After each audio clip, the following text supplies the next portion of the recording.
Audio, non-audio, technical difficulties. The life, the life of a streamer.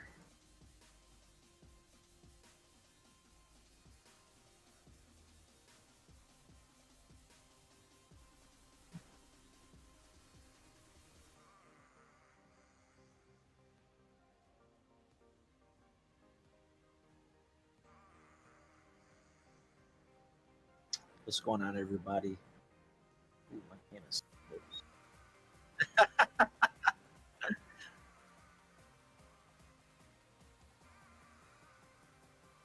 What's up, everybody?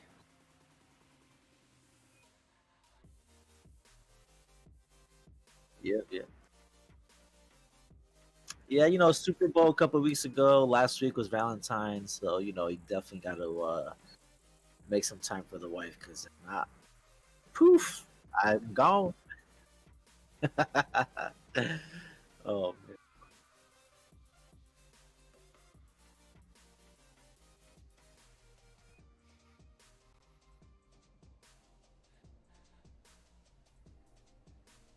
But for those defenses in each and every single hard point, they were trying to rotate it pretty early, in my Switched opinion. over. But Yeah, it would have but been we're worth not it if they muted. could have at least defended Okay, cool. the points. Unfortunately, that was not the case. Let's move into the lobby.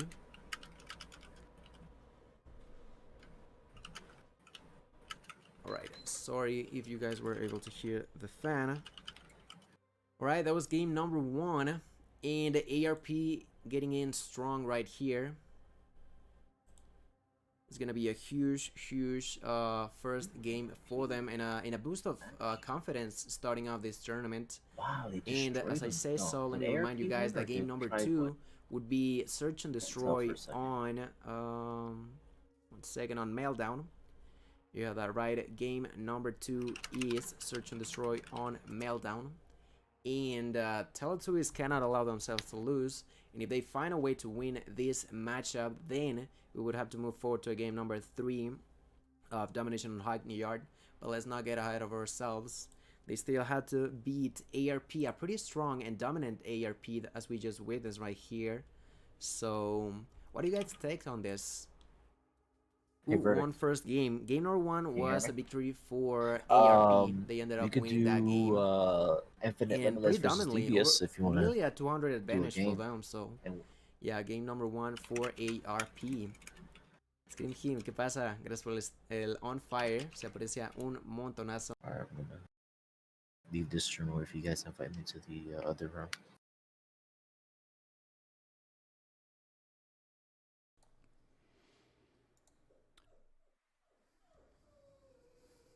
All right, guys, we just got some information. We're actually going to be jumping into the lobby with Infinite. Who was that again? Infinite versus Devious. Devious. Infinite Limitless versus Devious. Yes. There we go. That's what I'm talking about. Let's get into some action, guys, because that's nothing more that I love to see than actually being in the game and spectating. I mean, don't get me wrong. I love Gilmania to death. But I got to do me, man. Let me do me. Yeah, we definitely want some action on screen. We want to and for me personally, if we can't get the main team we want on screen, I'm pretty sure that the teams who normally don't get casted the first round would love some screen time for their players. So listen, all we want to see is some action. I want to see somebody Facts. get some snipes in, search and destroy, um, anything, right? Anything will work right now. I am all for that. Man, With my that being head said, looks shiny on stream. dude, I'm telling you, man. I was looking at it earlier, guys. Nice Let and Golden clean. Boy know how shiny his head is. He is like my face looks dull compared to your beautiful bald head there. Oh man, that's funny. Guy coming in through looking Mr. Clean Sharp. So let's talk about the last 2 weeks. I mean, even though I haven't been on stream casting with you, I've been a active viewer. I have been able to get on for the later matches and stuff. So Nova and Invictus, that is, coming in strong 2 weeks in a row, dominating from what I've seen. Yeah, they've came out the gates like just busting people in the chops, and they don't let up. And I'll tell you why, because they've got a strong lineup in Decipher. You got guys like Parrish. They're just stacked all the way around. And then you have another player, a utility player of a sort, who everybody knows very well. That's going to be your guy Tectonic. So this is the thing, though. This week, Tectonic is actually on another team. So without that particular player who is just so versatile, coming through playing OBJ for them, allowing players like Lewis, Decipher, and all these other guys for Nova just to go out and slay, what is that going to do to Nova Invictus this week, though? That's the interesting part. I agree. I wonder how they're going to play this week without Tectonic. I absolutely agree that Tectonic has been the difference for that team. They have before played and haven't done so well, and now all of a sudden there's one variable, and that variable takes you to back championships. In our Meseeks Sunday Showdown. So we'll see how they do tonight. I mean, they do have a strong roster. By all means, I'm not saying that the other players are not good, but the only difference that I've seen is Tectonic, and he's playing on a different team tonight. So we'll see if they can continue. Maybe we'll have our second back-to-back champions. I hope, man. I'm hoping. We're seeing these guys joining in the lobby. I'll go back and I'll talk on it a little bit more. Tectonic, and I'll go ahead and paint you a picture. Tectonic didn't top frag at all in any of the games that I watched, both weeks. Now, does that translate to someone who's not going to contribute? No, that's just allowing you to, redistribute resources. So you got a guy like Tectonic playing OBJ. Nobody's going to go in there and just take the point like it's nobody's, business. So, I mean, you take away that variable. I have to say Nova Invictus is going to have a tough way to go in order to bounce back after losing a player like that. So this week I could expect at least someone new coming through and winning the championship. So we won't have a three-peat like the situation with 11D. And back, sorry guys, I'm eating candy. It's terrible of me. And back with us, shame on you. Surprisingly, is Teletubbies. A mashup of players from different teams who've been scrimming with other teams. We're playing in tournaments with other teams. We got Vague, Tectonic. Now switching to phone, Little B. I do, watch his videos on YouTube. They have, who was the rest of the team, the players on that roster? Man, they got Vague. It's pretty much the same. Tectonic, Vague. I could pull up that roster, actually. Let me take a look at it while these players are shuffling into the... Oh, yeah. Tip Wrath, Legacy. Tip Wrath, yep. Legacy. Nero. Is Goat Saken on that team? I think Goat Saken's on another team. Let me see. Yeah, he is definitely on another team. I don't remember what team. He might... Is he on the Zygnus? He might be. Yeah. I think that's who he plays with in a few other tournaments too, so that would make sense. If they came into Vague, we have been playing with the Zygnus. And I mean, even like Vague, when I've seen Vague play with Zygnus, I mean, they seem to be a much better team. But, again, these players who are just, free agents and just, just joining in, maybe is a part of, for that specific team to get better. Yeah, definitely. That could definitely be an option. Now, something else I want to mention about that other team too, that Teletubbies team. The team is coached by Zim. Zim is the team, or the manager for that particular team.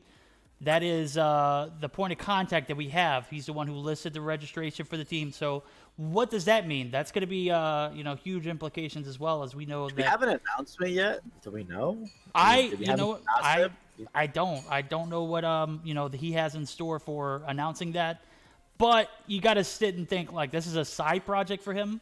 How does this pan out? You know what I mean?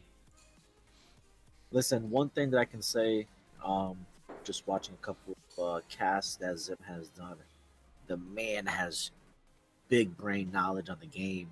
His style of casting may not be, a high energetic like the way you cast, but is very informative, and you can actually learn, while you watch him cast. So.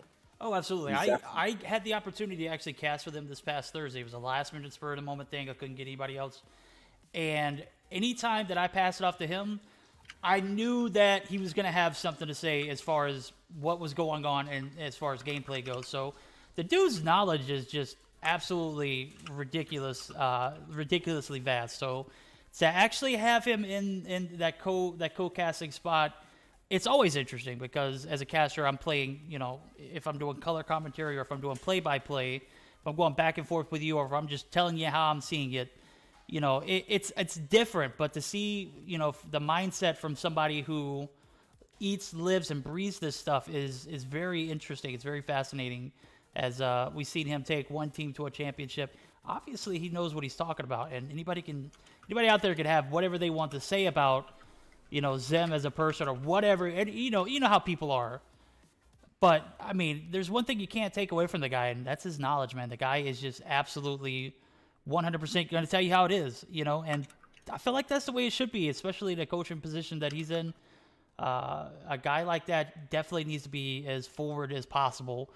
Just telling it how it is. Some people don't like that. You know what? That's cool. I enjoy it because it's a breath of fresh air in what I do and on a daily basis. So, Stepsy coming through with the raids. I see you, Steps. What is going on, dude? Why are we bouncing out of the lobby? We're kicking everybody. Oh, it says 11D's ready. Oh, bet. Let's do it. Yeah, get them the hell out of the lobby. No disrespect. All right. Well, anyways, while we had the information, I'm just going to give it out to the viewers. Devious versus Infinite Limitless, the maps would have been Hardpoint, Scrapyard, Search and Destroy, Standoff, and if needed, third game would have been Domination Raid.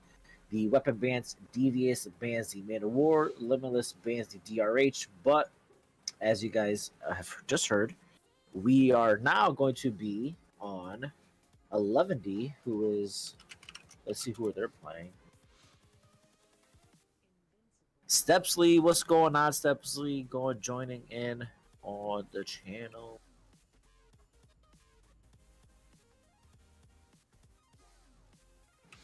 All right, who's 11D playing? Let's find out.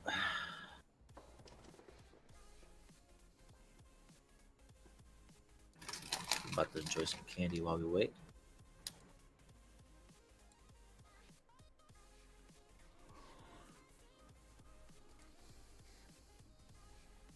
What's up, Bob the Killer? What's going on? Bob the Killer, what's good, homie? This is a rough start, but usually when we have rough starts, we have very strong finishes. So I'm looking forward to some of this action that's coming up. Absolutely, I agree.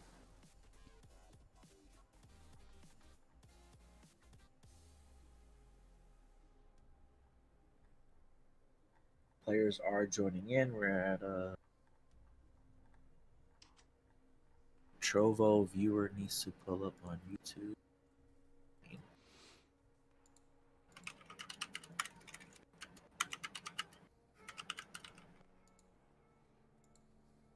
See if we can get some room information. Do we have a bracket by chance? Let's find out right now.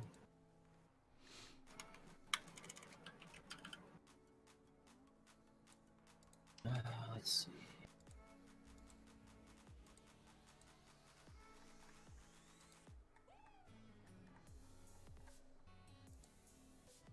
Yo, Bob, we are killing it tonight, my guy. We're doing great. How about yourself, my guy?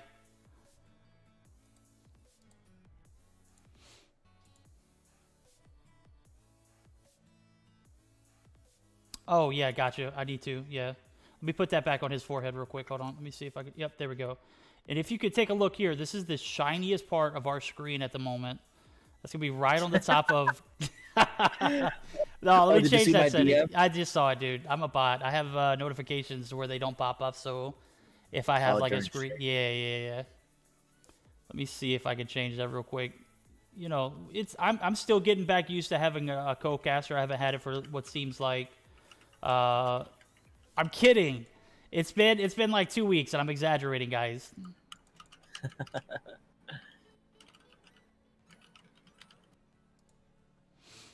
No, I'm doing a window capture, which means I probably can't do the properties.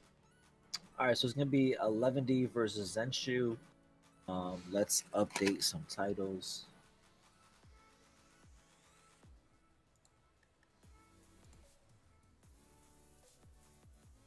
I'm just gonna have to stop moving my mouse in that vicinity. Did you find the property tab? Yeah, it's not gonna let me do it. No. Oh, but probably because it's already active.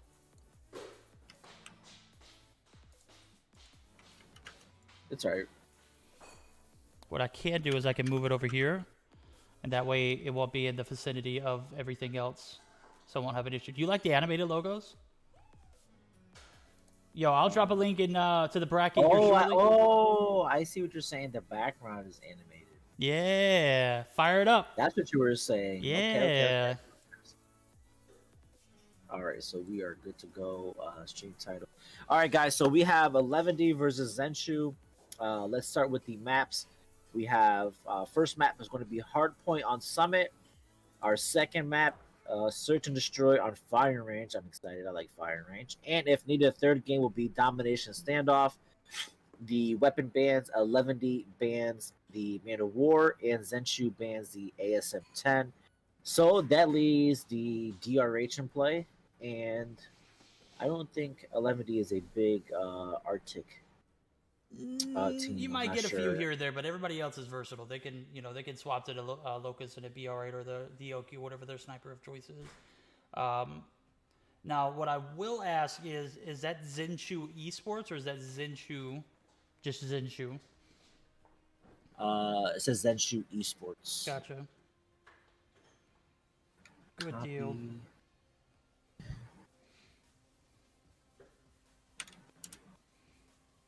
Because I had to make a comment. I know we just posted that Twitter. Guys, and if you haven't done so yet, if you're out there and you're watching, hey, when did I post that? Oh, you posted that from, was that from the actual chat? So you're actually posing as me on Restream. Yes. You hacker. My bad. Listen, man, I am very versatile. I see that. I'm very Test versatile. matches with everyone just in case. Dude. So, and some news, ARP beats Teletubbies 2-0. Go figure. No way, dude. That's a DQ then. No, they actually beat them. And from what I seen, the hard point was like 250 to 80. Okay, I was thinking that was maybe Teletubbies. What in the hell is going on, guys? Yeah, when I asked, I saw the score. I'm like, wait a minute, that can't be right. There's got to be like that that spectator glitch. But no, it was absolutely. And bracket is updated. Yeah, they've looks like Devious moves on forfeit from NL. Infinite Limitless moves on forfeit from Nova Invictus, so we will not see a second back-to-back-to-back. LA Gaming moves on forfeit from X Esports. Dynasty moves on for a forfeit from Nova Imperium, and Exiled moves on a forfeit from Tribe. Listen, guys, I know that we've been running on Sundays for such a long, right? I think we're on the 20th week, and we're on 17th. 17. Okay, a little under 20th. Yeah, I'm being politically correct. I'm sorry. So, I mean, we haven't really had a lot of scheduling conflicts, and all of a sudden, listen, these other tournaments, are happening on Sundays is conflicting. So it's either on the job of the managers when they're registering their teams to not register at the same time. Because listen, what we don't want is to have stagnant streams for the first 40 minutes. You guys want to see action, and we want to give you the action. But I mean, it just seems like we can't. I can only sit here and entertain you guys with my dull voice for as long as. It's been, you guys 40 minutes? It's just ridiculous. Absolutely destroy the casting, and he can't if we got no games, Yeah, man, these guys ain't got no game. They need to step their game up. I'm sitting here, twirling my thumbs right now. Now I'm rubbing my hands like Birdman. I don't know what's going on. I think we're just waiting for the last few players for 11D to show up. It looks like here, and probably for the players to submit screenshots. But I mean, that is surprising. So I mean, we got 1, 2, 3, 4, 5 forfeits first round. I mean, we've seen that before in the past, but like teams like NL, like this is usually a priority tournament for them. I guess whatever else is going on that has priority is just going to, be. I couldn't tell you what would be more priority, dude. This tournament is about to be huge, and you guys are you know what? I'm not gonna go into details. I'm just gonna wait for the games to start.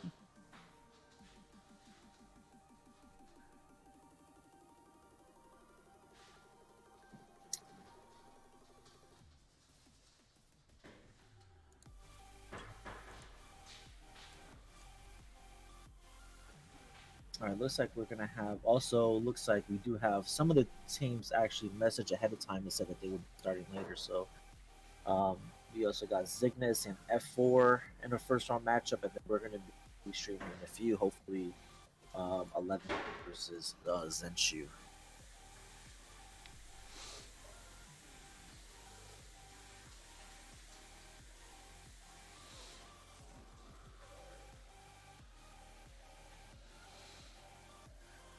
How was everybody's weekend? I don't know what else to talk to you guys about. What else do you want to hear? Do you want to hear me? Let's do this. Let's go through my playlist and see what sounds better. I'm looking to add some more stuff to my non-copyrighted music, and I don't know. I have the hardest time doing it. I find songs that...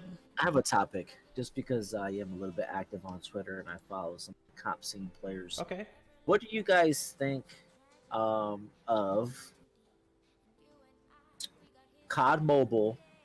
Or maybe, since Mobile Mayhem is the seems to be the standard, the golden standard for tournaments right now. Yeah. Everybody seems to follow suit. What do you guys think of a limit on Arctic 50? I saw a tweet the other day from Bolu from Tribe, who I forgot what exactly said, but basically saying, it's not competitive, or it's not a comp scene, or it's not a scrim if you got 5 players running Arctic 50.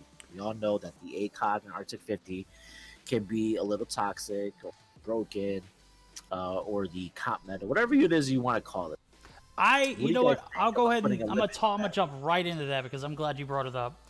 So I overheard, and I won't say exactly who it was on stream that was talking about some potential new rules, and I can't confirm it because.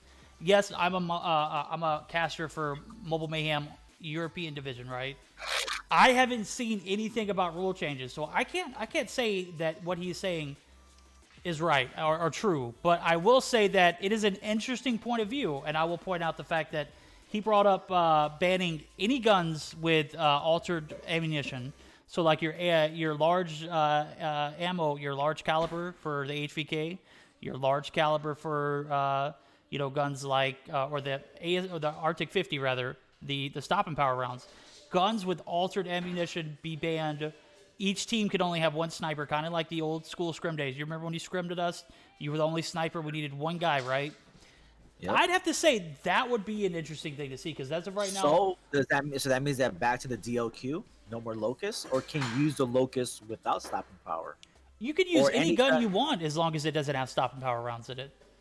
Oh, okay. So there's not a ban on the gun. There's a ban on the ammo attachment. Yeah, attachment. That's okay. To my understanding. That's what I heard. That's not me. Let me get this clear, guys. I am not confirming that information is true. All I'm saying is I watched a fellow streamer's stream a few days ago, and he brought it up.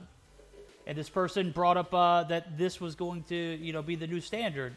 Now, like I said, I can't confirm that that's true or not. I'm a caster for the European Mobile Mayhem scene, and I have to say I haven't seen anything about rule changes that pertain to that particular matter. So I can confirm with you that no, I haven't seen that. But what I can say is I heard it, and I think it's interesting. Yeah. But this is the thing too. There are some people who use the locust who prefer not to have stopping power because they feel like it doesn't make a difference. So for the locust, it might not make a difference. So, but I do agree that there should be a limit on snipers. One sniper per team. Like on Search and Destroy, dude. I mean, you have three snipers, 4 snipers, and I mean, you don't even have to push a bomb site. All you got to do is get a pick. I mean, to me, that's not competitive because I mean, Listen, I played on iPad. I now completely switched over to phone. I only play on phone, COD Mobile, and it doesn't really take much skill. And the reason why now to do some of the cool stuff, yes, that takes some skill, but to speed rush an angle and pre peek and get a snipe, that takes no skill. No, All yeah, that is yeah. That's that's just just better game positioning. strength. Yeah. Yep. So Does that display? Well, you know what? Here's the thing. So this is what, my opinion is. Now, at one point, and we'll take you through the transitions from my experience with scrims.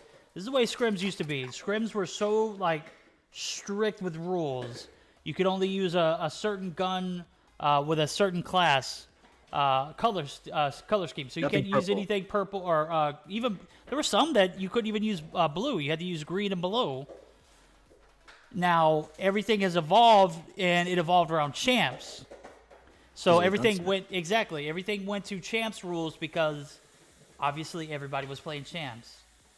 Now we've seen, scrims go from super conservative to just full on, out there with it. Everything goes. There's no bars. There's no operator bans. There's no blase. Then you see after champs, everything kind of just toned back down. So you see everything kind of like settle out. We want to actually see some gun skill. We don't want to see you abusing the meta. As fun as and entertaining as that is, go ahead and let Not Nice know whenever she's ready. We can go ahead and we can start it. But as soon as champs is over, everything just went right back down. So it looks like the comp scene evolves and then it like goes right back to where it wants to go. Does that make sense? No, I agree. Like I remember the rules are so much harder. I remember that first time. Bro, it take 20 minutes. It take 20 minutes to get all your classes set up. Like I remember. Like, dude, what should I do? I remember you guys, GB, like you're sniping. This is all you need. Make sure you have this on. Make sure you have that on. Don't have this, because like I had no idea. I remember it was my first time scrimming with you guys. And Mr. Flank, listen, if you want to kiss my shiny head. Yo, I was about to say, dude, I kissed that shiny forehead too, man. That thing looks golden. I know why they call him the GoldenBoy now. Well, I think, look at the CDL console comp in Call of Duty Cold War. Snipers are banned in general. You can't even use a sniper. Finally. So, hey, listen, guys, I would say we are ready to go. As I said before, our first map is Scrap. Oh, wait a minute. It's supposed to be Hardpoint Standoff. Hold on. I didn't see any bans or you know what? It's supposed to be actually Summit, but I like Scrapyard unless it was just the wrong S. But we'll get started. I got eyes on Parker. Parker's gonna nade the cargo. Zenshu takes control of the hard point to start off, and it looks like the teams are starting to rotate. All 5 guys for Zenshu are around the cargo. Not everyone's inside the point. yeah, this is an interesting strategy. We're gonna see these guys. This is probably the only time that they are actually gonna hold complete control of that hard point. As I say that, Parker does get taken out, but in reality, a team like Zenshu I have not seen or heard of at all. And this is an 11 team that we watched go 3 weeks in a row winning our Meseeks Sunday Showdown. So I could definitely foresee this matchup going only 2 matches, but then again, anything can happen in the game of Call of Duty Mobile. So Parker again is going to be taken out, and it looks like they have a sub in this week. It's Mago YouTube. So if anybody's familiar with Mago, I want to say this is the same Mago that was on, and correct me if I'm right, this is the same Mago that was on XSET. And if it is, as I saw those shots, it very much could be. These guys could.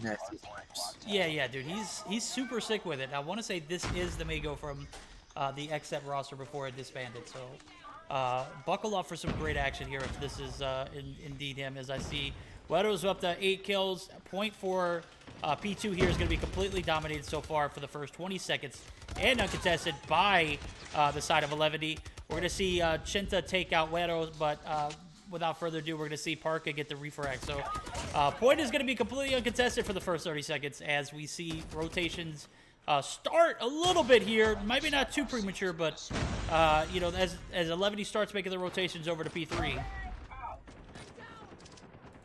Yeah, I saw as soon as Zenshu got taken off of P1, they immediately went for P2, and so did 11D right after. And as you can see, they have not gained another point since they being taken off of P1. They started their rotation early to P3, and right now as P3 opens up, it is completely split. Widow up to 10 kills, Monkeys for Zenshu up to 7. And it looks like nobody has control of the point. As I say that, 11D does take control of the hard point, and Zenshu are going to have to do something different here. They are continuously spawning out, and Zai comes in with his Tempest gets a kill, and right now 11D complete control verdict. Yeah, absolutely. Like I was saying, that first, they knew off the rip they had to get as many points off of P1 as they could. They put 4 people in the point. They, you know, eventually spread out, but let's just be realistic. This is not a team that you're going to be able to take a lot of points from. Zai playing that Slayer role, that gatekeeper, preventing anybody from coming into the point from the backside, doing a hell of a job as he's up to 14 kills, picks up another with the Predator missile. He also has a Goliath in pocket, so Zai absolutely reckon this is definitely the position needs to be played, especially against a team like this. In other games, I've seen him play like, not necessarily the OBJ, but like an anchor role. And he's done well. You know, more stacked teams, you're going to see him play a little more conservative. But a team like this guy needs to be absolutely out there wrecking these kids. And as I say that, he throws his Goliath down, and it might get hijacked. I do believe that Zenshu is actually going to be able to hijack this Goliath. And that might actually be the only time they'll be able to take any kind of advantage here. And as I say that, Weather wrecks these guys, gets in a position to take the Goliath, and does occupy it. So this Goliath may not go for long because I don't see the kind of support he needs to control it. But the fact that he was able to prevent anybody from getting it, that's the OP gameplay there that you need to see. Yeah, that might have been the turnaround point for Zenshu, would have been taking control of the Goliath, but they were unsuccessful. I see Monkeys here spawning out back behind P2. And right now, Zenshu doesn't have an answer for 11D. They got 3 men on point. Mago gets out of the point, gets a snipe. And Parka in control of the point right now. He also has his Sparrow out and Zenshu. Just they literally have no answer right now. I don't even know what to say. Yeah, man, they're like fish out of water at the moment, dude. This is definitely not a game that I'd want to play in. These guys are. This is the first week on the channel or on the Meseeks Sunday Showdown, so I don't want to discourage them from playing again. But let's just be honest, dude. These guys are heavyweights, and they're competing against guys that are you know, first time playing in our tournament. I'm not 100% sure what their skill level actually is or where they lie at. But in a game like this, to even put 30 points up is kind of remarkable. So I think they knew that going in. That's why they full censored that first point. And it's been murder she wrote ever since then. So they're going to be up nearly 150 points going. Well, now they are 150 points. They're going to be up more than 150 points going into the reset of the point rotation. So P1's going to be opening up here in about 25 seconds. And when I say that, I don't mean any disrespect to ZenJu. This is absolutely, you know, the kind of gameplay that you need to be playing in to accommodate yourself. You need to compete against guys like this in order to get better. And you know, before you get better, you're going to have to go against teams like this. So, yeah, we'll see how the Search and Destroy goes. But from here, it just looks pretty sloppy for ZenJu, as 11 is just absolutely dominating. That is quite all right. Don't let that discourage you. Keep your head in the game. I mean, it's not like they're getting completely fragged out of their mind. I mean, they're pretty consistent. I mean, even though 11D has 2 players over 20, I mean, it's not like they're getting completely blown out of the water in terms of kills, but probably just more of this, knowing how to play the game, playing the respawns, flipping the other team. I think that's just more has to do with experience in terms of the T1 scene. Absolutely. I'd have to agree with you there, as I've seen many teams come through and just outslate guys. If you can't get on the point, it doesn't make a difference. This is not team deathmatch, so kills aren't going to get you points. Kills is what's going to set you up to get points, Now, how do you use that information is another thing. So, I've seen 11 get absolutely outslayed. Again, the Trovo Mayhem team. When I got to cast with Bobby, this past Tuesday. How Oh crazy! yes, How crazy is that? But I got to watch 11 take on the Trovo Mayhem team, the content creator team, Godsley, Noah, all of those guys, and it was just absolutely amazing how these guys were able to play point and objective, yet get out fragged. So the awareness, the ability to transition, the rotations, everything is like in sync. It's like, it's when you're going in, you're watching people, do their work, and it's at its finest. That's what these guys are doing right now. This is what they do. They play the game well. They know the objective. They know the maps. They know the rotations. They know where they want to go. They have a game plan going in, and that game plan got completely executed. As at least we see these guys put up more than 50. I've seen teams put up way less. Well, we also saw a 250-0. Yeah, we will talk about that. But this is it for the first game, and Wedo and Zai, 26 and 25, absolutely balling out for 11 in the first game. And maybe they're not a strong respawn team. Maybe they'll do better in Search and Destroy. Well, the only time will tell. We will see in just a few. What do you see here with the stats, man? These guys absolutely balled out. My screen's loading up. Zai, 3,800 points off the rip, dude. That's gonna tell me that he put up 25 plus. Yes, he did. We'll take a look at the spread here. He not only did he put 25 plus on these guys in such a short game, but he's able to get 45 seconds on the point. That's a phenomenal trait. But what we really got to look at, and this is the guy that I'm going to continue to point out every single game and at the end of every matchup. Parka played that OBJ role 2.5 minutes. That's clutch, dude. I don't know how much of a team player you have to be in order to demonstrate that quality, but man, it's just something remarkable about someone who can play objective and go positive. So that definitely will tell you a story here as we take a look at the other side. Nobody was even able to get 45 seconds on the point for ZjuJu. Like I said, that's not a knock to these guys. That's just letting you know that the guys that they're going against are well vetted. This is just this part of the game. Big kudos to these guys for joining in. I definitely don't want them to think, be discouraged for entering for next week, dude. I want you to play every single week until I can say that you're the underdog that could potentially win this tournament. Am I right? Absolutely, I agree. I mean, I said these should be learning experiences. It shouldn't discourage them from participating. The only way to get better is by playing the best. And as you guys know, 11D is one of the better teams in the scene, not only in LATAM, but they do well against the NA. I mean, and like I said, listen, watch your VODs, see where you did, see where you can be better, see what you did wrong. I know sometimes teams can get a little toxic towards each other. Listen, it's not the time to do it. It's not that serious. No, absolutely not. All right, we're going to get started with the second matchup. It's going to be Search and Destroy on Firing Range. What were you saying, Golden? I said, as the players already know, we got to wait for the screenshots. It's time for a break in between games. Is Tribe playing today? That is a absolutely phenomenal question. Yes, they are. And we actually had another submission for a team called Teletubbies, who were actually 2-0'd in the first matchup this week. Correction, they're not. So Tribe is not playing this week. They signed up but are not playing. Oh, no. Why is challenge on all pulled up? So Tribe Gaming opted to play in another tournament. They forfeited. The team that they were going to play, Exile, moved on to the semifinals. So, or not the semifinals, but the second round. So the matchup that we're watching now is 11D and ZjuJu Esports. That's the first round of our tournament tonight. So schedule conflict, absolutely, yeah. How unfortunate, dude. What is going on, dude? I get it. There were 3 weeks in a row where they didn't play, and that's on them. That was their decision. They decided not to play, and it is what it is. Right now, we're moving on. So we're gonna be looking at the second game and matchup of this series, best of 3. It's gonna be a Search and Destroy on Firing Range. I know GoldenBoy's excited. I'm excited.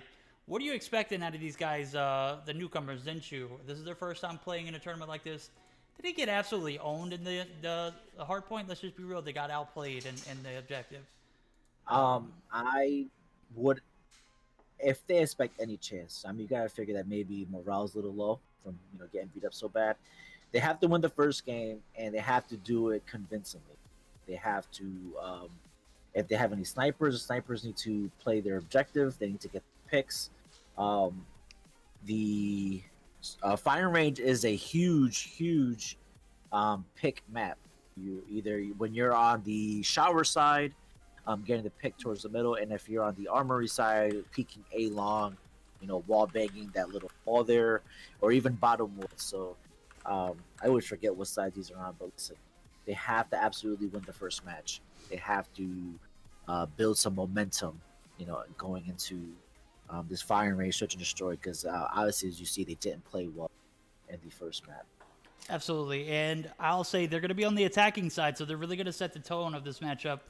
It can really go either way, but if you're not able to, get those picks, those early picks, and make your transitions and rotations over to the A bomb or B bomb, whatever one you're getting into, it could be a short game if you don't set that tone right. So we're going to see how they play, bouncing back after a pretty upsetting loss in the first game of this match at the hard point. Like I said, they didn't get owned, but they definitely weren't contending in that matchup. So this search and destroy can go either way, though. So 11D, are you going to just go ahead and put the foot down on the throat of ZenShu Esports here and take this 2-0? Or are they going to allow a team that has not competed in our tournament yet to come through and potentially upset? I'd like to see an upset, not anything against 11 even, but come on, man, who doesn't want to see like a Cinderella story? Who doesn't want to see the underdog come from behind and take a game and take a series? For viewership's sake, I hope they don't, but for unbiased competitive nature of myself, I want to see the best team win, and that could very much so be the ZenShu Esports team if they're able to collect themselves and play better in the search and destroy. Hey, listen, guys, I've been meaning to do this for like over a month, and I haven't done it. I forgot. One of our competitive battle royale players who joined recently, Major Pothead, made me and Meseeks a cool. His job, he's like a welder, cutter. I don't know what he does. He does something cool, but he made this. You're gonna see it on dude, stream. that's super sick. Yeah, he did it cutting, and then he made little stands in the back. So Pothead, if you're watching, probably not, because I think you're in the middle of a battle royale tournament. I will clip it and show you. I finally remembered to do it. Thank you very much. It's actually really, really cool. The plate that he made for Meseeks, like I said, he just joined and he was kind enough, and he did it for free and he shipped it out. So thank you to Pothead on our competitive Meseeks Fidelis team for making that. Yo, I'm gonna cut you off, and I want you to put this in a clip. Major, I'm not gonna call you Pothead. I'm sorry. I'm just gonna call you Major. Major, I need one of those two for the background for my stream whenever I'm doing the Mobile Mayhem gig. So I need one of those in my life. In the background, it's gonna go right back here. I know you can't see where I'm pointing at the moment. Stream. I didn't watch it high. I didn't put it high enough. But yes, this is what the thing looks like. It's sick looking, dude. That is a great prop to have, and it's fun. If you could do it and make it, I mean, you don't even have to put any colors on. I'll paint it myself. Yes. I know GoldenBoy is upper echelon, like VIP material, dude. If you can find it in your heart and you have the ability to get it, my way, I will greatly compensate you in the future. I got you the next time I got you. That sounds like such a terrible thing. That just sounds like I'm gonna scam this kid. Or this guy. I know he's a grown man, so. Give me 1 second. I'm looking at.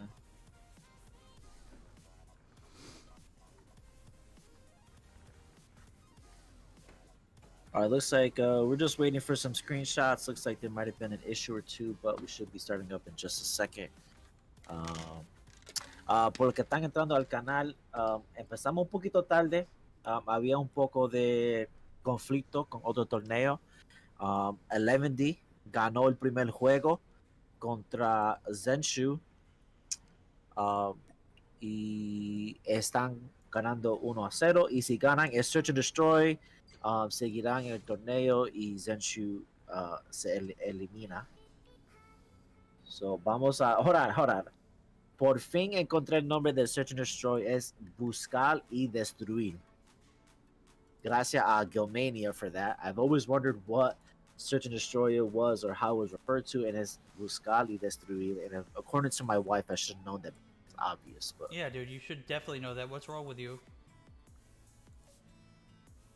You should be terribly ashamed. Did NL go back to IFX? I don't think so. Not that I know. Yeah, I don't think so either. All right, everybody's ready. Let's hit the start button. We should be ready to go. Search and destroy, fire range. Let's see who's got the snipes. Let's see who takes the first. Like I said, Zenshu absolutely needs to come out and win. They have to win the first round. Absolutely. I think if you're going to set the tone, you're going to have to take that first round. They could very much so do it in this this attacking side. If they come up short, it's okay. I'd still like to say that they have every opportunity to come back, but it's just going to be a much tougher hill to climb.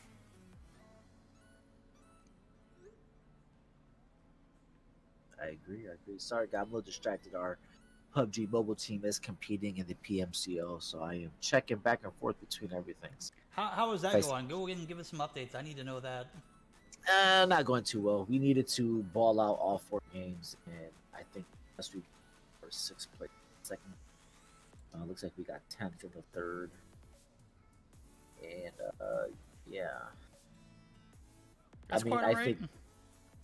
I think we would need to get a chicken dinner in the last match with like 20 kills to make a difference. All right. But hey, listen, go it's ahead. a new roster, so stuff happens. Some synergy needs to be built. Definitely, time can only tell in that particular department. Usually, when a team newly forms, there's obviously going to be an issue with not necessarily communication, but determining who is going to give that right communication and the player's ability to react to that. So I'm not 100% sure about Ready. about the PUBG mobile scene. I just know that I've seen in games past where teams have gone over and made changes to rosters or newly formed, and that's one of the things that I've seen people struggle in. All right, guys, we are finally ready, man. I'm excited. Who do we got eyes on to start off? Oh, we're going to be taking a look at Parker, but we might switch over to Mago. Actually, let's go ahead and go to Mago.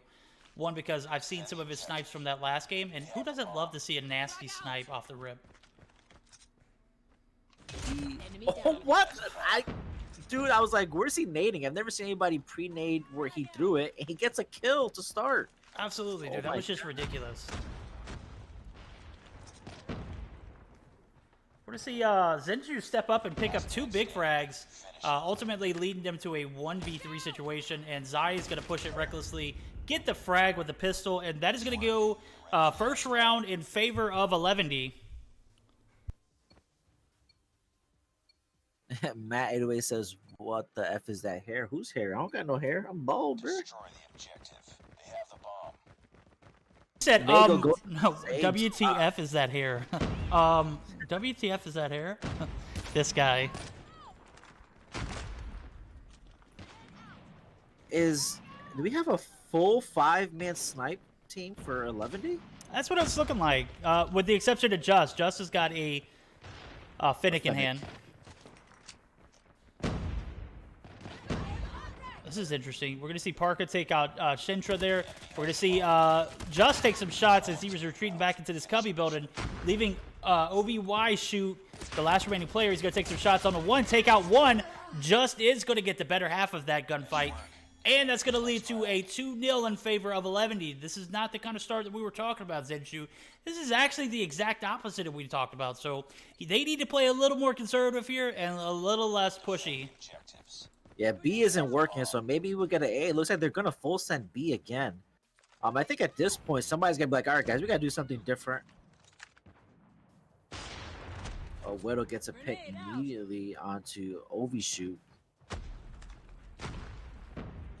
Go ahead. I'm having a little bit of a spillage of my drink here. Hold on. Go ahead and pick it up. Chinta pushed up, so does Monkeys. Actually, Monkeys the last one up in a 1v3 right now.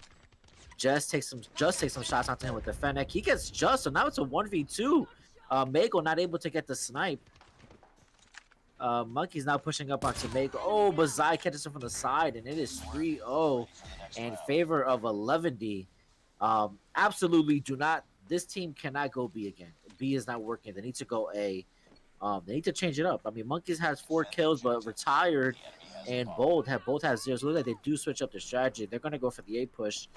Um, see, Mago gets a snipe here. Zai as well. Holden Trailer has 2 players actually. 1 player pushing up on the trailer. Parker gets bold.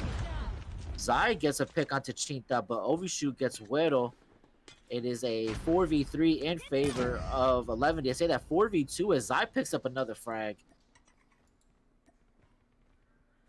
Zai picking up some weight there. I take a look at Retired as well. We're gonna see Zai push in.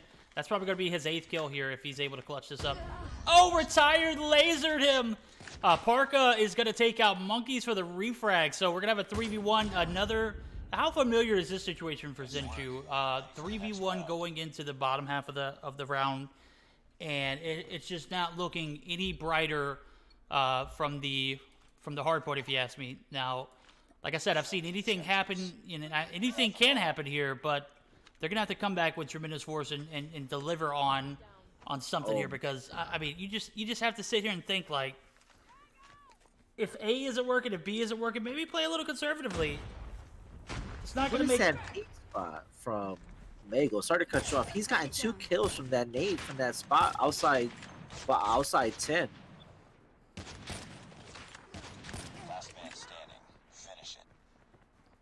Bold, not the last man up. He has bomb in hand, pushing towards B. He's got a couple players behind him. Pushes through 10. Actually pushes back out. He's going to wait for somebody to come towards him. Gets a pick onto Zai. I think he hears somebody on the opposite side of 10. Is going to rotate through tires, through the tunnel.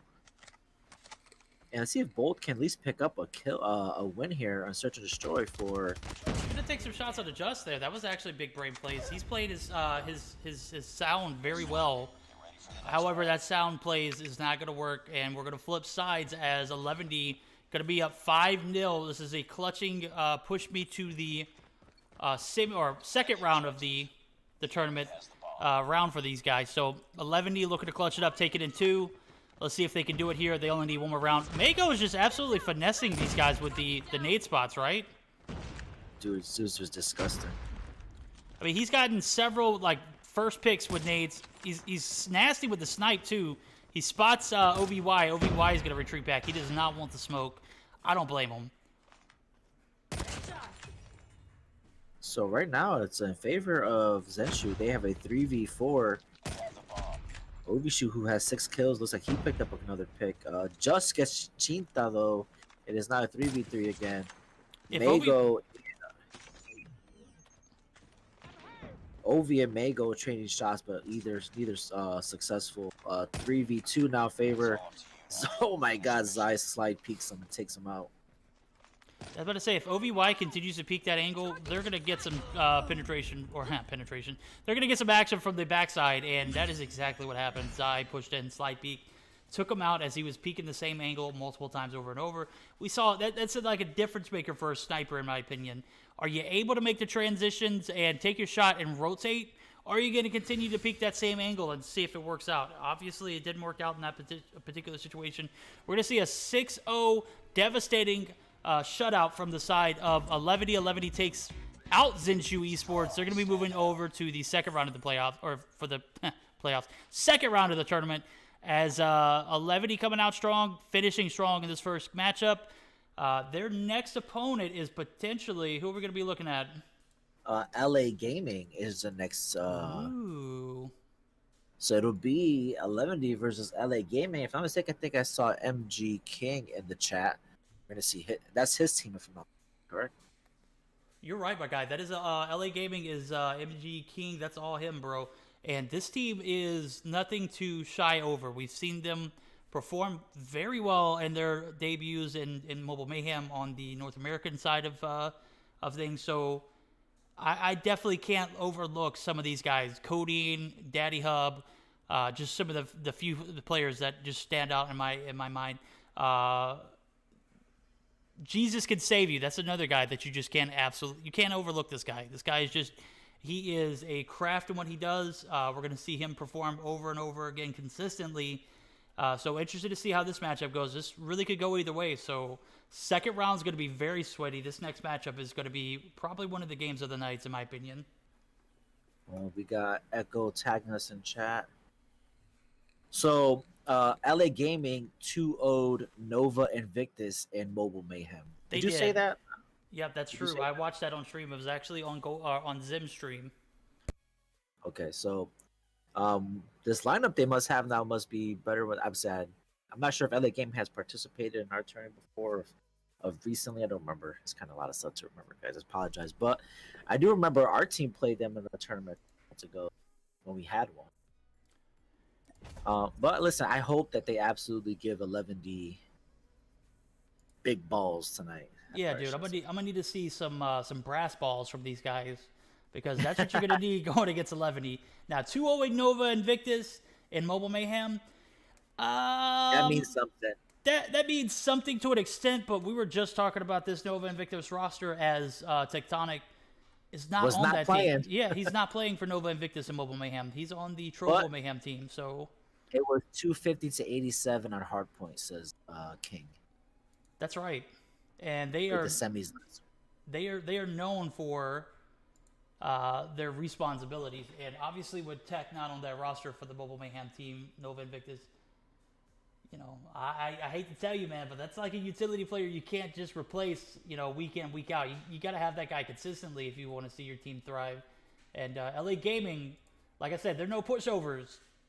You know, so 11 you're going to have to work for it this week. We're going to have to see them step up, take on LA Gaming, who is one of these guys who've not necessarily new to the scene, but a little, I don't know, they've gotten a lot better over the weeks, over the past few months. I watched them in qualifiers. We saw, like you were just talking about. They played against Meseeks when we had a team. I don't want to say that I was the... okay, I can say it. I was probably the reason why that, you know, our comp team dissolved. I stepped away. I started focusing on other things. I wasn't making the transition to phone. It just wasn't going to happen. And everything just But kind you of know fell what? off Could the from back then. transition to the best caster in NA, so that's okay. We love you. The people love you. The COD mobile scene love you. So listen, the transition was perfect. And I love you too, guys. You guys are the absolute best. You're the reason why I do it week in, week out. I can't do it without all the support I have. And I definitely wouldn't be able to do it without guys like GoldenBoy, B in the background, Echo, always putting things together. I got to give a shout out to my girl, Not Nice, too. Not Nice put up with a lot of crap last week and stayed strong, man. I saw her on the brink of, you know, devastation, but she kept it together. I appreciate her probably the most because she does a lot of work for Mobile Mayhem, and she does a lot of work for us when we have our Sunday tournament. So, you know, people like that give us the abilities to sit back and actually do our job. You know, we wouldn't be here without you guys. So I appreciate the support. I'll give you guys praise week in, week out.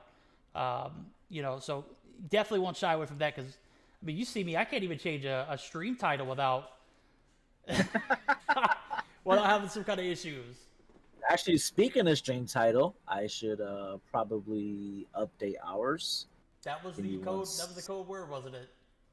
That was a code. Yes, that was code. Let me. Man, I only had that kind of awareness without you here.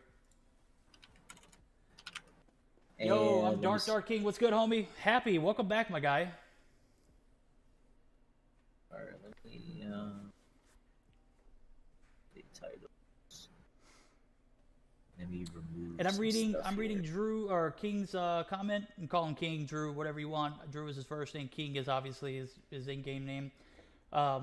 He said they made semis last week, and I do believe I remember watching them play in that semis matchup. But yeah, definitely a team that you can't overlook. It's one of those teams that they're on the brink of greatness, you know. But there are some things that just like set them back. There's some games that I've seen them play in, and it just, you know, it didn't go their way. But here recently, they played probably the most consistently out of any of the other teams that aren't like 11E or NL or Tribe or, well, we haven't had Tribe for a few weeks. You know, but those consistent tier 1 teams, like that's the standard for competition right there. It's, you know, Tribe at the very top, obviously. You got 11D like right there. I would say they would even be like pretty competitively close to, you know, being something along the lines of Tide. So, and then we don't have a drop off as much as we used to. That drop off would go, you know, you would have like Nova, Invictus, and teams still up there in tier 1. Zygnus always week in, week out, consistently, you Peekit and Simmies and whatnot. But then you got teams like AARP. You got teams like AARP, ARP. Jesus Christ, I'm not doing A. The AARP is for old people. ARP, you got Shreddit. Shreddit put on a show a couple weeks ago, and they made it to the finals. You've got these teams that are competing, and I love to see these teams thrive because, I mean, let's just be honest. Who's ready for the new generation of greatness? It could happen with any team. And watching this LA Gaming team, I remember scrimming them, a few months ago. They're much better than what they used to be. Not saying they didn't wipe the floor with us before, but watching, playing them back then and then watching them now, just completely different. So great to see teams like that evolve and get better. I'm hoping, like I was talking about Zinshu earlier, I hope this isn't discouraging for you because this is a make or break, moment. It's not going to break you for losing. It's only going to make you better if you take that information and, interpret it correctly. All right, guys. While we wait for 11D to show up, let's go over the bracket.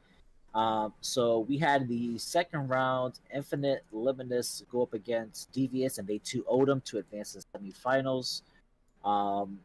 We had Exiled 2-0 Dynasty to make it onto the finals. So now we're just waiting for Cygnus and Ed, the winner of Cygnus and F4. They will play ARP, and we are obviously watching 11D versus LA Gaming. And until they join the room, let's talk about our maps. We have our first map is going to be Hardpoint Raid, Search and Destroy, Meltdown, and if we need a third and final round, a match, it'll be Dom and Hackney Yard. LA Gaming bans the Arctic 50. Interesting. And 11D bans the Man of War. So those are weapon bans, and those are our maps heading into the second round matchup between 11D and LA Gaming. So as I said that, I went ahead and pulled up the bracket for us to look at.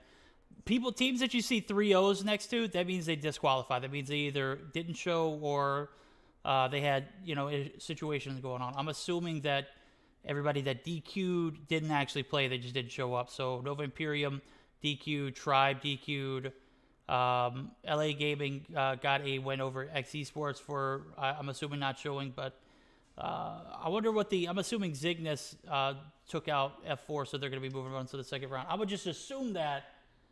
And I guess it's never safe to assume. So 1, 2, 3, 4, 5 games being DQ'd. That's just ridiculous, dude. Come on now. That's way too many. It's just.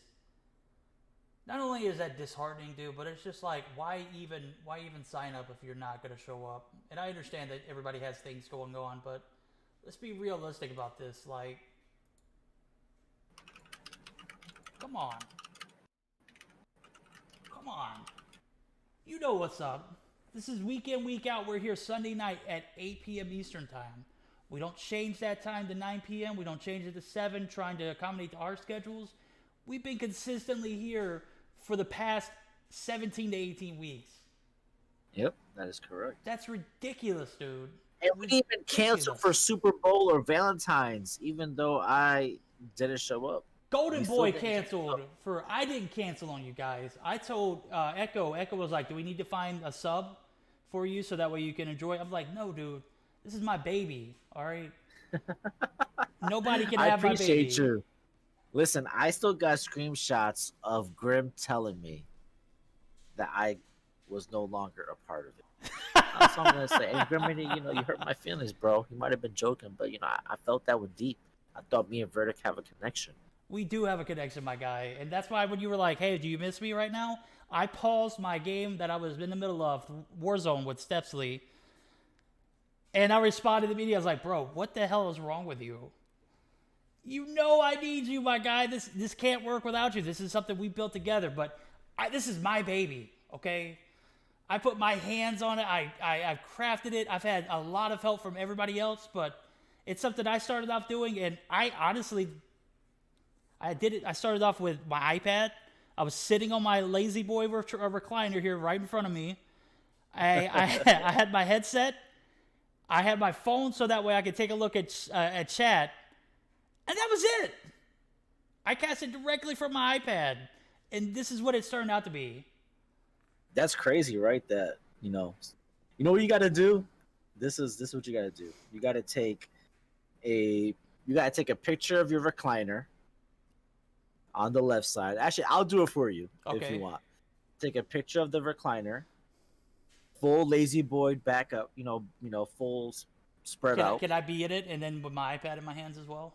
Yes. That would be perfect. And then take a picture of your current setup. We're gonna do a how it started and how it's going picture for the socials. That's definitely going on Twitter. That's definitely going on. Yes, Twitter, Instagram, Discord. We're gonna put it all over.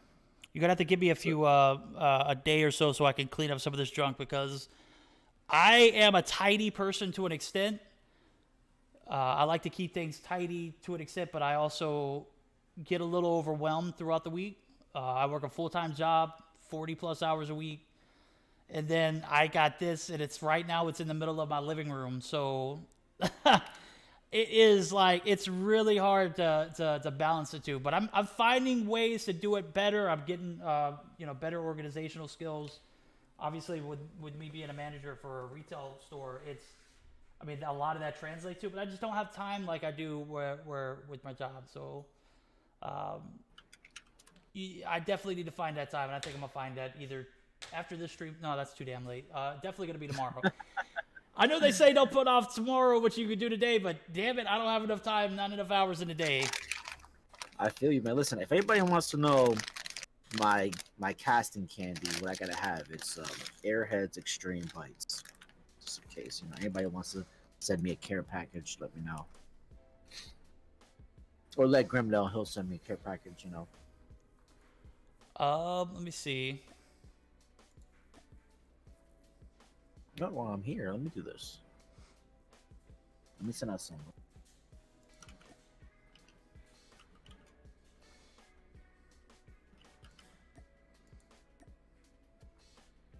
Oh, I messed up. That didn't work.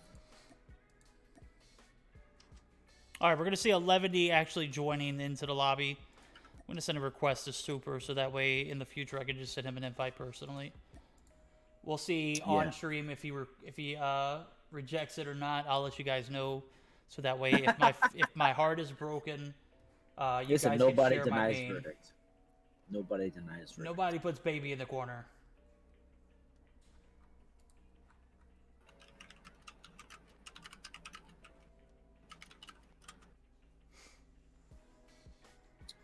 I just asked what's going on with sickness and still waiting for that. So let's get some predictions. Let's get some predictions in this chat. You know what? If I had to predict, one team is going to win 2 games and the other team is going to win 1 game. I won't say who, as I do not want to cast anybody. I have the absolute worst. Good God, GoldenBoy just letting it run on stream, dude, picking his nose and everything with the napkin there. I'm kidding, bro. I'm kidding. I would have to say it's going to go to a game 3. And I say that because this LA Gaming team it's a different breed of LA Gaming that we haven't had the luxury of seeing in the past. Something that is, I wouldn't say came from nothing situation, but these guys, were discounted a lot in the past. Right now, you can't do that. They've got the slaying ability with Daddy Hub, Cody, and when everything is right, Zolf, Automatic, and Jesus can do the same exact thing. So depending on what roles they play in the game, how they set up those roles, and how they execute, if they come in with a game plan, they'll take the hard point. And they might even take the search and destroy because we've seen 11E just absolutely struggle with search recently. So I just saw on stream, we got a new friend request. Who sent the friend request? Oh, let's see. I have no idea. Some guy named Payne. Well, isn't he one of the people in the room? Oh, in the chat? Could be. No. Nope, not in the room. All right, Rip. We didn't see that accepted. So Ali Sanan, if I said that correctly, says Hub is Hub with the shotgun OP. Now, I have seen that the shotguns Amber CIA or Ambercha says Jesus and his sniper Jesus Jesus could save you with his sniper. Or we're it should gonna be see Jesus, Jesus saving can snipe people you. with his 360 no scope. So he's gonna come from the heavens, come down, 360 no scope you, and then go about his business. Ally says Zolf with the Fanique. The Finnick. That's not the Fennec. No. That's the It's Fanique. spelled Oh, gotcha. Fanique. That's the Fanique. That must be a new meta with the Fanique.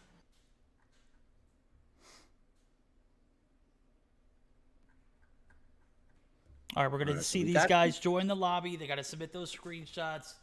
What are your predictions, GoldenBoy? I'm just gonna say I agree with you. 2-1. I'm not gonna say who. Right now we Well got played. lots of support in the chat for LA Gaming, so so he respelled it Fanique again, shaking my head. Listen, I'm just busting your chops, man. Absolutely no disrespect at all. Just trying to have some fun. Amber Cha says thank you for remember the cha. Oh, always. So is it all right? So is it Ally, Ali, Allison, An? How do you pronounce it? Matt says booby. Boobies. So we still got the Fanique in chat. We still haven't upgraded to the Fennec, apparently. He deleted that quick, bro. Appreciate that. Did he? Who? Yeah, Matt. He said booby. There was in my stream earlier, someone came in my chat and was like, "Stepsley is a noob," and I was like, he's not a noob, dude. I think he meant to spell boob, but he's put it in instead. Stepsley is a boob. Ali. All right, so pronounce Sanan. like Ali. Ali. Okay, Ali Sanan. Mr. Fling says Fanique sounds like a girl from Love and Hip Hop, not a Call of Duty mobile gun. My guy. Fanique OP. A level of disrespect that is just uncanny. Hold on. We're gonna have to look at my spelling of Fanique. I don't even know how to spell Finnick, man.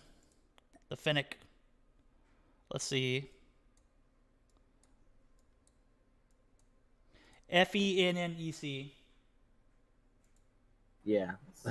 And Ali completely bombed it twice. Isn't that the Finnick? Isn't that the actor with the cleft lip that played in Gladiator?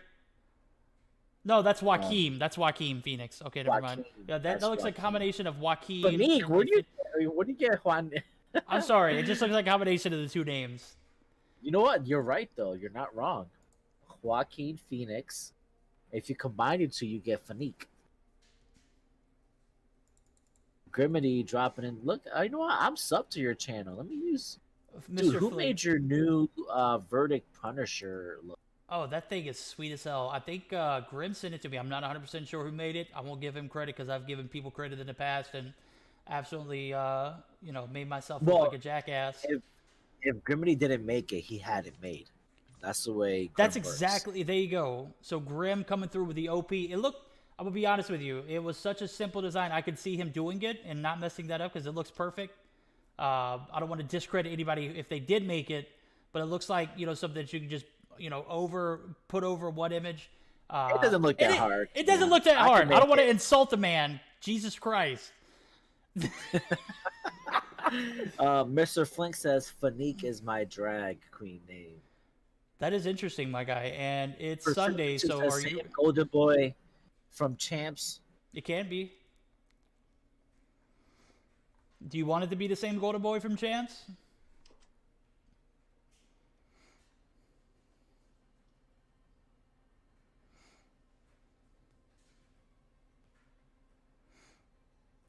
I am not the GoldenBoy from Champs. I am the GoldenBoy from Foot Locker.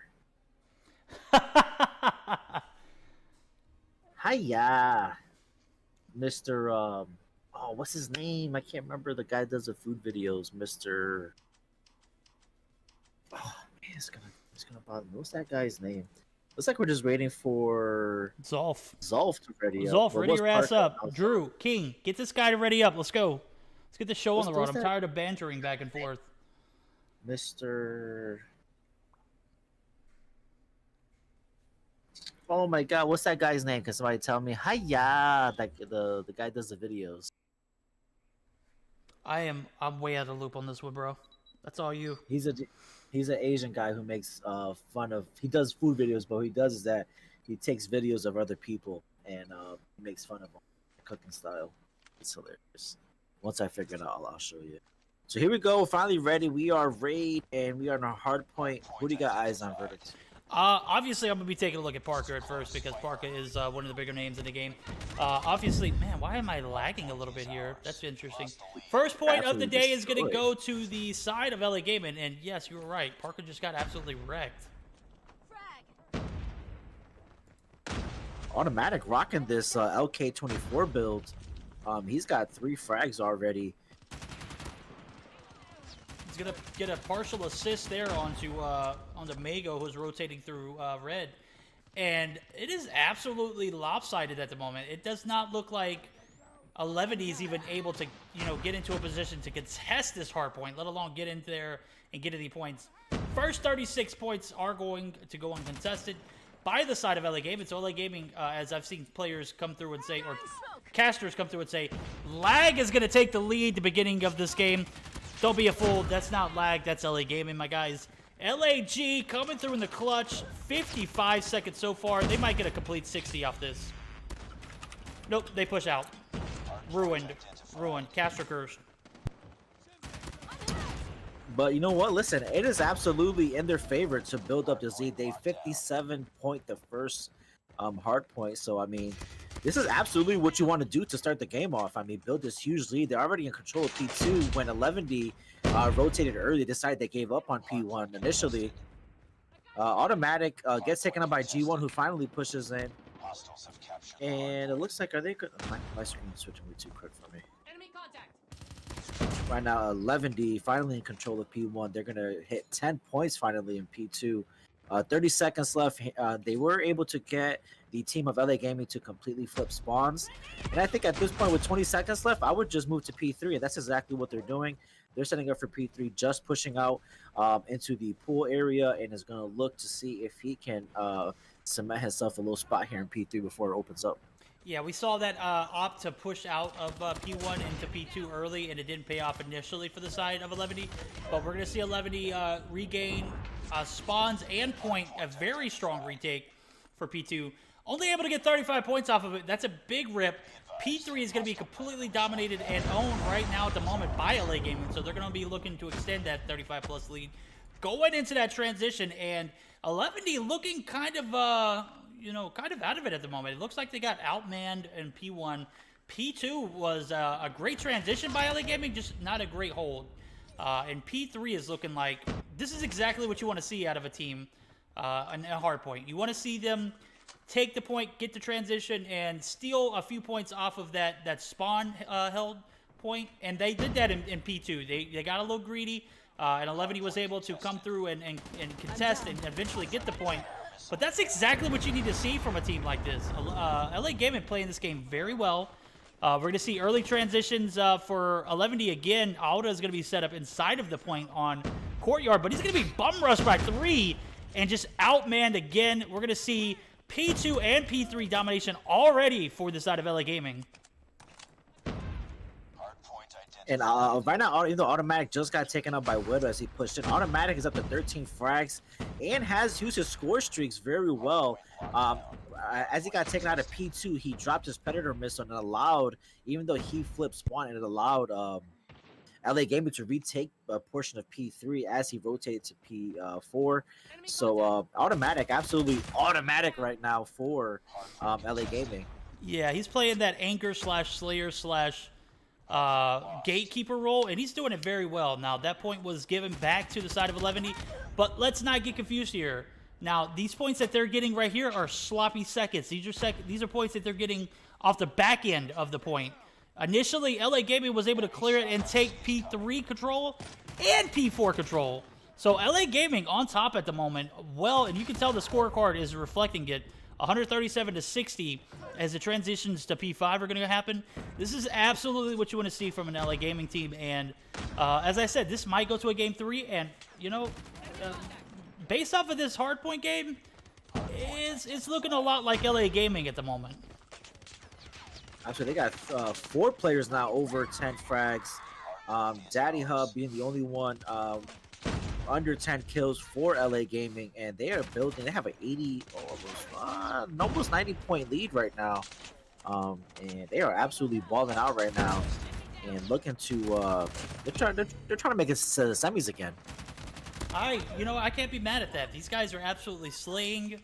P5 control initially, P4 control initially, P5 was a stronghold at the beginning. 30 seconds on the back end are going to go, it's probably going to get contested. Let's just be real. This P5 is very sloppy. It could be something that if you don't have a good transition into, can definitely lead to you losing control of it. So P5, one of those points that isn't really controlled by spawns or how many players you have in the area. It's just overall better game awareness.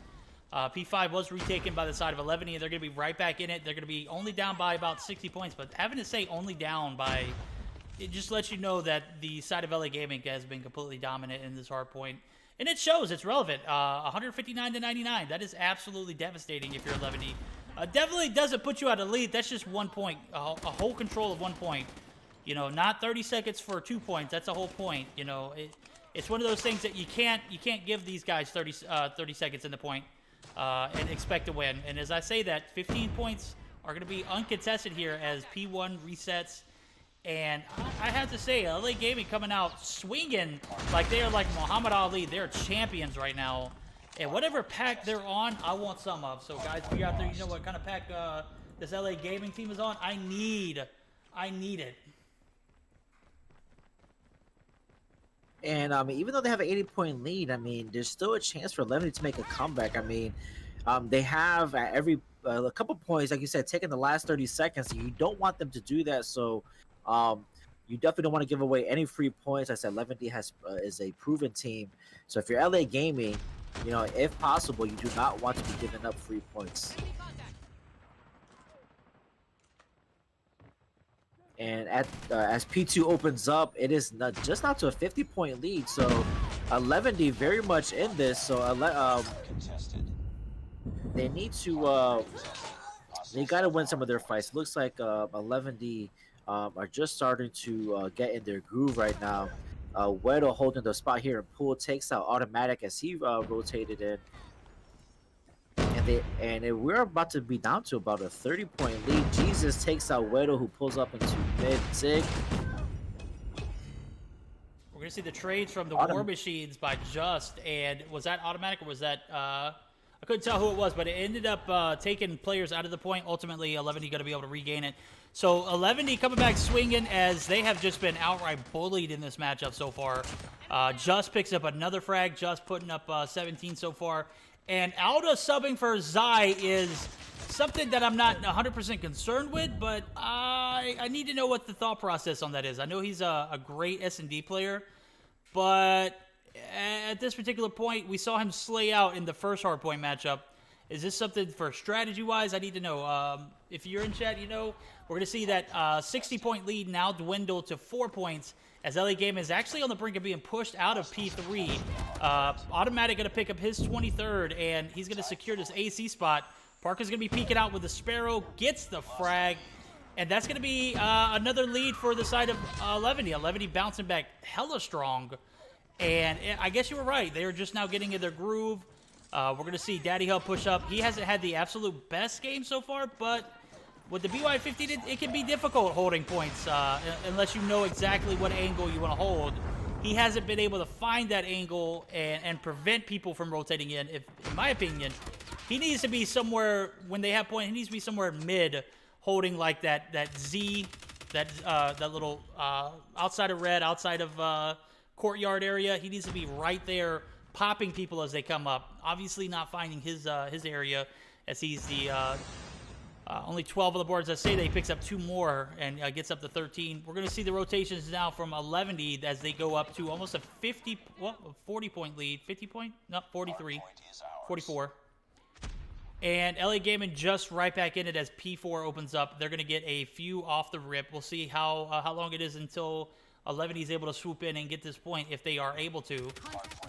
Pretty strong hold. We got 2 players on the point immediately. 3 players, if you count this player right here that's on the outside of the staircase. So pretty strong hold for LA Gaming. They could clutch this up and close that gap and even take the lead here. Absolutely. I actually love this hold by LA Gaming. They are holding every angle and entry point. Daddy Hub getting a kill, gets 2 right there with the BY, it looks like. And they're able to close this. And before I was checking, the streak check was in favor of 11D, as Parker has the Jesus Christ, my The mind Goliath. just went blank. Goliath on point, but it's gonna get taken out possibly by Jesus. Takes him out with the Tempest. Yeah, that was a clutch kill by Jesus. That was something that Parker was probably a little out of place with that Goliath. I don't think the actual like trophy system would have prevented that, but he would have been a little more conservative. And this looks like, oh my God, a 3-piece from Jesus that could absolutely deny 11 back into point, and it will. This first game is a slaughter fest. It is going to go to LA Gaming. They fought their lives at the beginning, outslaying this team, and came in, punched them straight on the jaw, takes the win. What an absolute clutch Pred missile by Jesus. And his name is fitting. Jesus can save you. And he saves LA Gaming at the end there. Pulling out the Tempest just in time to take out Parko, who was in the Goliath on point. And then gets a Pred missile and gets a 3-piece right there. Jesus just saved LA Gaming in this first match. GG's. What a game. Absolutely, what a game. We could take a look at the scorecard, and you could just absolutely tell that these guys wanted to win it. Daddy Hub, even though he had a very weak beginning of the game, 4 kills, I think he had like midway through, able to find his groove, puts 3.5 minutes on the point, and still goes positive.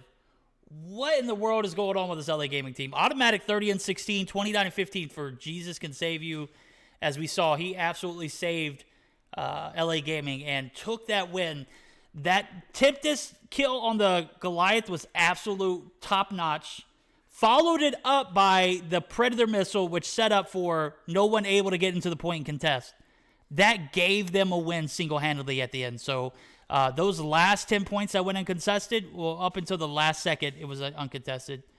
That was all because of Jesus Can Save You using that Predator missile, preventing 3 players from pushing through the mid side of the map. And that was just absolutely great timing for him. So Jesus Can Save You in LA Game and take the first game of this series. Woo! I'm all riled up. I don't know about you guys, but what did we just watch? So I want to talk about, there were 3 turning points. There were 3 points in the game. First, LA Gaming taking control of P1, building a 60-point lead, partially taking control of P2. They built that comfortable lead through until the points reset, but 11D continued little by little to win like the last 20 to 30 seconds of each point until they finally took the lead. Turning point for 11D, just it's like a boxer when he wins, when he throws a flurry the last 30 seconds to win the round. That's exactly what 11D did. That was the second turning point. The third was NP4, that hold, and I hope you got that on stream so people can see. Sniper's cubby covered, money covered. Daddy Hub obviously on point with the shotgun, gets 2 kills, 2 players coming in. Jesus and Automatic holding outside of P2, both angles. And at that point, they took back the lead, or I think they were only a few points away. And then Jesus absolutely tearing it up with the Tempest, taking out Parker with Goliath on point, and then the Pred missile, and it was. Yeah, man, that was Murder She Wrote, dude. Jesus Can Save You came through with the clutch. And I want to say I maybe missed that P4 transition because I was spectating Parker. I knew he was about to throw down that Goliath. And I wanted to see, because he didn't have any protection with any kind of trophy system or anybody right there to support him, how that was going to pan out. He was able to get it, secure it, take it to P5. But as I said, he was a little out of place as he pushed up that staircase on the backside of the, pillars side of P5, and we saw, Jesus Could Save You came through in the clutch, absolutely blew that Goliath out of the water with the Tempest, and then followed it up with the Predator missile. So I did catch that on stream. That was just absolutely ridiculous. So I was more interested in seeing how that transition from 11 was going to go down. I did not get to catch the fight in the trenches, which I missed. But that P5 takeover from LA Gaming, though, wow, dude, where has this 11 or this LA Gaming team been at all my life? Because this is exactly what we need to see in the competitive scene. These guys came out strong. They fell they fell apart a little bit through the middle, but they kept their composure, and they finished that game out super strong, flexing on our guys over at 11, and we're going to have to see how this 11 team reacts as I see Zai coming into the lobby. That's another mark to make. I don't know why they subbed Zai out. I didn't see how Alda did in the matchup, but I feel like Zai is one of those pivotal players in this roster, regardless of how much I dog him throughout the matches of missing shots. I still feel like he is a clutch and key player on this 11 roster. One that they, a move that they made to acquire this guy. I have to say, you invested a little bit to get this guy over here, and it was for a reason. I think he should have been in that hard point. And as as you said, you want your best players to be playing at all times. But I mean, when you have more than a 5-man roster, sometimes some players are just better at other game modes. Your respawns versus your search and destroy. So maybe Zai is just a better search and destroy, and Alda being the better, the better respawn player. But so yeah, guys, I said Verdict. I didn't catch the P4 hold, but I'm telling you, it was absolutely beautiful. I mean, there wasn't not one angle that wasn't covered, and it was. And at that moment, before Parker dropped the Goliath, he was the only player with a score streak. So you obviously figured that right now they have the upper hand, they got a score streak and a Goliath at that point. But looks like LA Gaming had the advantage in terms of operator mods with the Tempest. I mean, he hit like all 5-6 shots. I mean, I was watching him. He literally hit every single shot. Goliath done, then that Pred missile. So it was an intense game. Kind of stuff that you want to see, regardless of who won. Just that intense, the anxiety building up, being a close game towards the end. GG's to LA Gaming. And listen, they went search and destroy. They advanced to the semis and take out the big dogs, take out 11D. So let's see who's the search and destroy. Let's see if the chat can let us know who we should be looking out for and search and destroy. Who's the best? Who is the strongest search and destroy player for LA Gaming?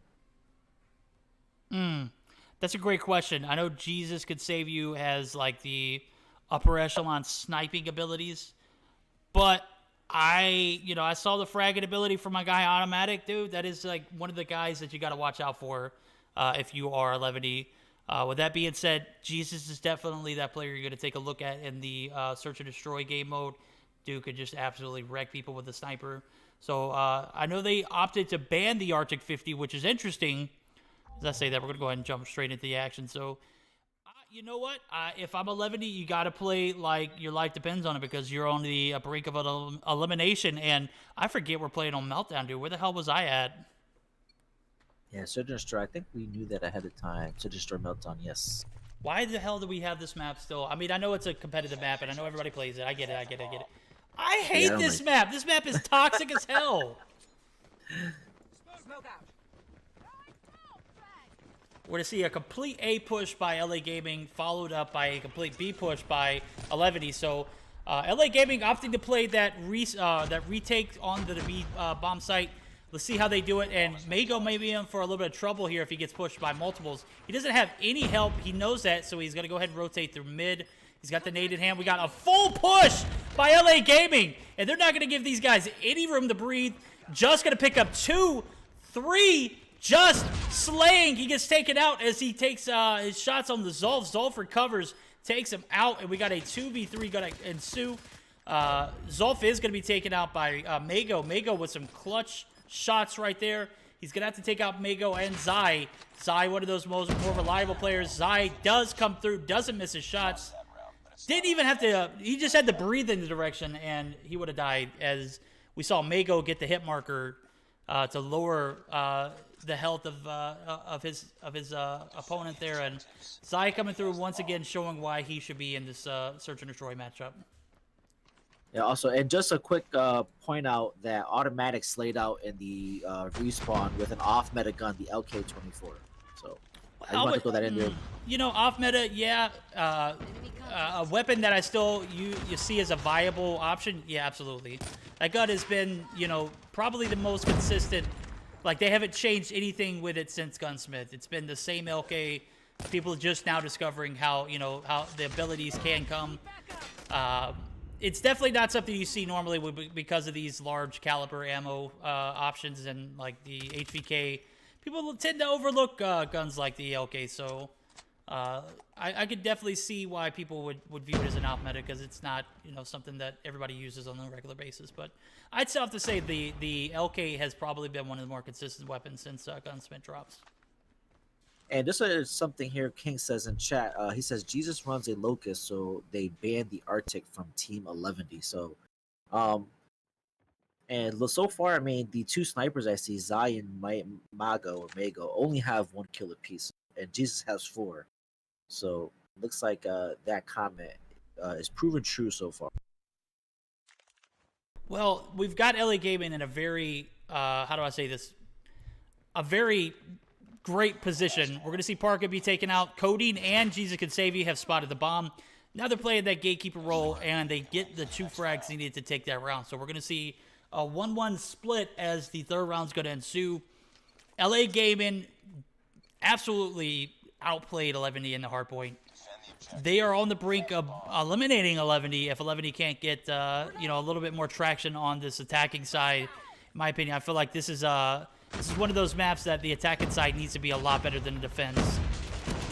We're to see, oh my goodness, trades galore. Jesus Can Save You and Automatic going to be the last 2 remaining players, as we saw Zolf, Daddy Hub, and Coding be taken out.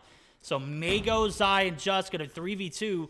They've got the bomb in hands now, and they're going to rotate, get this bomb down over at A, reduce the clock from 1.5 minutes to about 45 seconds, and Jesus and Automatic are going to have to get that defuse, as well as overcome these 3 players in that particular time frame. So the rotations over to the site are going to be made. Jesus slide peeking. Obviously, these guys are wanting to play together. They don't want to sound off too loud, as they know that these guys are right on the other side of the wall. So interested to see how they play this.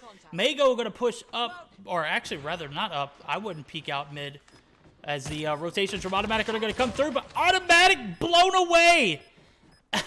He got a 1 hit. He got a hit marker from 1 shot, and we're going to see Mago destroyed as Zai pulls out the shotty and secures the deal. That's going to give another round to 11. Yeah, I did like that they both reset and went all the way around. Obviously, it didn't work out in their favor in the end, but I mean, essentially, that was a move that could have won them the round. I said it didn't, but I said I did like the fact that they did do that. Regroup, kind of gather yourselves together and continue. And just a quick update, Cygnus takes a 2-0 from F4, moving on to the second round against ARP Gaming. Just a quick update for the stream.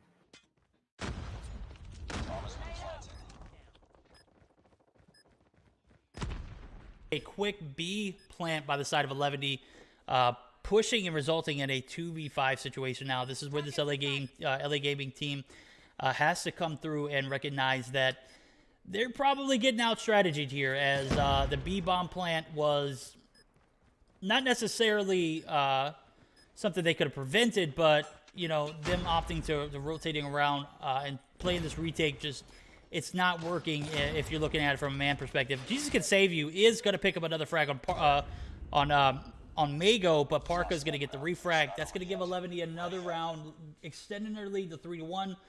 If you're just now joining in, 11 needs this Search and Destroy in order to take this to a Game 3. So LA Gaming goes up in the hard point big, and 11 on the ropes as another B bomb plant is going to go down. We're going to see 3 players now on the B side and 2 through mid, so they are adapting well. This is exactly what you need to see. Wedo and Zai. Wedo's going to take out Automatic. Zai is going to be taken out as well, though. Codeine also going to go down, as well as we just saw Zolf. So Jesus can save you, and Daddy Hub going to be the last 2 players remaining. And as I say that, Wedo takes out Daddy Hub. So another outman position for the side of LA Gaming. This is not the position you need to be in. We're to see, ooh, crisp snipe by Jesus onto Just there. He spots Wedo. It's a manageable position. 1v3 is a lot better than a 1v4 if you ask me. But, I mean, let's just be real. This map is hella condensed when it comes to the bomb site. So he's already on site. He's got a lot of work cut out for him. I could definitely see Wedo and team clutching this up without any kind of sweating here. And that's to say that Mago is going to get the frag, extending that lead to 4-1. So yeah, it looks like we are swapping. Nope. Have we switched yet? Yeah. Yes. So I mean, LA Gaming needs to change it up. It looks like I've seen that 11D are full 5-man pushing onto B bomb site. So maybe they switch up, their strategy. Maybe they flank all the way around. Maybe push mid instead of pushing backside. As I say that, Jesus picks up another. He's up to 10 frags on the board. This man is absolutely blowing the heads off. But he is going to need some help from Automatic, Zolf, Codeine, Indy. I mean, these guys only 2-1, 2-1. That means Jesus is the only one. And listen, sometimes Jesus can save you, and sometimes he can't if you ain't helping yourself. They say Jesus lets the wicked do their wickedness. Allows it. This is just one of those moments where Jesus is stepping up for the team, and he's not allowing all that wicked effort to come through from 11, but he is going to need some support. So we're going to need the rest of this LA Gaming team to come through and refrag it. As I say that, we see Zolf back up to 4 kills. So this is definitely the spot LA Gaming needs to be in, as they made a very aggressive push to A, and it is going to pan out as we're going to see Mago push by multiples. It's going to take out 1, but Automatic is going to be able to get the refrag. That's going to give a second round to LA Gaming, closing their deficit to 2, as the 7th round is going to ensue here. Interested to see how LA Gaming plays this. Are they going to go back A? Nope, they're going to have to go B, and they're going to full send it to B. This is a moment of clarity for LA Gaming. They know what they need to do here. This is their moment to shine. They need to step it up. Daddy Hub gets the bomb. He's going to get it down almost instantaneously, hopefully. Yes. You're going to get some contact. And he's going to be taken out. Nobody there with the trophy to support Hub. Well, he threw the trophy down, but I think it got taken out, or it just wasn't close enough to block that nade. He got absolutely destroyed. And it's now 1v4. Jesus, again, being the last man up with the sniper. And how often do we see that the sniper is the last player up in a 1v4, 1v5 situation? If we had $1 every time we do this, we'd probably be thousandaires or millionaires, either or. Is that a thing? Is it 1,000? Nah, we're not even going to do that. I'm not going to embarrass myself. I'm just going to say I didn't know. We'd be pretty freaking rich. Super says that Jesus used to be a former 11D player. Ooh, that's some good info. I did not know that, Super. I appreciate you coming through and letting us know that. Storyline time. Plot twist.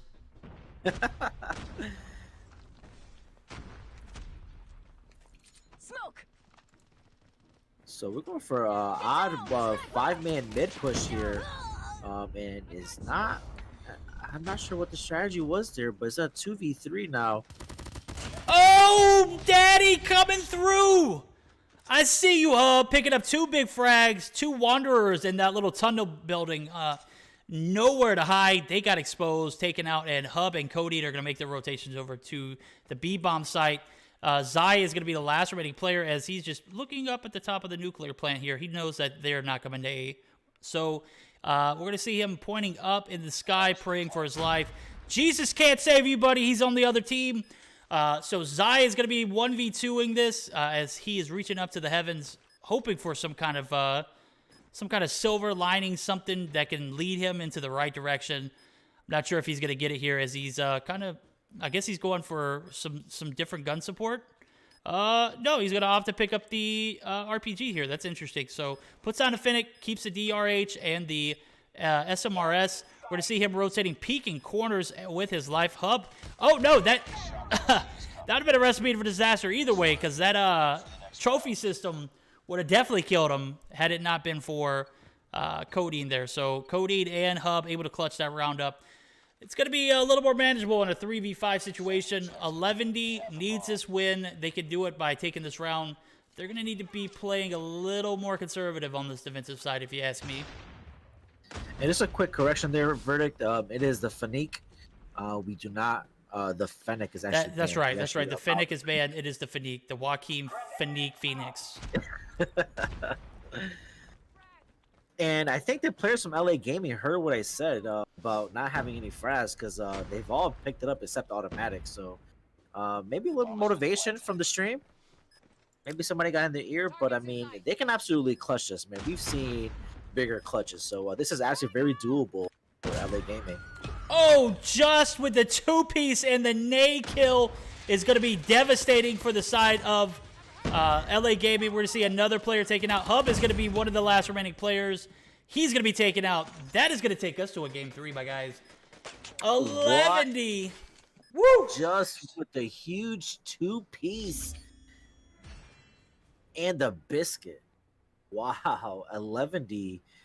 Looked a little shaky there when they gave up 2 games to LA Gaming, but that nade absolutely looks like just comes in huge. I think how many frags this guy had? This guy had 13 kills, and Jesus, who got 10 kills, was not able to pick up a frag the last couple games. So I mean, that might have been a difference maker right there. If Jesus could have picked up a couple more kills for the side of LA Gaming, but we are now 1-1.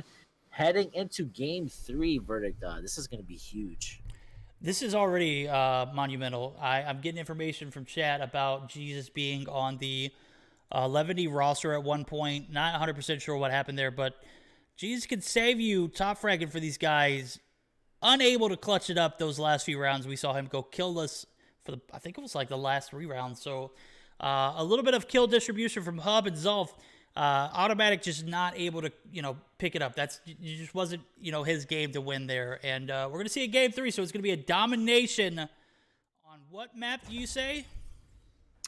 This is going to be Dom on Hackney Yard, which honestly has become one of my favorite maps to play. That ain't it, dude. It's not it. That is a toxic map for domination. Well, yeah, I mean, I agree that, because, but the thing about domination Hackney Yard is obviously is B. You want to control B because of the many. Actually, you know what? I'm gonna take that back. You don't have to control B if you can control these spawns and keep A and C, because there are so many entry points to B. There's bottom. Let's see, 1, 2, 3, 4, 5. Just like 5 or 6 different entry points into B. So if you can control A and C and just forget about B, you can win. I have to say, okay, so I've had this conversation with multiple people. I've had it with Zim personally, and this map is I don't like it for domination. I like it for hardpoint. I love it for hardpoint. Actually, it's probably one of the best maps for hardpoint. But for Dom, it just ain't it. If you start out with say the first round you're gonna have an advantage taking B. It's super close. All you got to do is prevent people from getting into the A site, and you can control the traffic to B. Now, if you are on the C side, you're going to be constant. It's like the spawn out is similar to. It's not necessarily relatable, but the only way I could put it in words that people can understand. It's kind of like Crash. If you spawn on C, it's so hard to keep B. It's so hard to keep people off of B because you're spawning out. Now, with that being said, you can't spawn trap like in Crash, so that comparison's probably not the best way to do it. But the A spawn site, the A dom site, is just going to be absolutely easier to maintain. Oh, is in and out? Yeah, I know. Yeah, I gotta fix that. There we go. That's gonna be a lot easier. Now, with that being said, it makes it a lopsided map, and that is not competitive in my opinion. The definitely rotation from C going directly into B, that top control too. So if you want to win B, you gotta have the top control, and you cannot absolutely get taken out because top control controls multiple entry points from flipping spawns. So obviously it controls C very much top, and it controls 2 different angles from A. So top control where B is in the warehouse is definitely the spot that you want to control. I couldn't agree with you anymore. And it's just so difficult to see teams make that transition, as well as also keeping players out of their home spawn. So I don't know how to translate that to people. It's not something that is, it's lopsided in my opinion. So if you get A, it gives you a comfy place to extend your lead. If you get it in the second half, obviously there are several different strategies you can do. You can try to flip to A if you got C. That could result in you just being completely dominated. It's just not a map that I enjoy seeing. It's like I don't like seeing Meltdown. And I'll sit here and complain all night, and it won't change anything with the competitive scene. These guys are going to continue to have Search and Destroy on Meltdown. We're going to continue to see domination on Hackney Yard. That is quite all right. But with, for me as a caster, it's so difficult to spectate and expect any of a matchup when you have a map like Domination on Hackney Yard, and you sit back and you watch and you see, things like this continue to happen over and over and over and over again, and teams just not being able to. I mean, sure, you're one team is going to be on C and one team is going to be on A, and it's going to flip. Obviously, both these guys are going to have the opportunity to have the easier flag, in my opinion. But at the end of the day, like, I don't feel like that the spawn should dictate the flow of the game in this particular matchup. I feel like it should just be an even, like, firing range. That's one hell of a domination map. Spawns, like, they flip so sporadically depending on where you're at and how the other team is pursuing and whatnot. The spawns here just, like, it's not it for me for a domination matchup. Yeah, I can see where you say that, because I've and playing in Hackney Yard, it's really hard to dictate where the spawn flip will happen.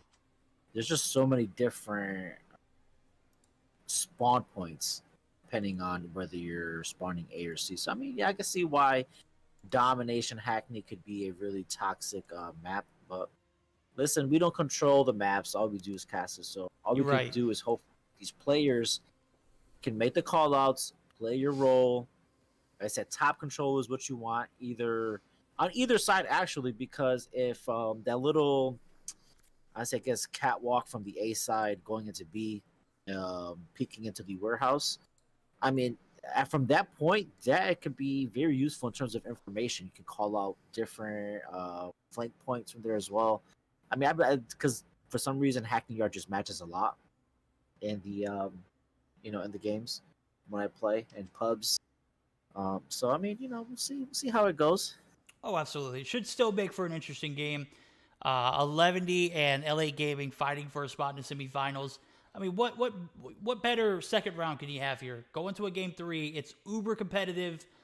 A map like this is going to determine who moves on. It's just, man, it's one of those things like, you hate to see it, but also it's got to happen. So as we say that, I do want to make a comment. We did see Yuhi pull in and take the spot of Mago. So Yuhi coming in, could this be the deciding factor as 11D just pulling out, hat tricks left and right? Obviously, want to secure this dub. Is Yuhi going to be the difference maker? Well, we'll see. We got eyes on Yuhi. So 11D on the A side, going for a full four-man push into B. Actually, Yuhi's playing offense here. Yeah, Yuhi got blown off the rip. Enemy has A. Enemy has C. Enemy taking Bravo. See a quick B cap, just going for the aggressive triple. This is something that is, he's playing that pest control, like he wants to just keep people in their spawn, preventing people from going to B. This is another advantage that I feel like A has the luxury of doing. Obviously, if you're on A, or if you're on C, you could do the same thing just by peeking into the C, or to the A spawn of the opposing team. But this supposes an opportunity for LA Gaming to take A and have an advantage here. Will they be denied that part? No, they are going to cap A. So A is going to be capped, and it looks like a flip of the spawns is going to ensue. And LA Gaming has to take advantage of this, if you ask me, for my opinion, because one, as I was continuing to say, A is a lot easier to maintain, and it's a lot easier to control. It's a lot easier to get to B. So those spawns flipping may come back and haunt 11D, but I think they know what they're doing, as spawns are actually kind of neutral for this LA Gaming roster. And Yuhi and Team 11 popping off. Yuhi up to 7 kills. This is absolutely what you want to see when you got a sub coming through. So Just also has a Goliath in hand as well as a Sentry. A triple cap is going to just devastate this 11 or this LA Gaming team, as they are not finding any way or any part closer to any other flag other than the C1 now.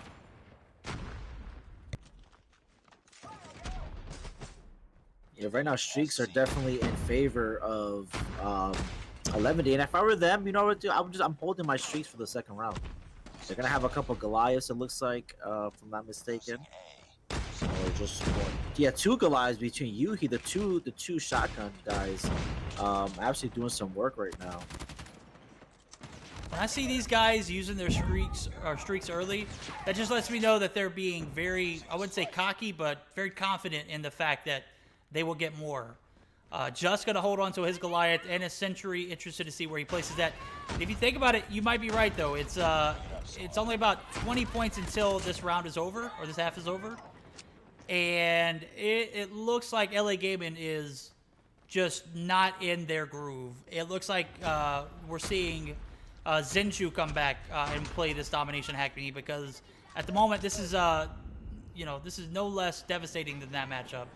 LA Gaming, I'm gonna put some respect on the name. They played a hell of a hard point, but this game is looking a lot like they're getting shit on.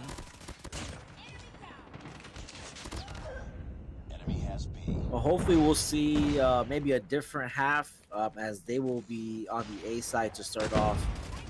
These first half definitely not in their favor. Even though they do control 2 points, 11 is going to take it. It's going to be 102-38 going to the second half. Yeah, we're going to have to see a lot better LA Gaming effort here as second half starts up. They've got a 62-point deficit that they have to cover, and that's going to be time that you're going to have to make up almost instantaneously. You can't waste any time here. You're going to have to get B. You got to control A. You're not going to allow these guys any opportunity to push in and contest that A or that B push. And off the rip, you're not off to a good start. So we're going to see Just utilizing some of his score streaks. He's going to position that Sentry in a position where, obviously he's going to be taken out there.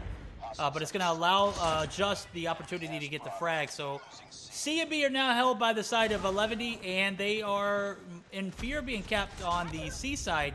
So they're going to be double capped. They might get reverse triple capped here. Should be interested to see how 11 adjusts as rotations over to A are going to ensue. This is going to pose a threat to this B flag for the side of 11, as we see the A cap is going to come through and spawns are flipped. It just looked like 11 knew what they were doing with their spawns that first half. It looks like LA Gaming is just trying to respond here, and they're not coming back with the appropriate response, as A and B are now in the hands of 11. It looks like that was their plan all along. They played into it. Jesus Could Save You playing a hell of a goaltending here as he defends that rotation back over to C. But how does that translate into points? It doesn't. We're going to see 11 continue to extend their lead, and LA Gaming once again back where they started at. Yeah, we're definitely gonna have to see a triple cap here, I think, if I'm not mistaken, in order for LA Gaming to make a miraculous comeback. I said still streaks are still in favor of 11, as they still do hold 2 Goliaths. And to be honest with you, Verdict, I mean, they may not even need to use it the way this matchup is going. Yeah, this is looking pretty lopsided. Yuhi might have been that deciding factor. He's up to 20 kills. My guy was trying to take the night off, got called into work early, and absolutely dominating it. He does not care when he does come in. As we can see, he doesn't have an off switch. This guy just continuously looking to put on a show for us. Yuhi's going to pick up his 21st there, as 11's looking to take out this LA Gaming team. And like I said, this map is just absolutely toxic. This is not, if I'm either of these teams, this is not where I want to see the deciding factor happen. Obviously, it's going down, and it's going in favor of 11, which is great for them. LA Gaming would have been a lot better off on a map like Firing Range, or even what are some of the other domination maps we see? Standoff. Raid. Standoff, Raid, yeah, either of those We haven't maps. seen Standoff tonight. Standoff would have been nice as well. Standoff being one of the more popular maps for Dom.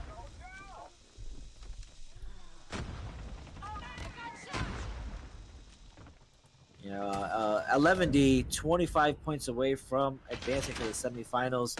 Unless something huge happens here in favor of LA Gaming, I see this obviously going in favor of 11D. Still streaks in their favor. Still hold the two Goliaths, which they haven't used it. Like I said, they're probably not going to even need to pull them out. And GG's, I mean, 11D, just whatever it is that they had in their comms heading into this. As I say, that Widow does drop a Goliath, choosing to whip it out here at the end. LA Gaming does take B control, but it might be just a little too late. Yeah, the Goliath was just a flex. They didn't need it. They used it just to show that they had it. They could get triple cap here and still win. So 11D going to be moving on to the semifinals.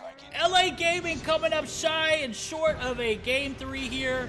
Just in a one-man wrecking crew for 11D. 11D coming through and just absolutely just slaying these guys out. I don't even know what I meant when I said one-man wrecking crew. What I meant was a 5-man wrecking crew who absolutely demolished this LA Gaming team in this game 3. And like I said, they don't need any points here. They can continue to win, but it's just going to expand our time. 42 seconds left on the clock, regardless of the situation. We're going to see Codeine get baited by that Goliath and just absolutely obliterated. And 11D doing 11D things, taking this game in good fashion on the third of this domination on Hackney Yard. That's going to close out the game. That's going to close out the series. 11D bouncing back after losing that hard point in very strong fashion. Yeah, man. Honestly, I'm gonna be honest. I'm kind of sad to see LA Gaming go. I was hoping for the underdog for them with the upset, but listen, man, they were definitely proven to be a tough competitor. By all means, they were not an easy win for 11D. They definitely gave 11D their all. GG's to LA Gaming. Hope to see you guys next week. Thank you very much for stopping by tonight and for all the supporters in the chat. Absolutely. We're going to take a look at the scorecard. Guero go on 26 and 15 with 4 caps. That's going to be the difference maker between him and Yuhi. Yuhi comes through 3 caps, 26 and 15. So great performances by both of those players. But overall, a collective unit, this 11 roster put on a hell of a domination as we see LA Gaming just coming up shy in this third game. And like I said, dude, I want to see the best team win tonight. That was 11D. LA Gaming still in that run, though, man. That hard point was absolutely phenomenal. As I say that, we're going to see 11D move over to the semifinals. And that is going to be an early night for my guy, GoldenBoy. GoldenBoy is actually going to he's going to cut us shy. He's going to rob us of some GoldenBoy time. And that's quite all right, dude. He's got a life. Let him balance that out. But definitely look forward to having you back next week, my guys. We're going to be swapping this over to a solo cast. Absolutely, GG's, guys. I say I do got work in the morning, so definitely gotta try to get some sleep so that I don't have to use up all my JuJu in the morning. I'll settle for just a double shot instead of a triple in the morning. But thank you guys to all the guys who's stopped out tonight and watched the stream while I was here. Thank you to our sponsors, HyperX and JuJu.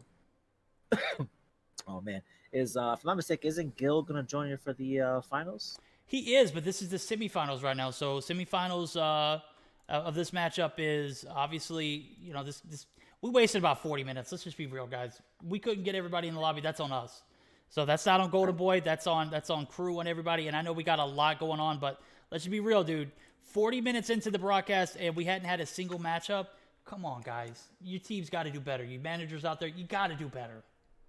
All right. And you know what? Before I leave, this is what I'm gonna do for you guys. I am about to drop 2 gifted subs for the chat. Let's see. Let's drop 2. That's what I want to do. Leave. Where we're at? Where I go to drop? Okay, gift right here. We're gonna do 2. Let's see who's gonna get 2 gifted subs. Waiting for this to update. And coming in. Come on, load. Come on, internet. Come on, internet.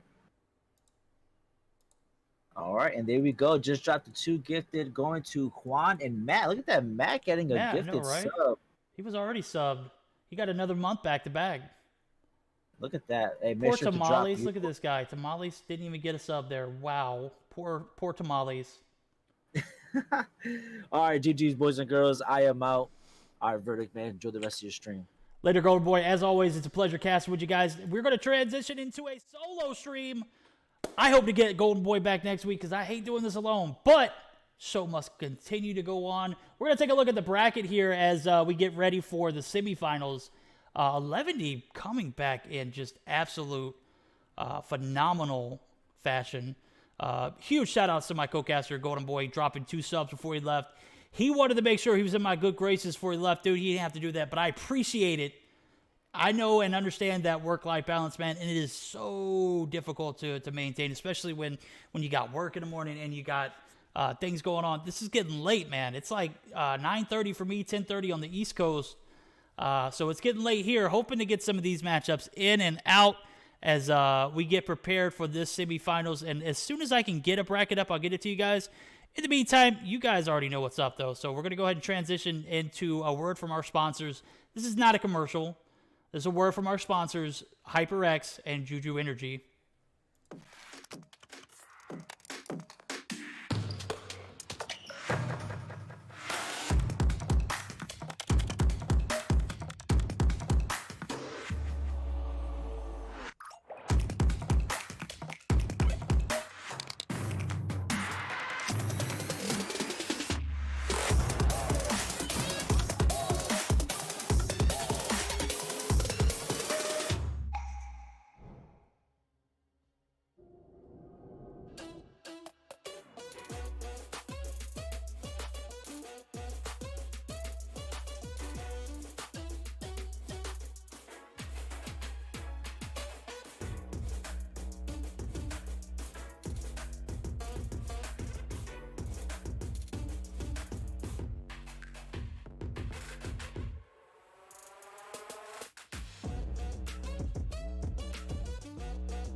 I can't fool that guy, Matt 808. This guy is just too sharp for his own good. As we take a look at the updated bracket, I might need to refresh, and then we'll reposition.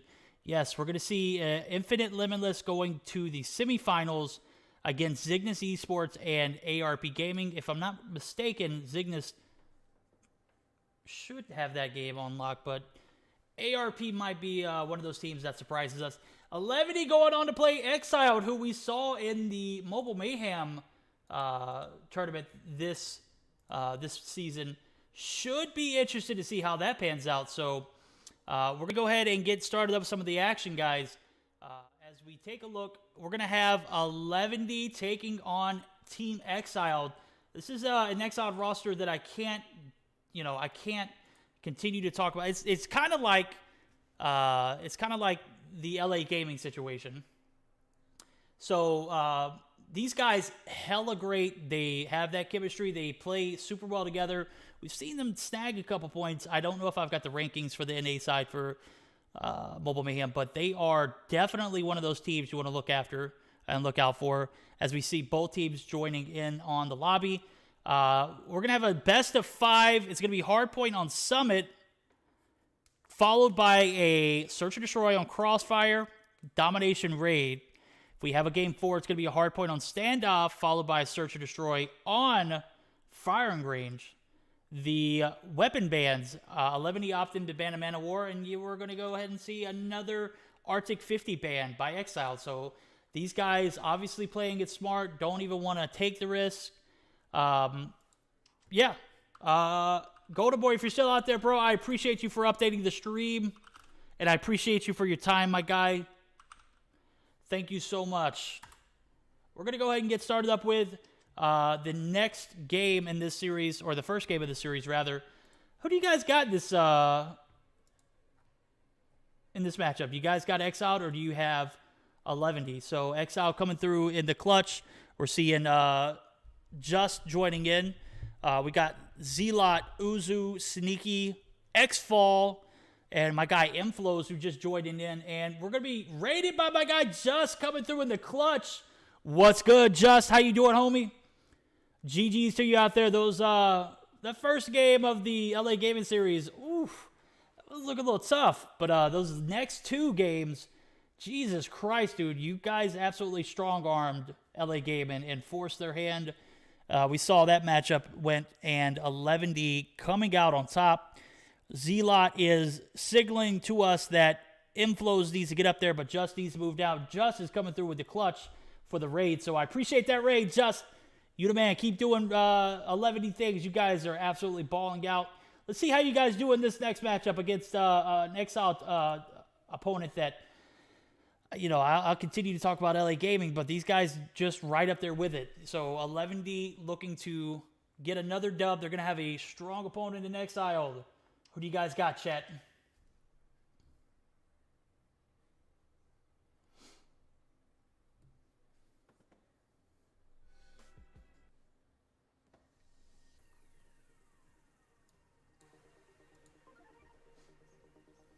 Yes, Monica Lewinsky raid. That's right. Thank you, Matt. Thank you for pointing that out.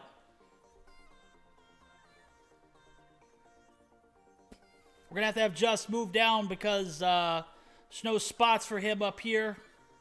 There we go. Just does move down, and we will get our guy Inflows back in the lobby. I'm having a bit of a camera issue, it looks like. Can you see me, camera? Can you recognize me? Can you focus? Can you... Hey, oh! Nope, not going to do it. Yeah! There we go. Just had to get up there close enough. Yeah! Alright, guys. This is going to be a best of 5 situation. I'm reading in chat, Sneaky equals iPad Sneaky equals iPad Sneaky equals iPad Sneaky equals iPad. That is a bold accusation, my guy. The level of disrespect. Harsha, what you barking at, my guy? What? You want to come say hey to everybody? Come on. This guy's like, if I didn't know anybody camera shy, it's this dude. My guy Hirsch over here. He's my pit mix. All bark, no bite. This guy is like the camera is vibing, my guy. It's trying to do camera things, and obviously I can't control that. Or can I? I can, but I'm a bot. That is quite all right. We're gonna go ahead and get started up here. Hardpoint on Summit. I feel like this is the only map that fits Summit, or this is the only game mode that fits Summit. So Summit is one of those maps you can't play on. You can't play on Search and Destroy. It's too toxic. Can't play on Domination. We saw Domination earlier last week, and it was just absolutely just disgusting. I did not enjoy any minute of that matchup. It is hella back and forth, and just not something you want to be playing in.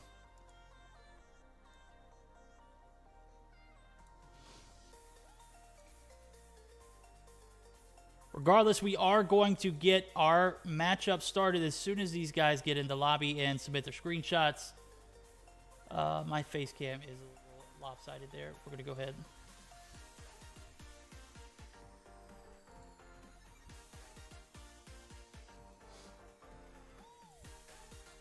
Guys, who do you got predictions? Chat, let me know what's going on. Raid, JuJu Energy? Yes, that's right. JuJu Energy coming through in the raid. Yeah! Go ahead, take a swig for you guys. I only got a little bit left. Damn, that's some good stuff. JuJu Energy coming through in the clutch, as always. This is a best of 5, Leafer. You are absolutely right. Best of 5, 11D taken on Exiled. Can Team Exiled play against this tough of an opponent? We're going to go ahead and see. I definitely think that they have the ability to do so. They're going to have to play for their lives. They're going to have to come show us. Bro, show us your dog. It's funny. Yeah, I want to show you my dog, dude, but my dog is like, he's a big guy. And I just can't pick him up. I'm a big guy. That'll let you know how big of a guy he is. But definitely won't ever get up in my lap because he's way too big for my lap. He definitely jump in my face, but he might destroy my desk, so I'd have to be on the watch of that. And anytime I approach him, he knows that he's just too smart. My guy Herschel is too smart. I can't even trick him into, you know, getting over here with a snack in my hand. Guy knows what's going on. He knows 200 IQ all the time. I should try something different. Maybe take the camera to him. Who knows? Anyway, we're going to get started up here as soon as these guys ready up and screenshots are submitted.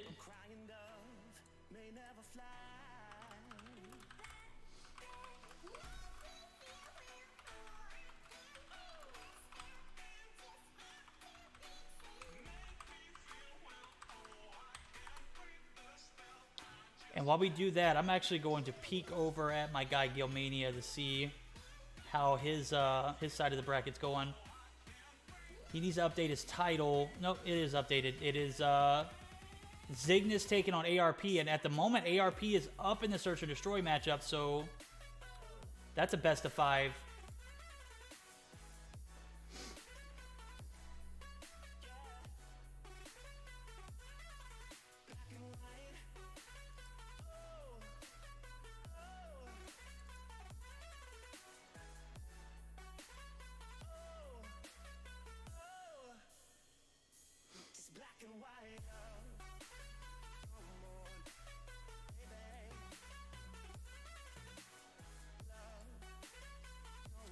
And as I say that, 11D did go ahead and tie that up. So, yeah, 11D is our matchup for the night, and we're going to see how they respond to this exiled roster.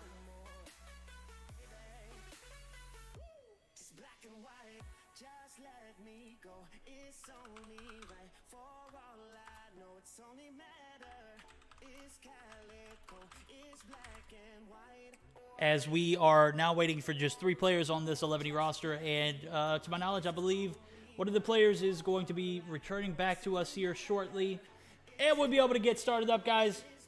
What are your guys' predictions? Is 11E going to overpower this Exiled roster, or is this Exiled roster just going to be too much sauce for 11D? We saw 11D lose the first opening game of the last matchup against LA Gaming. That didn't mean anything. They came back and just absolutely pounced on LA Gaming. It was just an absolute, just devastating game. The domination on Hackney Yard just was not in favor of my guys over at 11 or over at LA Gaming. Vivid, what's good, homie? How you been, my guy?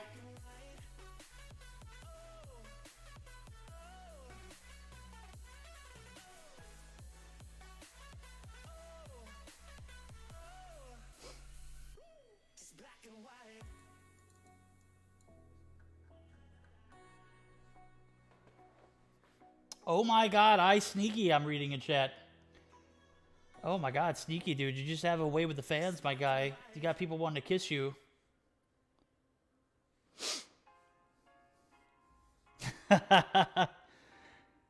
Oh, man.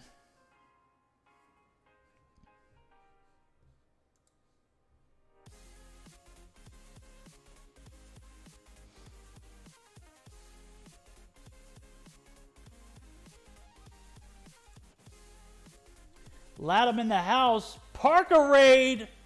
Parker coming through in the clutch. It hadn't parked up on my screen, but I see a raid from Parker from the chat. Let's see how this goes as there we go. 586 viewers. Jesus Christ, Parker. Parker goes to the bathroom and gets more viewers than I do when I give you flawless performance. That's crazy, dude. Parker coming through in the clutch. Hell yeah, my guy. That's what I'm talking about. What's going on, guys? Parker, man, absolutely clutch with that raid, dude. All right, everybody, go ahead and spam those hypes in chat. Let's go.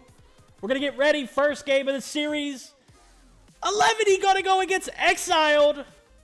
This is a best of 5 situation. Just to recap, you guys, as we see the raids coming through. Damn, Parker. Come on, my guy. 586 viewers. That's what I'm talking about. At any rate, we're going to see a Hardpoint Summit followed by a Search and Destroy on Crossfire. Domination on Raid. If we see a Game 4, it's going to be a Hardpoint on Standoff. And if it goes to a Game 5, a Search and Destroy on Firing Range. This is an interesting rotation. I love the Summit Hardpoint. I'm not against the Search and Destroy on Crossfire, but I'm obviously, you know, not a huge Crossfire fan. Domination Raid's great. Hardpoint Standoff is great. This is a well-balanced map rotation, if you ask me, and game mode. So, let's go. Parker coming through in the absolute clutch as we see 586 Raiders come through. That's what I'm talking about.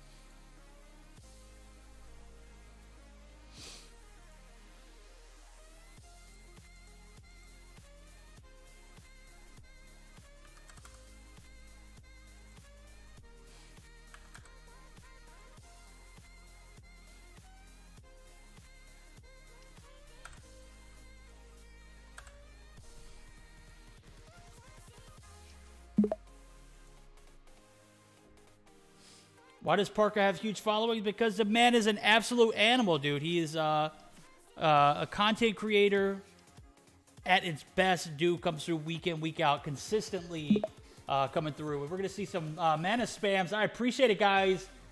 Big fire on fires. I appreciate it, dude. Coming through with a stay safe. That's what I'm talking about. Go ahead and spam that mana, my guys. Let's go.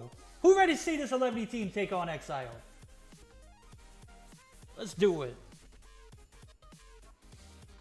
We need to put that score at 250. Not nice.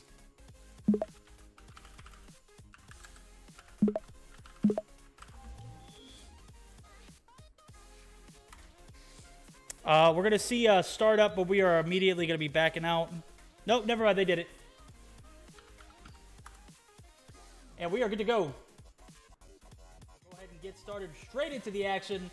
This is 11D and Exile, the semifinals of the Meseeks Sunday Showdown.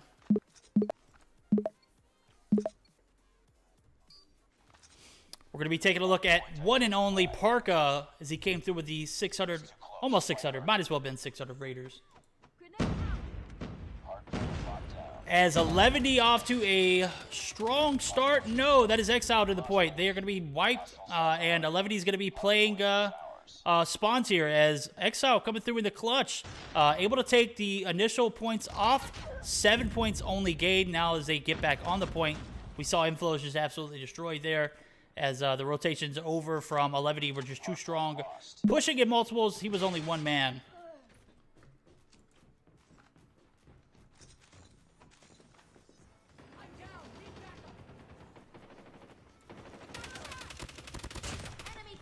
Levity playing in the point as we saw Parka playing that OBJ playing role. Inflows is going to get a trade on Parka. Zai is going to get the refrag. So Levity back in the lead. 19-21 now as the points are going to extend. And rotations to P2 are going to begin now for this Levity team as we see them regain a little bit of life towards the end of that point. Able to muster up 28 points and a strong start to P2 as it looks like no one's even going to be in the area for the side of Exiled. So a good retake on P1 and a strong start for the side of 11D as this point opens up. Uzu going to get the better half of Parka as he peeked through this mid side and paid the price. So 11D still going to be on the point, however, so we're going to see Sneaky and Team Exile try to get this retake. Going to have to come in with multiples and not push in the point solo for these guys. So I don't know if what their thought process is. I see one by one just get picked off and picked off. We're going to have to see a multiple number come through. We're going to see Z-Lot taken out. Wedo pick up his 6th kill. He's going to be taken out. We're going to be switching over to Zai as P2 rotations are, or P3 transitions are going to be made. Zai and team going to be holding spawns here. And what looked to be a promising start for Exiled is just going to dwindle as we see 11D put the foot on the gas and never stop. Hardpoint identified.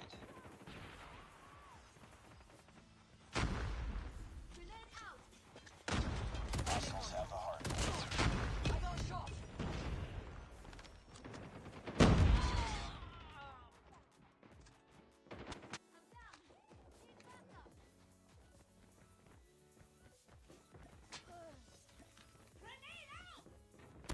Yui absolutely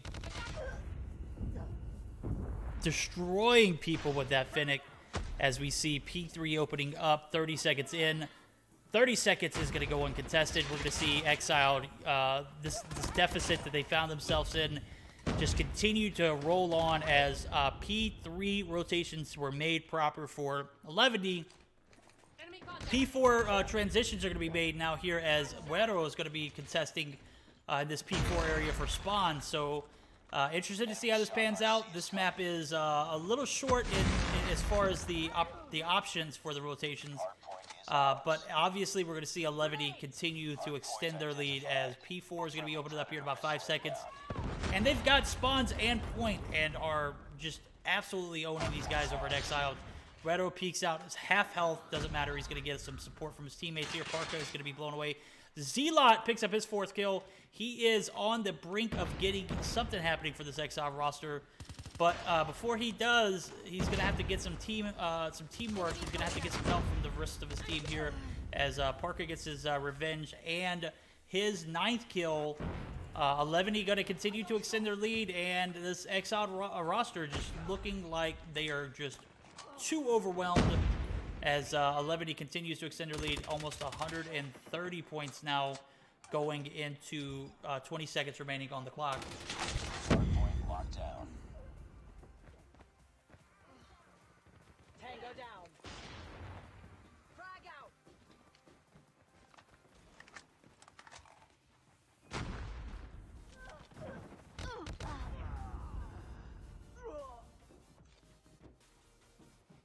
Enemy Shock RC is coming. Hardpoint is ours.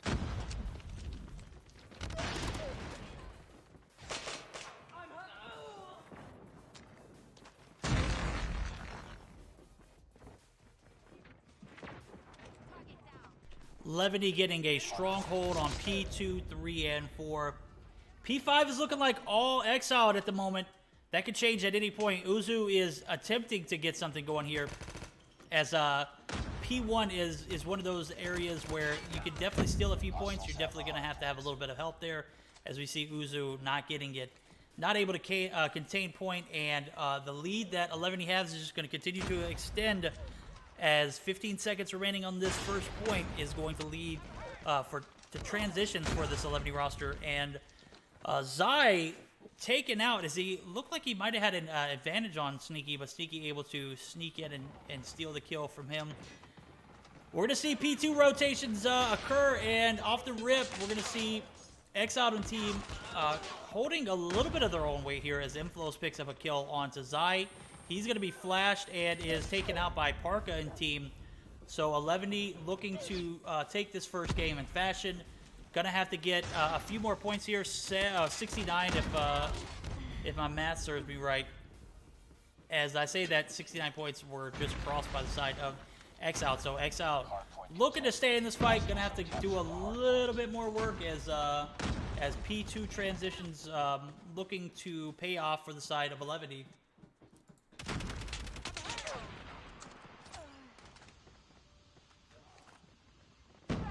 Let's just say Yuhi subbed into that third game of the LA Gaming match, and he has just been absolutely on fire ever since. He's up to 24 kills now. P3 rotations being made now by him and team. So 11 looking to seal the deal here. They've got all the ammunition they need to take the shot and take the dub. All they need to do is execute as P3 starts here in about 5 seconds. They've got spawns. They've got multiple score streaks at their disposal. They got a Goliath with just. They've got a Sentry Gun in point to prevent any kind of rotations. And Uzu gonna get his 23rd kill on the board. His efforts are not going to be enough as Exile looking to be taken out of this first game of the series in a fashion that is just absolutely downright dog. 11 just too OP for this Exile team. Summit Hardpoint is just not for them at the moment, and 11 will take this first matchup with almost of an ease. As we see Uzu pick up yet another kill, 2 kills there, putting 25 on the board for him, but no points, allowing Exile to continue this massacre. It's going to lead 11 to the first victory of the series, 250 to 75.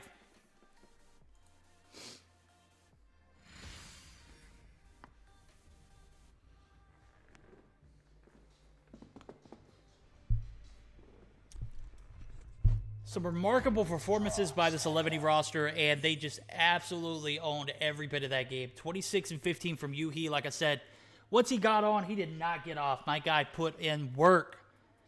Zai 21 and 18. You can't forget Parka playing that OBJ role very well. 16 and 11 in 3 minutes and 16 seconds on the hard point. Jesus Christ, Parka. That's a full-time job, my guy. You own that OBJ role very well.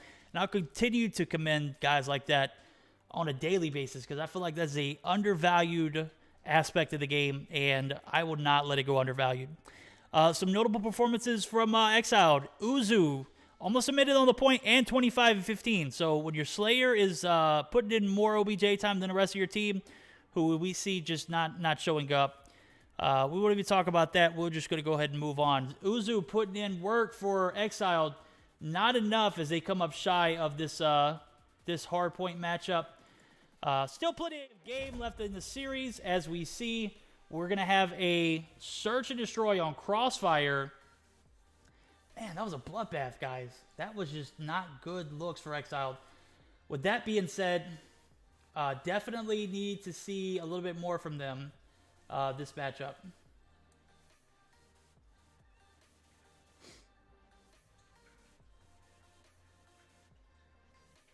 Yeah, my guy Parka, yeah, he might as well go ahead and start paying rent in a hard point. Do put in some, that's a lot of time in the point.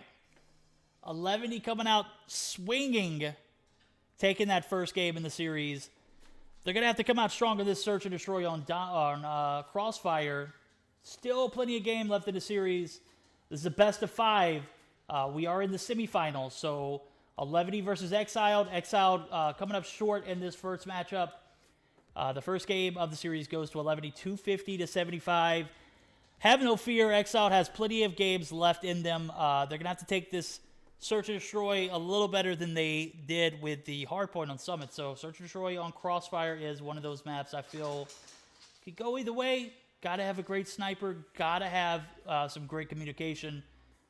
We've seen 11 play this map very well in the past. I expect nothing but the best from them as this second game in the matchup is going to make or break them here.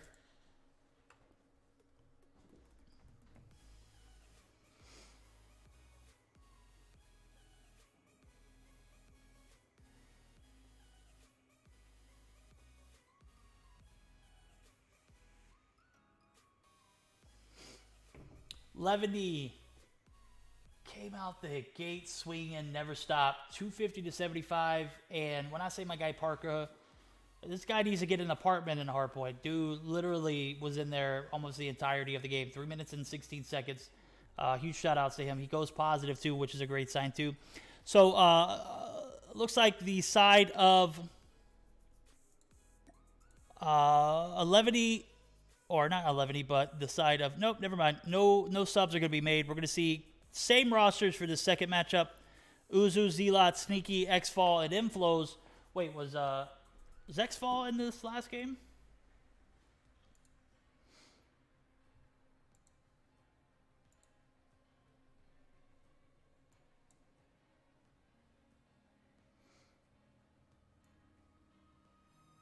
Yes, he was. So no substitutions being made. The side of 11 and Exile going to continue with the exact same rosters as the hardpoint game. Looking for better results as we have one of our mods leaving. Commending Not Nice. We appreciate you. You put in all that work in the trenches, and we definitely can't let that go unnoticed. One of our top-notch mods does very great work for us in the Meseeks Sunday Showdown and also Mobile Mayhem. So huge shout-outs to Not Nice. We appreciate you, girl. Always coming through consistently. Go, go, go, gringo! Y'all gonna have to cut that out, man. I ain't know. Okay, I'm a gringo, but my wife is from Panama, so that technically makes me partial Panamanian. I guess that'll make me a Panamaniac. At any rate, we're going to see a second game in the series. It's going to be a Search and Destroy on Crossfire. Guys, if you're just joining us, it was a massacre. It was a bloodbath. That first game, 250 to 75, 11D, takes the first game, and Parka takes a lease out on an apartment in the hardpoint as he collected 3 minutes and 16 seconds in the point. My guy absolutely just went bonkers in the OBJ. He never gave those guys anything to work with. And if I'm not mistaken, that's going to be Echo, our COD Mobile Divisional Manager, joining us in the voice chat as we get started up with the second game. Echo, go ahead and say hi to the crowd. Hello. Hello. Hello. How is everyone today? They can't hear you, my guy. Good point. How are you, Verdict? I'm great, dude. We are killing it right now. We're chilling. Awesome. Good job as always, and thank you. I'm gonna be quiet the rest of the night, but I will be here. I appreciate that. That's the kind of support I need. Echo coming through. He's the man behind the plan. As you see, executing perfectly. We get week in, week out competitive teams. We get teams like 11 to come through. And with guys like 11 in the schedule, you could definitely say that the competition or the level of competition is going to be there. We're going to see Yuhi making a strange approach over to this A-bomb side. He's going to be uncontested and is going to be inside of enemy territory as Wedo takes out the first and Uzu. Yuhi looking to play a spoiler of sorts inside of this middle building. Going to be completely uncontested. Parka picks up a trade onto Zealot. We're going to see how this pans out. Sneaky gets snuck up. And Yuhi picks up his first frag inside of enemy territory. 11D is going to take this first round as Parka picks up 2 big frags and the first round of this Search and Destroy. If you guys are out there and you're letting me know that you're Panamanian, my wife is born and raised in Panama, spent the first 10 years of her life there, and then moved to the United States thanks to her stepfather, who is a contractor for the U.S. government. So absolutely love that family, dude. We're making a trip to Panama this summer. I am super excited, guys. I'll let you know how that voyage goes as we are looking to get started up here on the second round. We're going to see a quick 3-1 now as Zai takes out Zealot. It's going to leave a 3v1. Sneaky, just not going to be enough. 11 is going to take this second round of the Search and Destroy with ease as the second game of this series is just all in favor of 11 from the rip. Destroy the objective. The enemy has the bomb. Smoke out.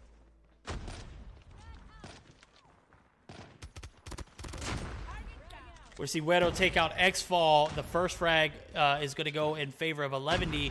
They have a 5-4 man advantage, and this is some aggressive search and destroy gameplay. I think this is 11D knowing that they are just absolutely dominant here as Zealot takes out Wedo. Zealot gets traded instantly. Uzu is the last remaining player for this Exiled roster. He's going to have to 1v4 in order to get this this round, and he's also going to have a bomb to defuse. So Yuhi sneaks out from behind, takes the kill, giving the third round to the side of 11D. This is all 11D this matchup, guys.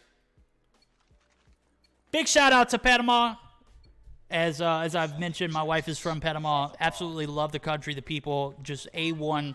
The family that you know, she has is just absolutely amazing. So huge love for my people over in Panama, as I can't speak enough about it. So 11D goes up 3-0 here in the series. Zai going to get this bomb down quick as he gets a frag as well in the meantime with the nade, taking out Sneaky. So a 4v4 going to ensue as Just was also traded. So we're going to have a semi-competitive matchup here, as a 4v4 is a lot better than a 3v1 or a 4v1. 11D still miles ahead of their opponent, as Zai is going to be super weak, retreating and reloading as Inflows gets the frag. Inflows picks up his 4th kill, and all of a sudden we got a 3v1 in Exiled. Exiled is going to steal this 4th round and make this matchup a little closer. 1-3 now as we go into the 5th round.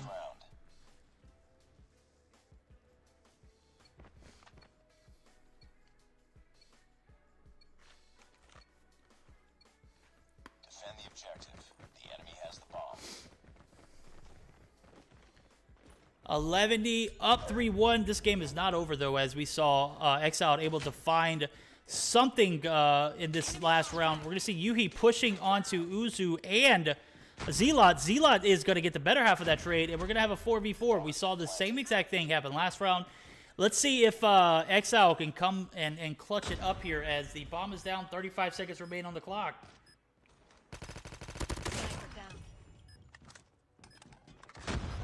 We're going to see another frag from Uzu taking out Zai.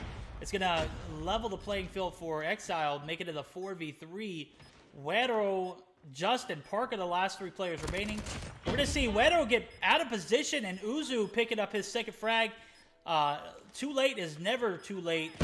Better late than never, as I would say. Parker's going to be the last player remaining, and is this bomb going to be defused? He's inside of the bomb. Oh, he gets the big frags! 200 IQ for Parker! Parker coming through! Gets the bomb detonated and sneaks 2 kills on these guys. Parker, you big snake, gonna give the lead to 11D, up 4-1. Defend the objectives. They have the bomb.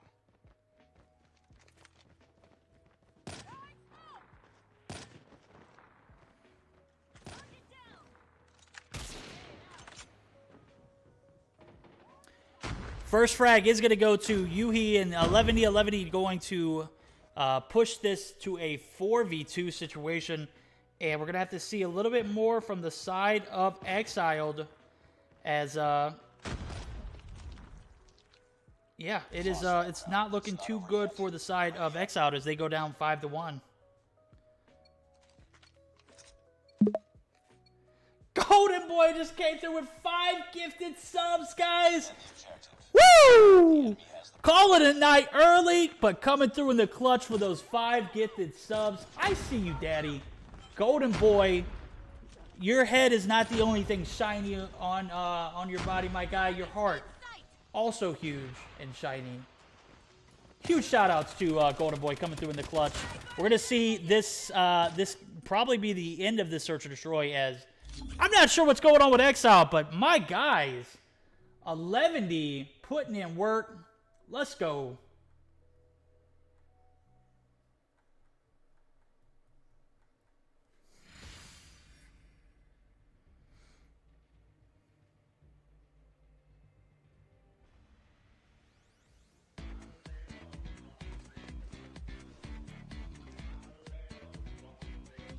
$11D punch these guys in the jaw. Go up 6-1 in this series, or in this this Search and Destroy, And this is looking a lot like the hard point all over again. This was all 11 from the rip. Exiled unable to get their feet on the ground, as we see the scorecard. Zai 7-2, Just 6-5, Parka 6-1. That's another stat that no one looks at. The amount of times you die in a search and destroy. Obviously, it doesn't have any implications to the actual stats of the game, but you got to sit and think, like, come on now. That has to be translating to something, right?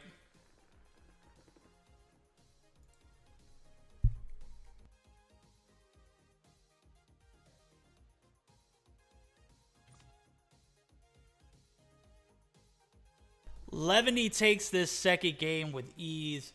And guys, we might see only 3 games in this this semifinals best of 5 situation. But man, is Levany just not OP, guys? Is this Levany's year?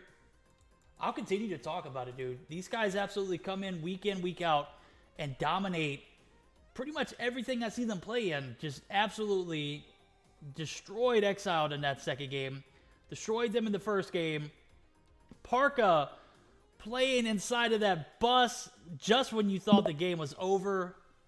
Bam! He came back and just absolutely destroyed those guys. The bomb was about to be defused. Unfortunately, not able to, as Parka 200 IQ playing time oh so well. GG's. And GoldenBoy coming through with 2 more gifted subs. This guy, what are you made of? Money? They should call you Money Boy. Somebody should clip Parka's little spoiler back there. Beerus said he wants to compete with you. He's going to go ahead and gift one too. What? Beerus, dude. What's good, homie? I haven't seen Beerus in... Man, I haven't seen Beerus in a while. GoldenBoy with the 7 gifted subs. Beerus with the 100 chicken dinner winner. And the gifted sub, man. I appreciate you, my guys. Guys, absolutely slaying it. I appreciate that.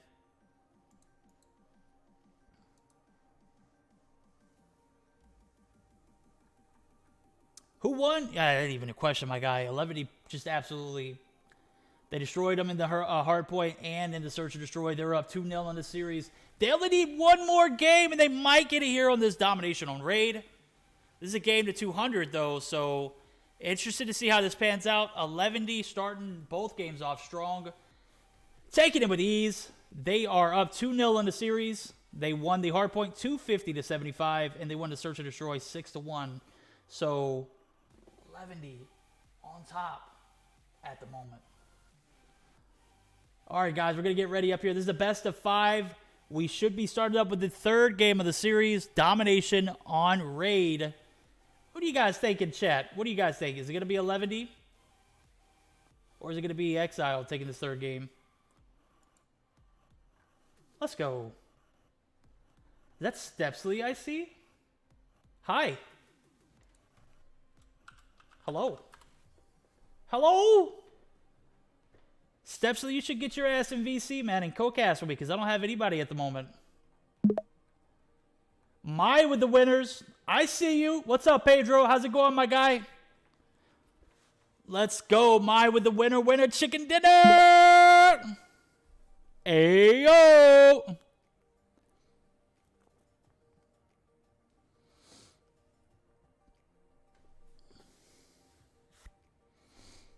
We're going to go ahead and get started up here as soon as these guys ready up.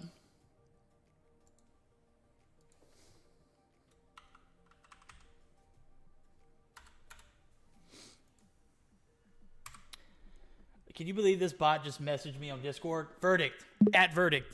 Stepsley. At Stepsley. What's good, homie? What's good, Jason? Is it best of 5? It is a best of 5. Yo, Dark King. What's good, homie? Bounce it in and out, in and out, in and out. I see you, my guy.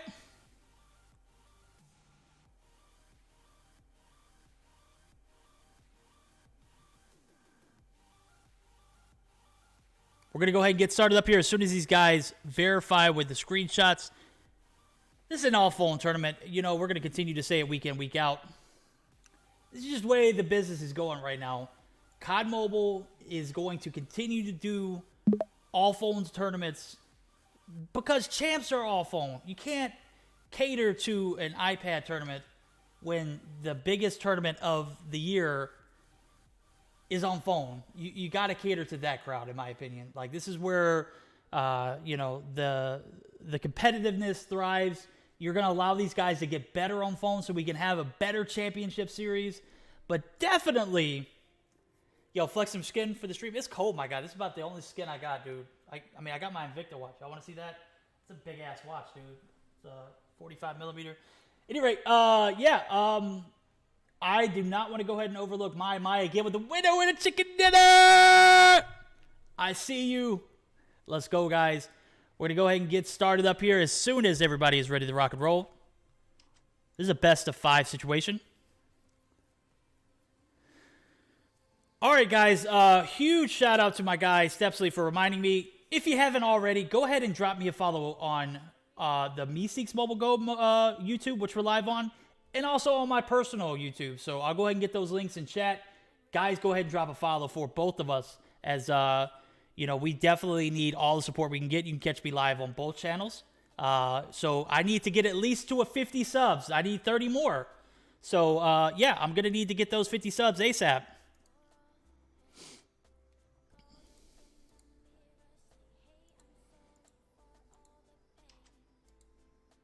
I'm going to drop both the Meseeks Mobile Go.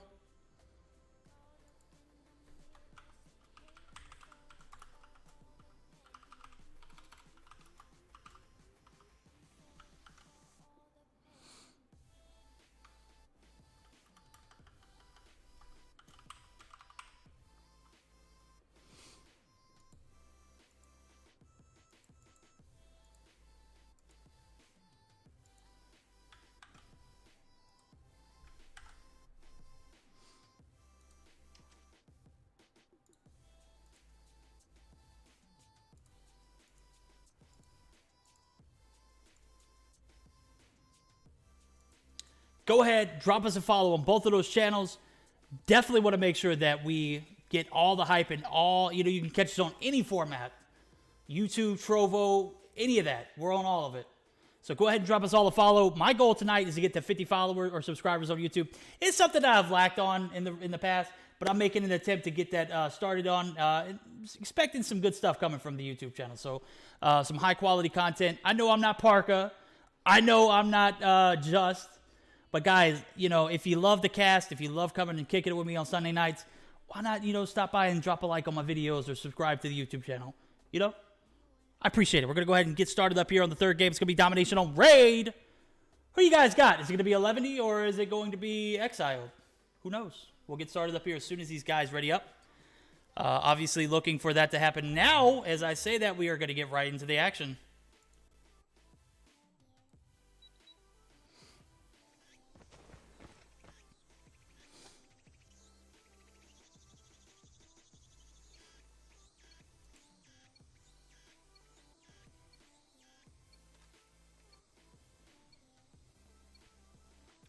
This is the make or break moment for Exile. This is just another game in the fate of 11, and Parka is reconnecting here. Yep, he is back in, so he is going to cap C or A for the side of 11. As soon as he does, we will get started up here with the domination here. Stinky's going to be sniping and take one out. We're going to see A and C capped collectively. No, A is not going to be capped. And Parka unable to cap that A site. Might cause a little bit of trouble for this 11 roster, giving the side of Exiled a little hope here, as we see Xfall just dominating these guys in spawns. He's going to take out one in Parka. They're going to get a little bit of traction here on this B bomb site, or Dom site, and this is going to extend the lead for the side of Exiled. So A is finally going to be capped by the side of 11. Have no fear, this game is just starting. It's not over yet.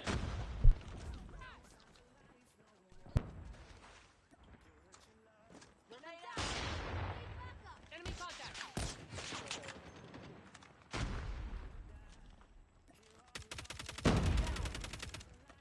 Losing Bravo.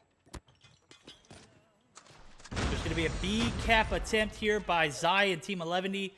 Zai waiting for some more teammates here. Parka on the backside of this B site. Gets some help from Zai as they were able to take out Xfall. We're going to see Inflows go down as well as he took out Parka. And this B cap is going to come through, even though it was a little delayed. Not 100% sure what the problem was, but we saw Parka get taken out off of that A site early. He is fragless, but has a cap on the board, so that does not leave him pointless. Still plenty of game left to be played here as Levity steals A and B, looking to close some of this deficit that they found themselves in due to a connection issue at the beginning of the matchup.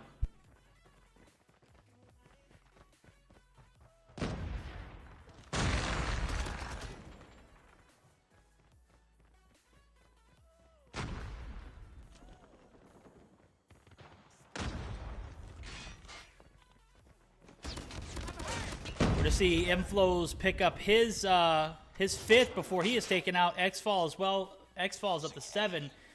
Zai and Team 11D also putting in some work here as A and B are capped. Zelot is going to put some pressure on this A site, as well as Inflows. Inflows is not going to be able to get this A. No, he's not. So this A recap is going to ensue. Uzu going to be trying to get the best. Takes out one. Takes some shots on Parka. Is going to seal the deal. No, Parka able to clutch it up. Only 3 kills on the board, but absolute necessity play there as A was in fear of being capped. Parka didn't want any bit of that, and we're going to see that A recap come through. Parka playing absolutely phenomenal there in getting that refrag. Uzu going to be pushed by Parka. Parka is going to be blown away. Uzu is going to be pushing aggressively onto this A site. He's going to have Yuhi there as he respawned there. And A and B is yet again going to be in favor of the side of 11D.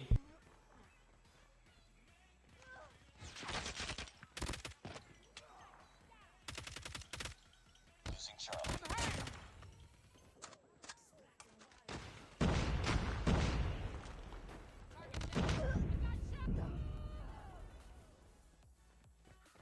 Losing A.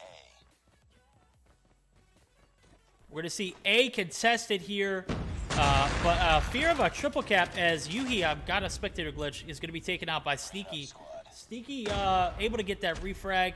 However, A and B are going to be held by the side of 11D as they extend their lead to 20+. Off to a slow start. However, the matchup is still within grasp of both teams as we see B capped by the side of Exiled. Going to give them a 2-point advantage here. With that being said, we're going to see Yuhi manning his home flag, taking out 1 in Zelot. So big frag for him as Yuhi and team started off a little slowly, but obviously able to recap and recover. B was able to get, or managed to get capped by the side of Exile. So Exile very much so in this. A lot of game left to be played here as the first half dwindles down. The favor is going to be on side of 11D as they were able to manage an A and B hold that is probably going to prevail and give them the lead going into the half as we see them push up onto the B site. Zelot, however, got other plans in stock as he's got a Goliath, Sentry, and a Pred missile already in his inventory for this second half. Ready up.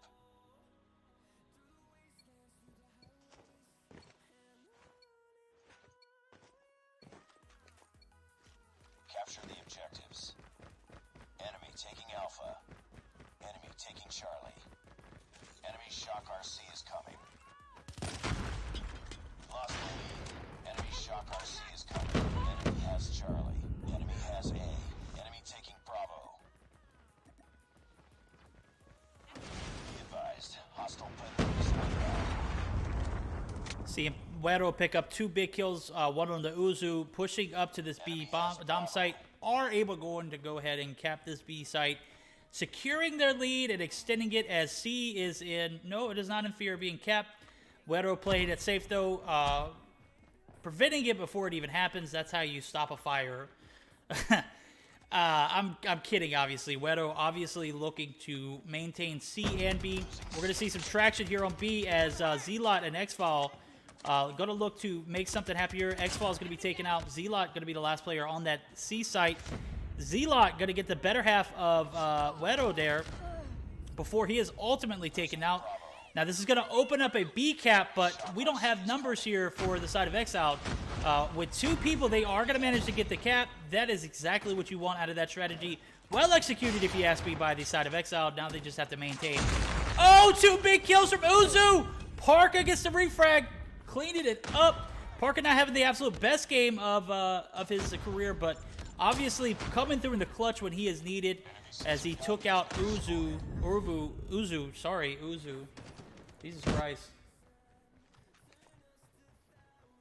Target down.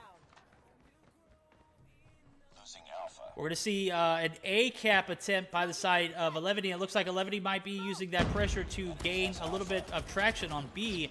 They are going to get the cap on A, which is interesting. See how long they hold it. Regardless, it's going to allow a little bit of breathing room for 11 to push onto this B site, which is ultimately their goal. We're going to see Uzu push in aggressively onto the C site, and A is going to be recapped by the side of Exiled, making this game pretty close.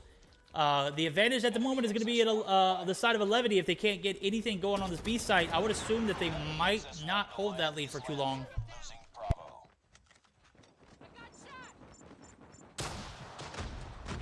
We're losing this fight.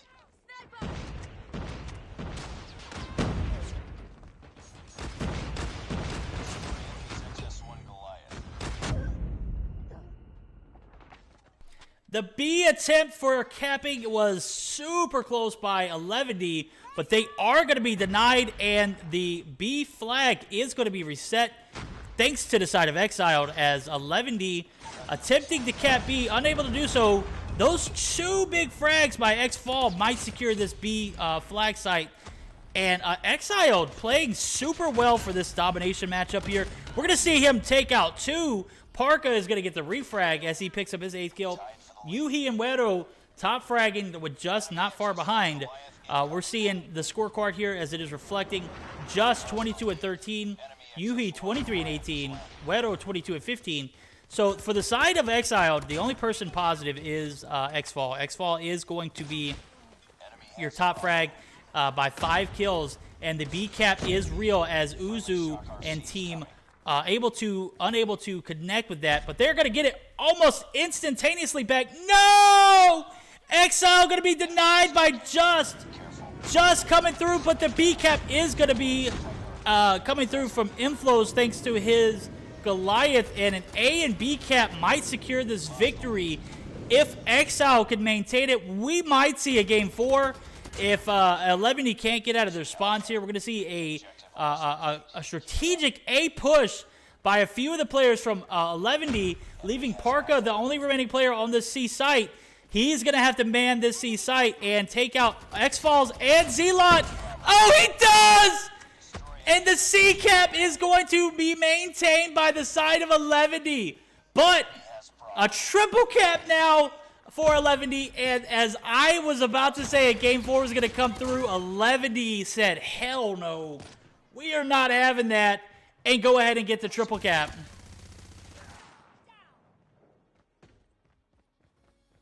Boys and girls, that's going to be your ball game. 11 down and out, not for long, as you saw the score streaks and operators come through in the clutch. 11 just too OP.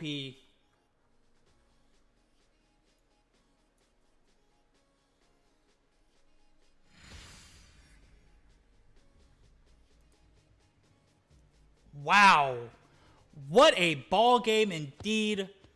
11 on the brink of losing that matchup. Parka coming through with, again, 2 clutch kills onto that C point, allowing for the triple cap. And guys, when you thought it was over, it was far from over. Wow. Parka coming through in the clutch, taking out 2 guys on C, allowing his team to triple cap. And what seemed to be a strong game from Exiled, cut shy by the triple cap. We're going to see 11 again in the finals.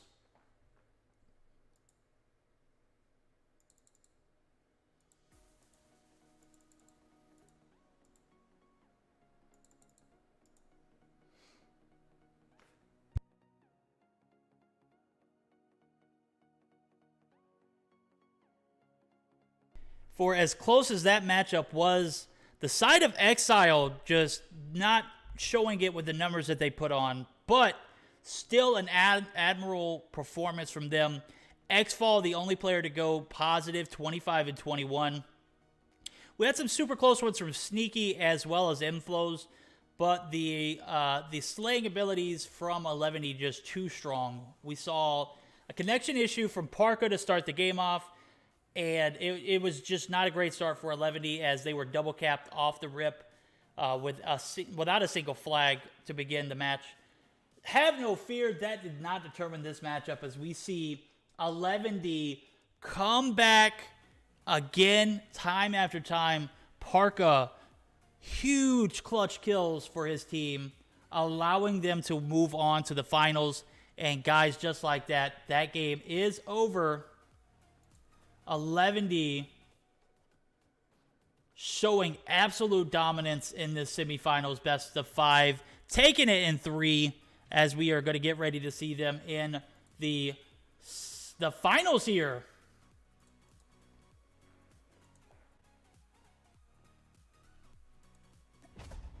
Levity flexing those muscles super strong, as they took that series in 3 in a best of 5. Wow, dude. Who saw that coming? I for sure thought 11 was going to lose that matchup, as Exiled had a strong double cap.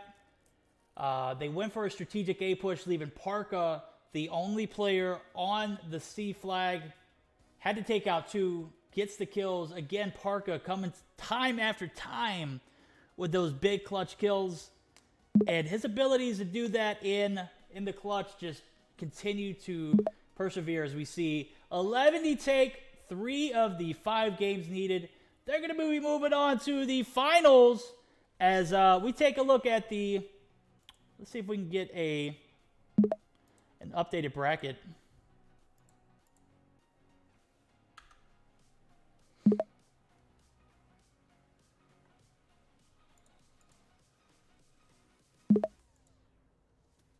We're probably going to be moving over. We're actually going to be spectating my guy, Gilmania, who is live. They're going to be able to give us the finals of this next game, and hopefully we'll see, what can happen here, as 11 going to be playing the winner of this matchup.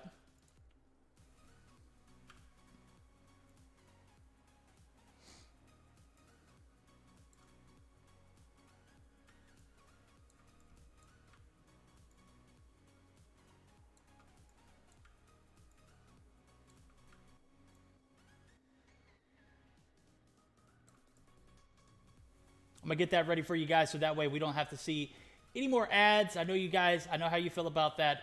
How do I eliminate ads? We're not going to do any ads. We're not going to do any short commercial breaks or short sponsor breaks, as I've done in the past. We're just going to keep the action going, and we're going to go ahead and make sure you guys are filled with joy here. We're going to go ahead and transition over. Well, actually, I'm just going to pull it up on stream so you guys can see Cygnus, and I want to say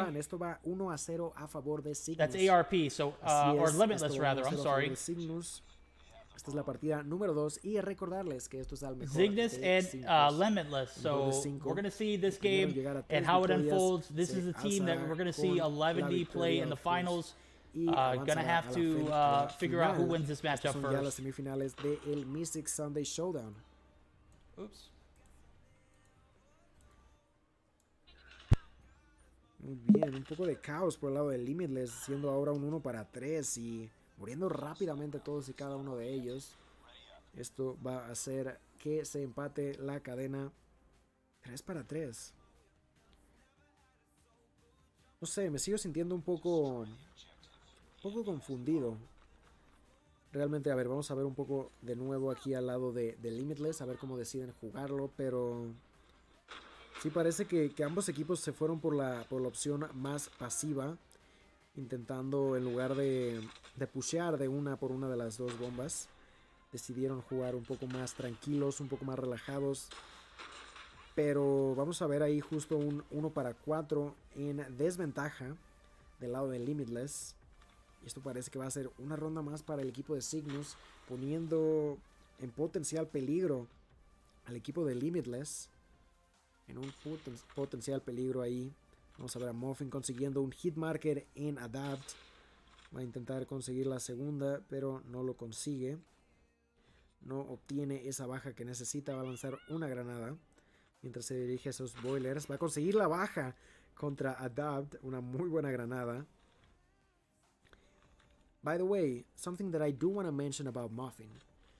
Muffin, like, if we said that Saxy likes playing with that axe, Muffin likes getting killed with the grenades. And I kid you not, there was a game where he got, I believe, like 5, no, maybe even more than that. He even got a double piece with a grenade, so he definitely knows what he's doing. He's unfortunately not gonna get a kill right there, but there's still hope, you know. It's a 1v3. He's gonna rush for the bomb without realizing that Stug was already waiting for his prey, and that's gonna allow him to get the frag, get the kill, get the round, and put Cygnus in the better side of the game yet again, 4-3. And seems like the defenders are actually shutting my mouth, but at the same time the attacking side is not really being that offensive at all. We can see Cygnus actually being on the better half of the map at the moment, as we can see them rotate towards that CT boilers area, picking up the frag onto Ninja picking up a double piece right there with that sniper. Ninja doing an amazing job, nearly taking the triple. He gets it right there onto Motzi. Now that's a 3-piece in the hands of Ninja alone in himself.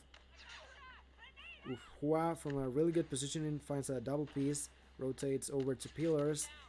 Ninja getting taken down extremely low. Orbital now getting chased by 2 players, gets taken down. Hua gets a revenge flag, but Saxy is ready for him, finds a frag. That's gonna be 5-3, and Cygnus about to get a really solid advantage. El equipo de Cygnus necesita de una sola ronda más para alzar, bueno, no alzarse con la victoria total, pero ponerse en una situación bastante a su favor.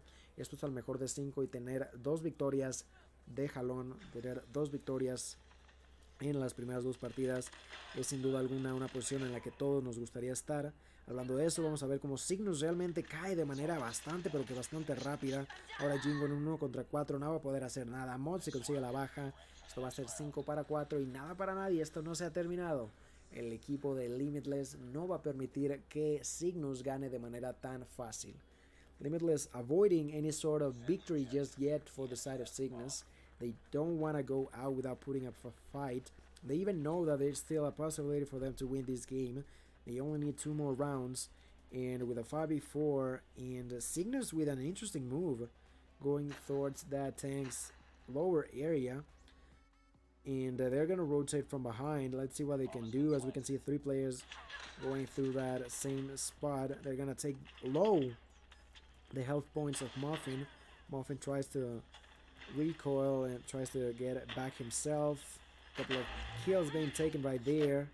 And only 1 single remaining player coming out of the side of Limitless in a 5v4.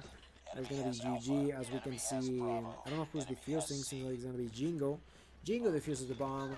This is 6-4, sorry. That is going to be 2-0 lead in favor of Cygnus. So yeah, this is 2-0 in their favor, but this is a best of 5. So they still need to get 1 more victory. Son las semifinales, así es, aún estamos en las semifinales. Vamos a ver cómo en esta ocasión Saxy no va a ser el carry que vimos en estos partidos anteriores. Bueno, en realidad, vamos a ver. Obtuvo sus 10 bajitas. Obtuvo aproximadamente una baja por ronda, así que sin duda alguna hizo su trabajo, hizo lo que se le requiere hacer, mientras que Ninja va a ser el que tuvo más bajas, 12. Esta vez un poco más divididas, un poco más distribuidas la cantidad de bajas por el lado de Cygnus, así que pero que muy bien jugado. And now we're going to move on to a game number 3, game number 3 being a game of domination on a firing range. And I think I just noticed how one of the players actually left. Let me go back into the lobby scene. And now being in here, No, never mind. I think he just got reconnected. He probably left on accident, but now he's back into the game. He is back into the game.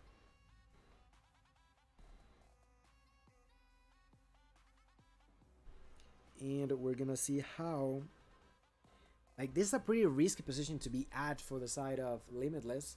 A 2-0 disadvantage is definitely something that you don't want to be at any given moment. So let's see what they can do to prevent the Cygnus from getting a clean 3-0. Oh, sorry about that. So now we just have to wait. Game number 3, domination on firing range. I don't know what to say. Like, even on both respawns and without respawns, Cygnus just seems pretty dominant on these semifinals right here.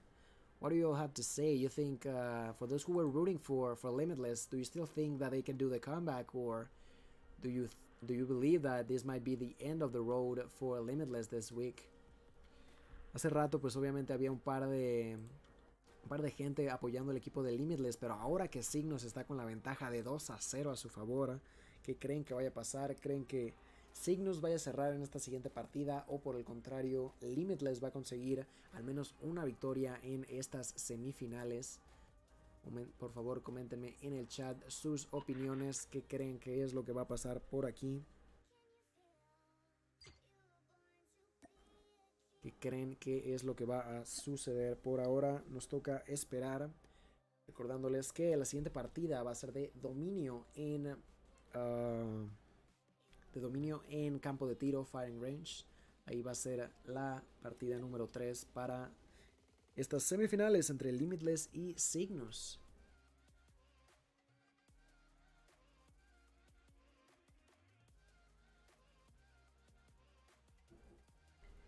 Bien.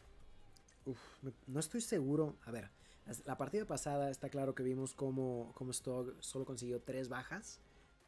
Y no me queda más que preguntarme, ¿realmente, o sea, estará lagueando aún o ya se habrá mejorado? Estuvo con muchísimos problemas con anterioridad acerca de su internet, así que no tengo idea de lo que vaya a pasar por aquí. No tengo ni idea, solo consiguió 3 bajitas. Y pues parece que sí lo van a mantener en esta siguiente partida, así que vamos a ver cómo le va en esta partida con respawns, con reaparición. We just need, yeah, it seems like the team of Cygnus is actually taking his sweet time to deliver what they're supposed to for this next matchup. I do still think that we're gonna be starting soon, so hang in tight. It's gonna be game number 3, and this could potentially be the last game for Limitless if they don't find a way to get the victory. But I'm sure that if they don't win, they at least are gonna be putting up a solid fight like we witnessed last game. It was a 6-4, so they sure know how to do this and how to handle these guys. Let's see if they can maybe get a couple more of the steps that they need in order to win the game. Of course, last game got pretty close, but this is not about getting close. This is about the victory, right? And just as a reminder that the banned weapons for this matchup, the banned weapons are the DRH and the Man of War. So yeah, we're not gonna see any of that. Obviously, the Man of War, the recently discovered star for a lot of people, with the main issue being, of course, the fact that the recoil is kind of hard to control in a way. Something that you gotta get used to while playing with it. And it's something that you don't get to control from one day to another. You gotta take your time, know how the weapon, the recoil works, so you can prevent it or like fix it while you're shooting against your opponents. And something worth to mention is that it seems like the reign of terror of the weapon ASM-10 has come to an end. I'm not saying by any means that it's a bad weapon. I'm just saying that there's also other options. So at this point in time, with the option of teams banning weapons, I do believe that it brings a lot of variety on what we've seen in these tournaments. Like, there's been times where tournaments can be like a whole. For example, there was a time where it was all HBK or all HG40 or stuff like that, you know. But today we've seen 2 shotguns, the KRM and the BY-15. We've seen 3 Snow, I know snipers, you were the Arctic talking about it a 50, little while ago. Locust, and Outlaw. And Outside of without Call of further Duty ado, let Mobile, me what's your move on profession, my to guy? the match scene. Like I was saying, shotguns, we've seen snipers, we've seen the axe being played by Saxy, of course. And we've seen SMGs, the Fennec, the QXR, the ARs, the DRH, the Men of War, the you know what I'm saying? Like, I like this format. It allows you to have a lot of stuff for you to be done. And yeah, without further ado, game number 3 about to start. This is a 2-0 lead. Once again, let me repeat myself. This is a 2-0 lead to the side of Cygnus. That means that the team of Limitless cannot not allow themselves to lose anymore. And if they do, that would be the end of the road. I'm sure they all know that and are gonna try their hardest for that not to happen. As we can see, T-Bag nearly getting a double piece, but Muffin provides a little bit of help for that last frag. We're gonna see T-Bag and his ally trying to take out those points out of B. And they get pushed over from that jungle area. We're gonna see T-Bag going to the 2nd floor of Metal, trying to defend from there, and they're gonna start losing Alpha. And the same second they hear that, they just go for C. They're like, we might lose A, and they actually don't, but they gain control over C, and just like that, the blue side, Limitless, gains control over 2 flags, and that's gonna be a triple cap in the favor of Limitless. They knew they had to play strong, and they're doing just that. As we can see, Hua rotating towards that wood area through the A flag, and really good Predator gonna prevent them from getting C. And that's gonna be a triple cap for so long in favor of Limitless, providing them with an advantage of about 18 points. But at the same time, they still have 2 flags, and having 18 points right at the bat, that is definitely something that you don't want to see as your rivals do, but of course you want to have. And as I say that, seems like Cygnus is gonna come back from that, and I don't know who got that cluster strike, but that's gonna come in clutch. Unfortunately for him or her who got it, they're still gonna lose A, and just like that, just Limitless is just playing extremely well. They're playing in a way that they are dancing around wherever the opponents might be. And as I say that, they lose again C, but they're still in the league by 20 points, and allows them to have a bit more of time before they kind of try to figure out their next move, their next point into the plan. And I was gonna, yeah, wow. I was throwing flowers at Limitless, but as I said, that seems like Cygnus now is the one with the triple cap. Oh, he's in a vehicle too. And Saxy with a triple piece, thanks to that explosive arch, and with a double, he did a defense on his own, getting the cluster strike and the Goliath. I'm so like, this player is so remarkable from what we've seen today. We're gonna see him try to defend that A bomb from all the other way around, and now Cygnus is gonna be on the lead. As we can see, Saxy throwing all of his score streaks except for the Goliath. He's gonna try to defend C right there. He gets he actually couldn't get a frag. Unfortunate aim right there for the side of Cygnus. That could have been huge to allow them to get an even higher advantage, but it doesn't matter. Like, they were losing by 20, now they are winning by 20. So pretty good turnaround for Cygnus, and that is just bad news for the side of Limitless.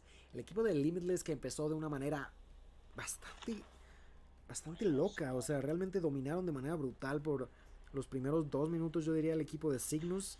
Pero ahora que nos movemos a la parte final de esta primera ronda, están siendo dominados por todos lados, no logran conseguir más que una sola posesión de bandera.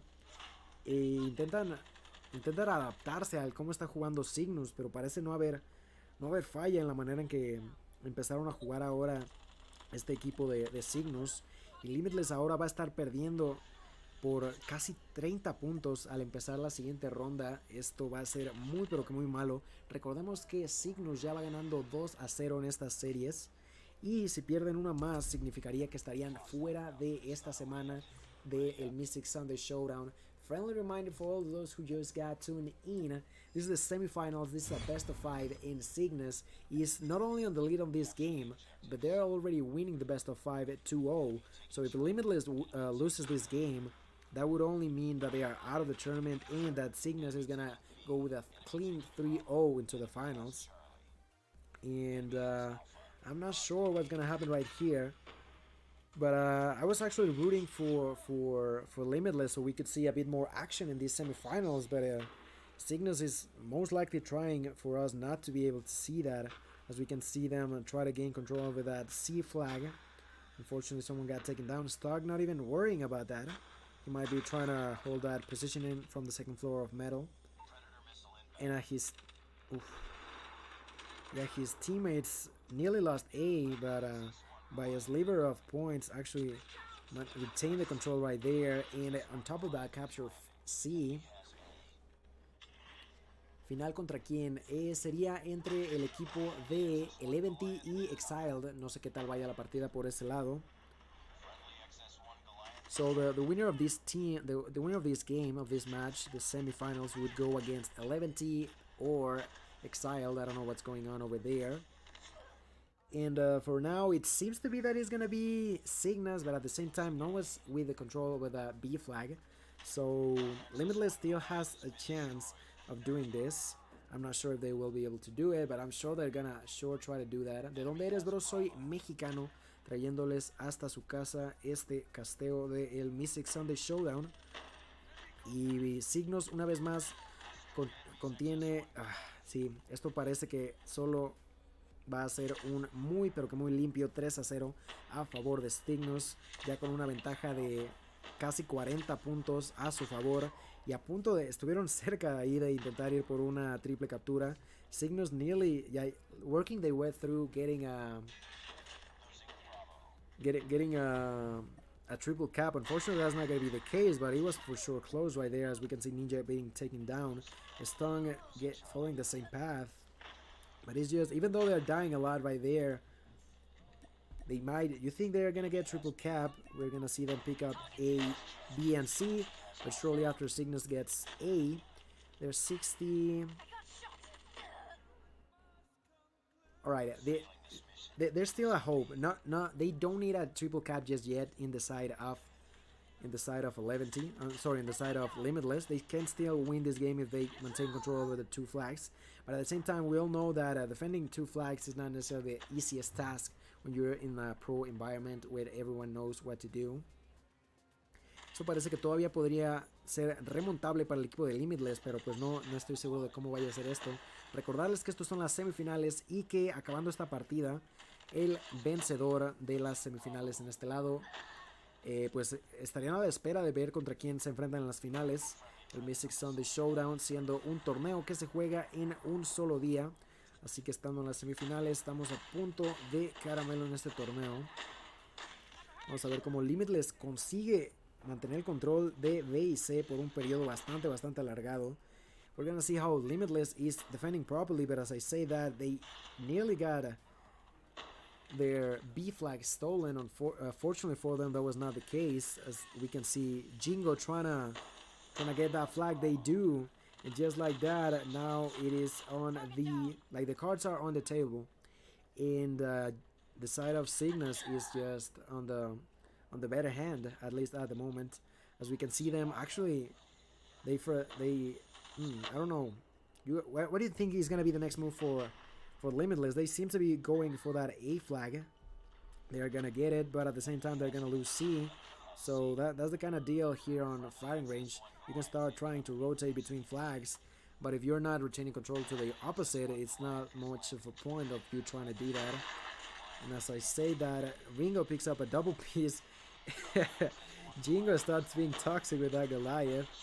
There's two Goliaths in the hands of the team of Cygnus, and unfortunately, because of that same matter, they're not gonna be able to quickly enough go to the middle of the map, and Limitless takes an advantage of that. Take out the Predator, finds a frag with that. And I think the timer, look at the timer, there's only less than 15 seconds on the clock. Limitless is gonna lose this game, and that is gonna be a 3-0 sweep. 3-0 sweep in the semifinals in favor of Cygnus. We have a finalist. This is the winner right here. Cygnus 3-0 over Limitless. GG, well played. Guys, you saw it here first. Well played. 11D versus Cygnus in the finals. And the hardest was just I'd be lying to you if I said we weren't here right here. before. As we can see, the we are scoreboard, obviously here now, and we have that's been gonna be here the before in the second past. time. There's plenty of players. So we're going to be joined by on the side of Cygnus. of course, my guy everyone has Gilmania over 20, so for pretty impressive out of this the one. finals. And now, please don't leave Get because ready. we are about to see the finals. Por favor, no se vayan. Estamos a punto de ver las finales. Y las finales van a ser hosteadas en el canal de Verdict. Uno de mis compañeros, vamos a hacerle un pequeño raid. Vamos a hacerle un raid por este lado. Entonces nos veremos As por we allá. just por saw favor, apoyar 11D de nueva cuenta taking este torneo. on Cygnus, as Cygnus able to 3-0 my guys over at Limitless. Hell of a fight in that domination, but just coming up too short. And I'm not talking about the rapper. I'm talking about that matchup. Too short. Coming through. 11D going to be playing Cygnus in the finals, guys. What do you think here? Gilmania coming through in the clutch with the 21 Raiders. I see you, Gil. How's it going, my guys? We're going to be joined by Gil shortly as we get ready for this matchup. I am obviously waiting for an invite to the lobby. I'm ready to get this thing started. Who's going to be hosting?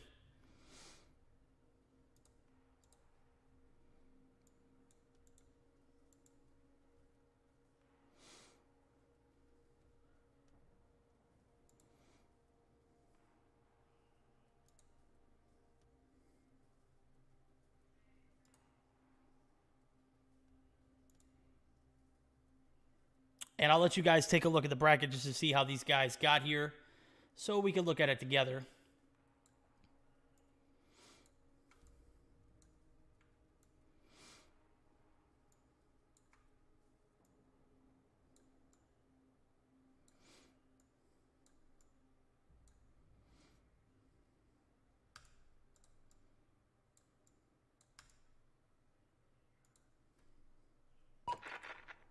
There we go. I'm getting an invite to the lobby.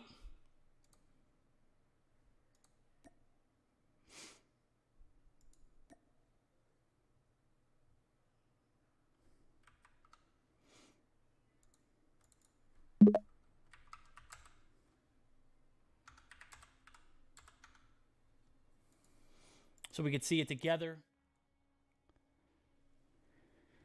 All right, we'll start from the very beginning. Cygnus Esports taking out F4 in the first round. Also playing against ARP, 2-0ing them. We saw a 3-0 in the semifinals against Limitless, ultimately leading us up to the 11D game here in the finals. For the side of 11D, 11D had to overcome a few objections here. We saw JuJu Esports come through. They got 2-0'd. LA Gaming, probably the closest matchup of the night for this 11D roster. And as I say that, I am not going to be playing, so I hope these guys make room for me up top. We'll be joined by Gil as soon as he is able to jump into the VC.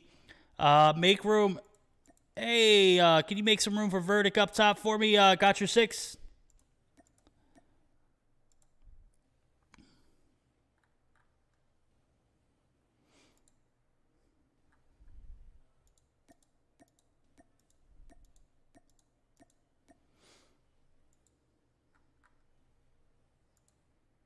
And we also saw them take out Exiled 3-0 in the series. I do believe we're going to be joined by Gil now. Gil, are you in the VC? Close but no cigar. It was just me hearing stuff. So, this is the Meseeks Sunday Showdown Finals. It's going to be hosted by your guys, Gilmania and I. Coming through in the clutch, as we saw Gil cast ever so flawlessly going into that semifinals matchup. We are just about ready for tea time, and guys, you know what that means. It's a long stretch. It's 11D. That's not, who is Rusty? Who is this guy? Rusty got the hell out of Dodge.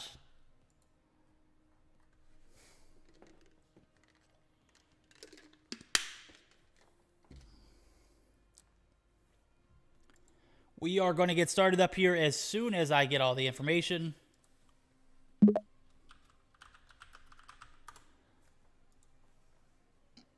That's right. Nestor, what's good, homie? Go 11D. We're going to get started up here as soon as these guys get in the lobby and as soon as they submit those screenshots.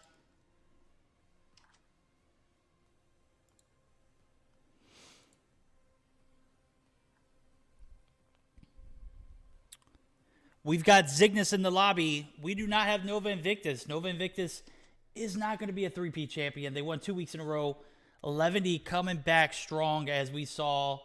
I can't believe Teletubbies got 2-0'd. That is crazy. At any rate, 11D is going to be joining in the lobby. We are going to get started up here as soon as these players do get in. And as soon as I get info on the finals matchup, I will let you guys know ASAP.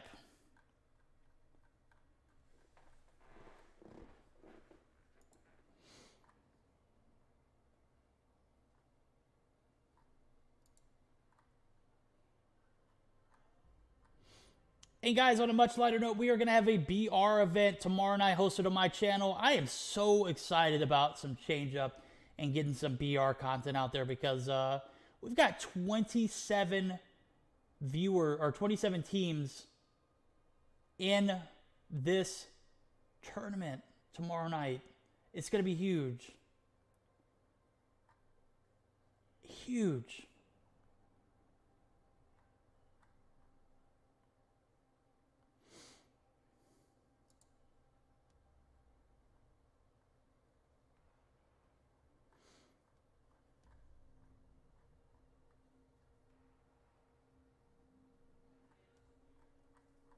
Looking for a lot more teams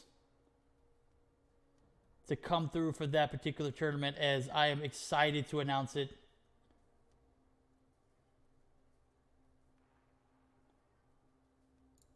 We're going to get that info as soon as I can get it to you. The matchup for the night, it's going to be starting off with a hardpoint, I'm assuming.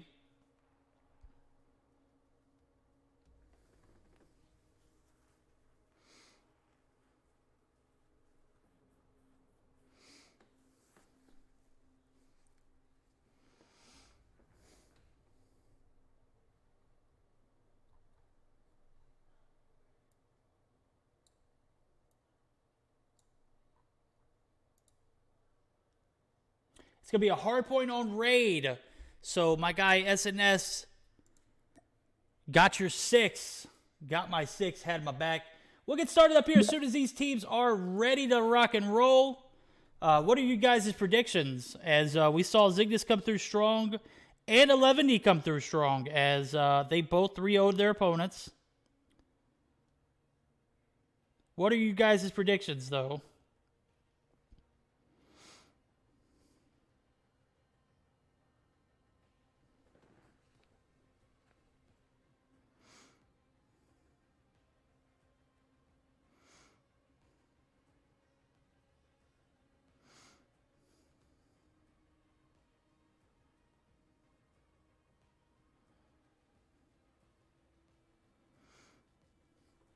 We're going to be joined by 11D and team. We got Zywedo, Just, and Yuhi in the lobby already. We're waiting for Parka to come through for the 5th and final player in this 11D roster. And guys, what are your predictions? 11D going to lose? That's tough. That's a tough accusation, my guy. All right, so I've got the rotations. We got a Search and Destroy for the second game on Standoff, followed by a Domination on Firing Range. If it goes to a Game 4, we're going to see a Hardpoint on Hackney Yard? Yes, thank God.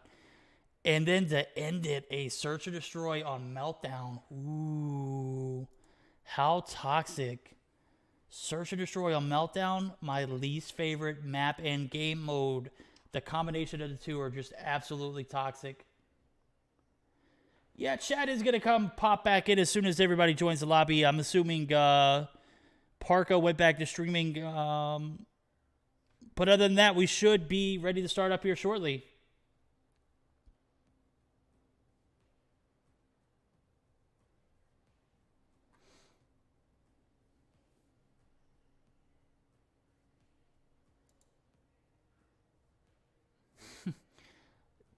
Just coming through the lobby, just straight toxic. Same trash. Rip. All right, guys, we're going to get started up here as soon as everybody gets in the lobby. You've heard the map rotations. I need to know the gun bans now, so getting those collected from the teams as we speak. And also waiting for Gilmania to join in. Gilmania, as we saw, the caster on the other side of the bracket for us. Zygnus opting to ban the DRH, 11 banning the Arctic. So the Arctic obviously a threat in this situation as we see. Zygnus all in. Parka is all in. Bear needs to move down. We need to make some room here. Bear's ready up top. He's ready to rock and roll.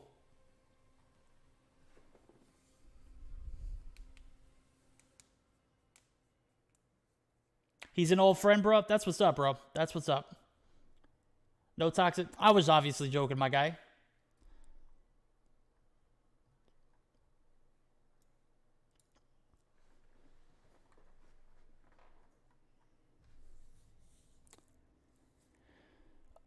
When I took a look at the bracket here, it looks like Exiled. Well, Tribe Gaming actually DQ'd. So that was not Exiled beating Tribe. That was Exiled moving on due to a DQ.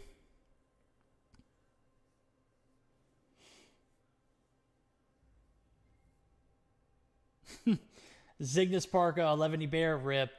Imagine, though.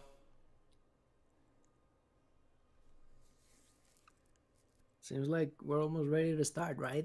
Oh, that's right, guys. You heard it here first. That is Gilmania joining in. He is going to be co-casting with me as I was left all alone by myself as GoldenBoy exited the stage before the semifinals matchup. Gil, man, what all happened tonight? Talk to me, my guy. It's been all clean games out of the winner in each round, basically. Like you just witnessed on the other semifinals on my end, Cygnus beating on a 3-0 against their opponents, and that's pretty much been the deal all day. 2-0, 2-0, pretty dominant performances every time we look at them. I'm interested to see if that's gonna repeat himself in this 11T against Cygnus, but I'm hoping that's not gonna be the case.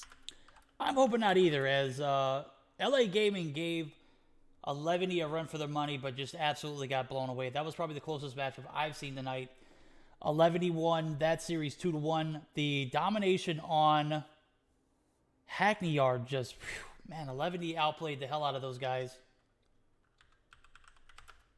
So hopefully this matchup will be a lot closer. Yeah, it seems like Parka is already into the lobby. Parece que ya están todos los jugadores en la lobby, entonces estamos a punto de comenzar. Recordemos que esta ya es la final. Son las finales entre Team 11T y Cygnus. This is the finals between 11T and Cygnus. And this is going to be a best of 5, right? This is going to be a best of 5, so we will see at least 3 games in this series.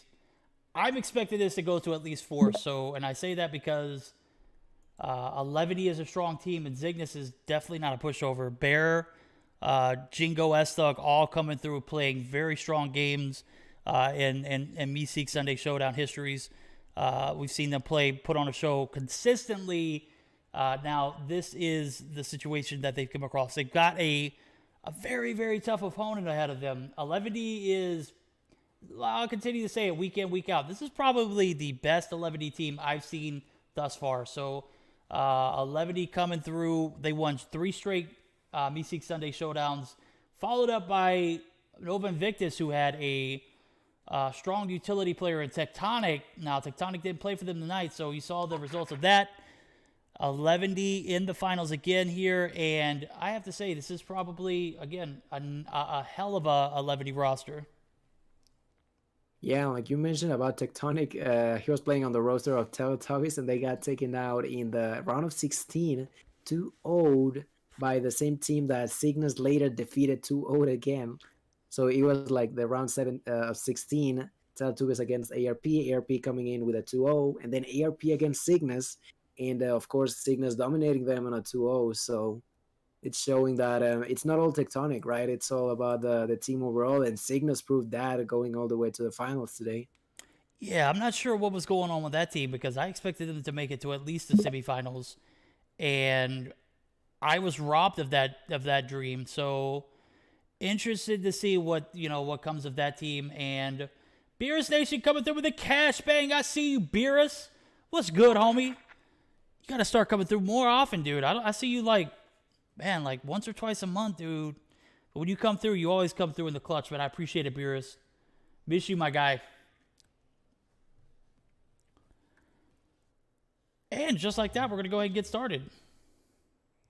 Yeah, we're about to start game number 1, and Parker coming in with a raid. Woo! Parker coming through with a raid. 311 Raiders, dude. Like I said, this guy could get more viewers going to the bathroom on a bathroom break than I can, giving you flawless week in, week out Meseeks Sunday Showdown casting. I don't know what this guy's doing with his guys, but they love some Parker.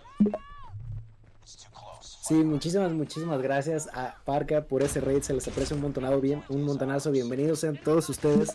Estamos a punto de comenzar, todavía es la primera partida y pues bueno, a la espera de ver quién se va a coronar como campeón en esta semana. Parka family is in the house. I see you guys. Parka, bro, I really love you. You're the best. You are my world, baby. Oh my God, don't gas me up, guys. We got a lot of game left to be played. At the moment, 11D is owning this hard point. Cygnus, just outsiders. If you ask me, they're the gringos, not Verdict. Verdict is not the gringo. He is the white Nicky Jam. I'm obviously kidding. Right now, 11D playing that homebound OBJ. I'm sure Park has already got like 6 minutes in the hard point. Yep, he's been in the point since it opened. And Cygnus unable to get in and make a solid point. As soon as I say that, they were able to muster up a few there. So 11D off to a great start. Cygnus, however, not. Yeah, and with 11D trying to position themselves early in kitchen, let's see what they can do. As actually Jingo picks up a double piece right there alongside with Saxy and takes everyone off the side of 11D out of it. And Cygnus for the first time in the hard point and trying to stay strong inside of it. Yeah, they're going to have to do a lot better job than they did in P1, and P2 transitions have been very, very good to them as they were able to muster up at least 20 uncontested points. As I say that, we're going to see Wedo and team push in and absolutely wipe these guys. I don't think it's going to last for too much longer, though, as 11D does not have spawns. No, 11D does not have spawns, but they are going to be in the point still. So 11D going to be able to extend that lead with only 2 players in the point, give it right back, and they are going to be playing for new here as 15 seconds left on this point. They are going to make that transition and adapt, and Team Cygnus still going to be a little further down, not as far as they were to begin with on P2, but P3 is going to open up. Parka going to be taken out there. That could be a concern as Bear going to take out the OBJ player as he is spawning out, so Bear is going to be taken out, though, so the point is going to be held by 11D and team. So P3 is open up for shop. We're going to see initial hold by 11D, and they are going to be able to take out Jingo and S-Thug, which is huge. But how long can they hold it? Just a matter of moments. Yep, they are going to be able to hold spawns and point. That is going to give them a complete uncontested 30 seconds to begin this P3 startup. Yeah, and with that being said, 11D just positioning themselves really nicely, like you mentioned. As you can see, Yuhi trying to get a kill with the spikes. Unfortunately, that doesn't work. Ends up getting the frag with a Manowar. But 11D has been able to control what's going on in the hardpoint at any given moment. As we can see, Wero taking them out of it yet again, while his allies are starting to rotate to P number 4. and that's a really solid start coming out of them. While Cygnus is still struggling, like different Cygnus that we saw in the semifinals, with a really good 11T, like continue with that same momentum that they were playing with. Absolutely, 11D absolutely demolished everybody except for LA Gaming. LA Gaming gave them a run for their money in the hard point. They took it. It was pretty close. The search and destroy was not. The domination was not. The domination was a bloodbath. But as I say that, the roster for this 11D team is the 5 men that the 5 players that I expected to see. They had Alda sub in for Zai, which was rather peculiar. Zai comes in, and they absolutely owned him in the search and destroy. And then Yuhi comes through in the domination and just was a one-man wrecking crew. He put up like 25 plus in the domination. It was just an absolute bloodbath. It wasn't even a close game. It wasn't even a long one either, as they won like it was pretty much triple cap at the very beginning of the match and also towards the end. So it was not a good game for LA Gaming. However, the hard point was definitely well fought. 11D starting off strong here is going to lose a little bit of that lead they had going into P5 as Yuhi picks up his 13th kill there. A lot closer than it started out to be. So Cygnus able to close the gap and start off a little stronger here going into P5. P1 rotations are going to start after this. So interested to see how this pans out as 11D is losing a little bit of that lead they gained. Giving it back to Cygnus. So Cygnus and 11D duking out here in this first matchup. Yeah, and with a final point before restarting the points in here, it seems like even though they lost it, maybe if they kind of gain control over the P1 again, that could be huge for them. But at the same time, also something I wanted to talk about is Cygnus Cygnus path for them to get into the finals, which was not easy at all. And the reason for that being that they've been struggling with internet issues like the whole day. The first match they played, I believe the second half, sorry, of one of their games, it was a 5v4 because one of them straight out got disconnected, and then the very next match they had 2 AFKs for a solid couple of minutes. And even though they've been struggling with that, they still managed to find a way to win their games and at the end being here. So Cygnus, they're for sure trying to make it work, but 11T is he's probably gonna respect that, but he's not gonna give them the victory just because they've been fighting, because they have been fighting as well. Absolutely. So everybody has internet issues at times. Obviously, that being something that is relevant in a mobile game. There's no way to really have a stable internet connection other than Wi-Fi. I've seen videos of people hooking up a cable via adapters, and it's just, I mean, it's a great way to do it, but it's not efficient. 11D is going to maintain their lead here going into the rotation to P2, and as I say that, Esta clears Yuhi off the point. I'm interested to see where Parka's location is. I'm assuming he's setting up for new, as this guy has just absolutely owned the OBJ in every single game. He put up 3.5 minutes in one matchup tonight and just hasn't looked back. With that being said, he's going to have Jingo on the opposite side of the wall. He doesn't have his gun out. Jingo is going to get the trade. Jingo is, in fact, going to be taken out by Yuhi. And as we see, Parka is going to be spawning right outside the point. Is going to make for an interesting startup as P2 transitions were made. 11D does have spawns at the moment, so they are going to be the ones with the advantage. But Cygnus not going to allow them to come through and push them out without a fight. And Parker right there with the explosive arch, picking up a kill and defending Kitchen as hard as he can. There was a second where he was about to get pushed by 3 people at once, but thanks to that operator skill, he's gonna prevent that from happening and bring his team about more 10 or 15 more points. So pretty well played. Single-handedly doing something like that is something that is always important here on Hardpoint. Of course, you always have to rely on your team. There's some times where you gotta do the individual plays, and Parker sure did right there. So, like you mentioned, he's been being the key objective player, the OVJ for 11T, and even though he is still this game too, he's as well taking a lot of kills himself, right? Absolutely, dude. I've seen Parka just absolutely come through with the most clutch of times. As a matter of fact, they had a domination game against Exile that was they were about to be in fear of losing. It was the third game of the Exiled match, and Parka just absolutely owned Exile towards the end of that match and allowed them to secure the victory, taking out 2 players on the C flag site. It was just one of like those moments that you had to capture and watch in real time, because when I saw Parka, I noticed that everybody was rotating, the rest of his team was rotating onto the A Dom site. He was the only guy remaining as 2 to 3 players were rushing the C site. Almost capped. Parka came through and just comes through with the most clutch moments. And as I say that, we're going to see Zygnus close that gap that 11D was able to build up towards the beginning of this matchup. They're actually going to take the lead here, as P3 rotations were not kind to 11D. They gave up P2 towards the end with about 20 seconds left to go. And as we saw here, 11D just not able to get any kind of traction going for P3. So P4 is about to open up, and Zygnus is on the brink of taking a hefty lead here if they are able to secure spawns. And as point opens up, Zygnus is going to take a few points off the rip, allowing guys like Saxy to push out and play like that kind of gatekeeper role. So 11D on the brink of losing this game. They're going to have to come back with some serious heat if they want to come back and take this dub. But so far, so good for the side of Zygnus. Yeah, now you said that. Seems like 11T is finally going to be able to push in there. Let's see if they can break through that spawn site. Ends up picking up the last remaining frag.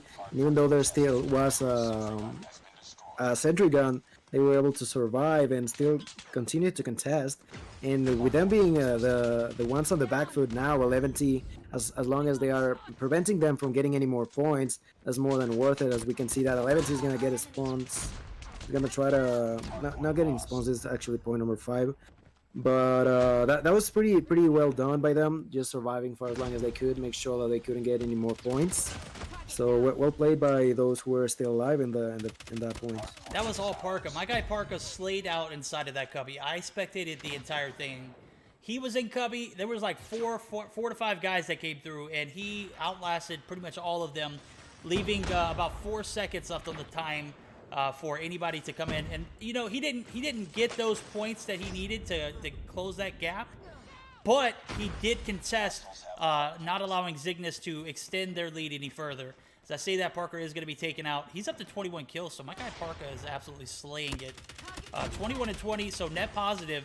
Interesting to see how much time he has on the clock for OBJ, but I'm not sure that 11 is going to be able to break this P5. This might be an L for them here in the P5 rotation, as P1's going to be opened up for shot. They're on the brink of losing this. They're going to have a strong P1 hold, but first they're going to have to break P5 here and take away any other points. And as I say that, Saxy is going to play that role of OBJ Slayer. And it looks like 11E is going to lose this first game of the series, allowing Zygnus to go up 1-0 if they're able to take these last 2 seconds. That's going to be the game. 250 to 202. 11D off to a strong start. Finished fairly weakly as Zygnus was able to get their groove, take a few points, and make rotations and transitions into the hard points there. Sí, el equipo de Eleventy realmente tuvo la ventaja por la primera mitad de la partida, pero desde el momento en que perdieron el control, el equipo de Cygnus pudo mantener esa bolita de nieve, mantener el control durante el resto de la partida, y al final pues termina venciéndolos por casi 50 puntos, así que pues estuvo jugando bien Eleventy. Vamos a ver qué pasa en la siguiente, pero pues bien jugado para Cygnus. Eleventy had pretty much the advantage throughout most of the first half of the game, but on the second part they definitely struggled, and Cygnus started to snowball on them, and eventually it was just too much for them to handle, right? That is exactly what happened. As we take a look at the scorecard, my guy Parker put in a little under 2 minutes in the hard point.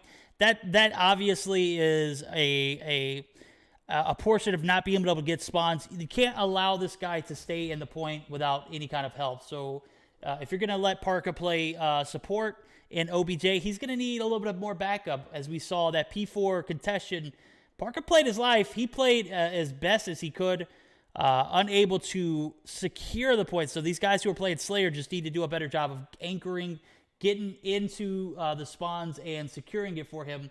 Other than that, Parker had a hell of a game.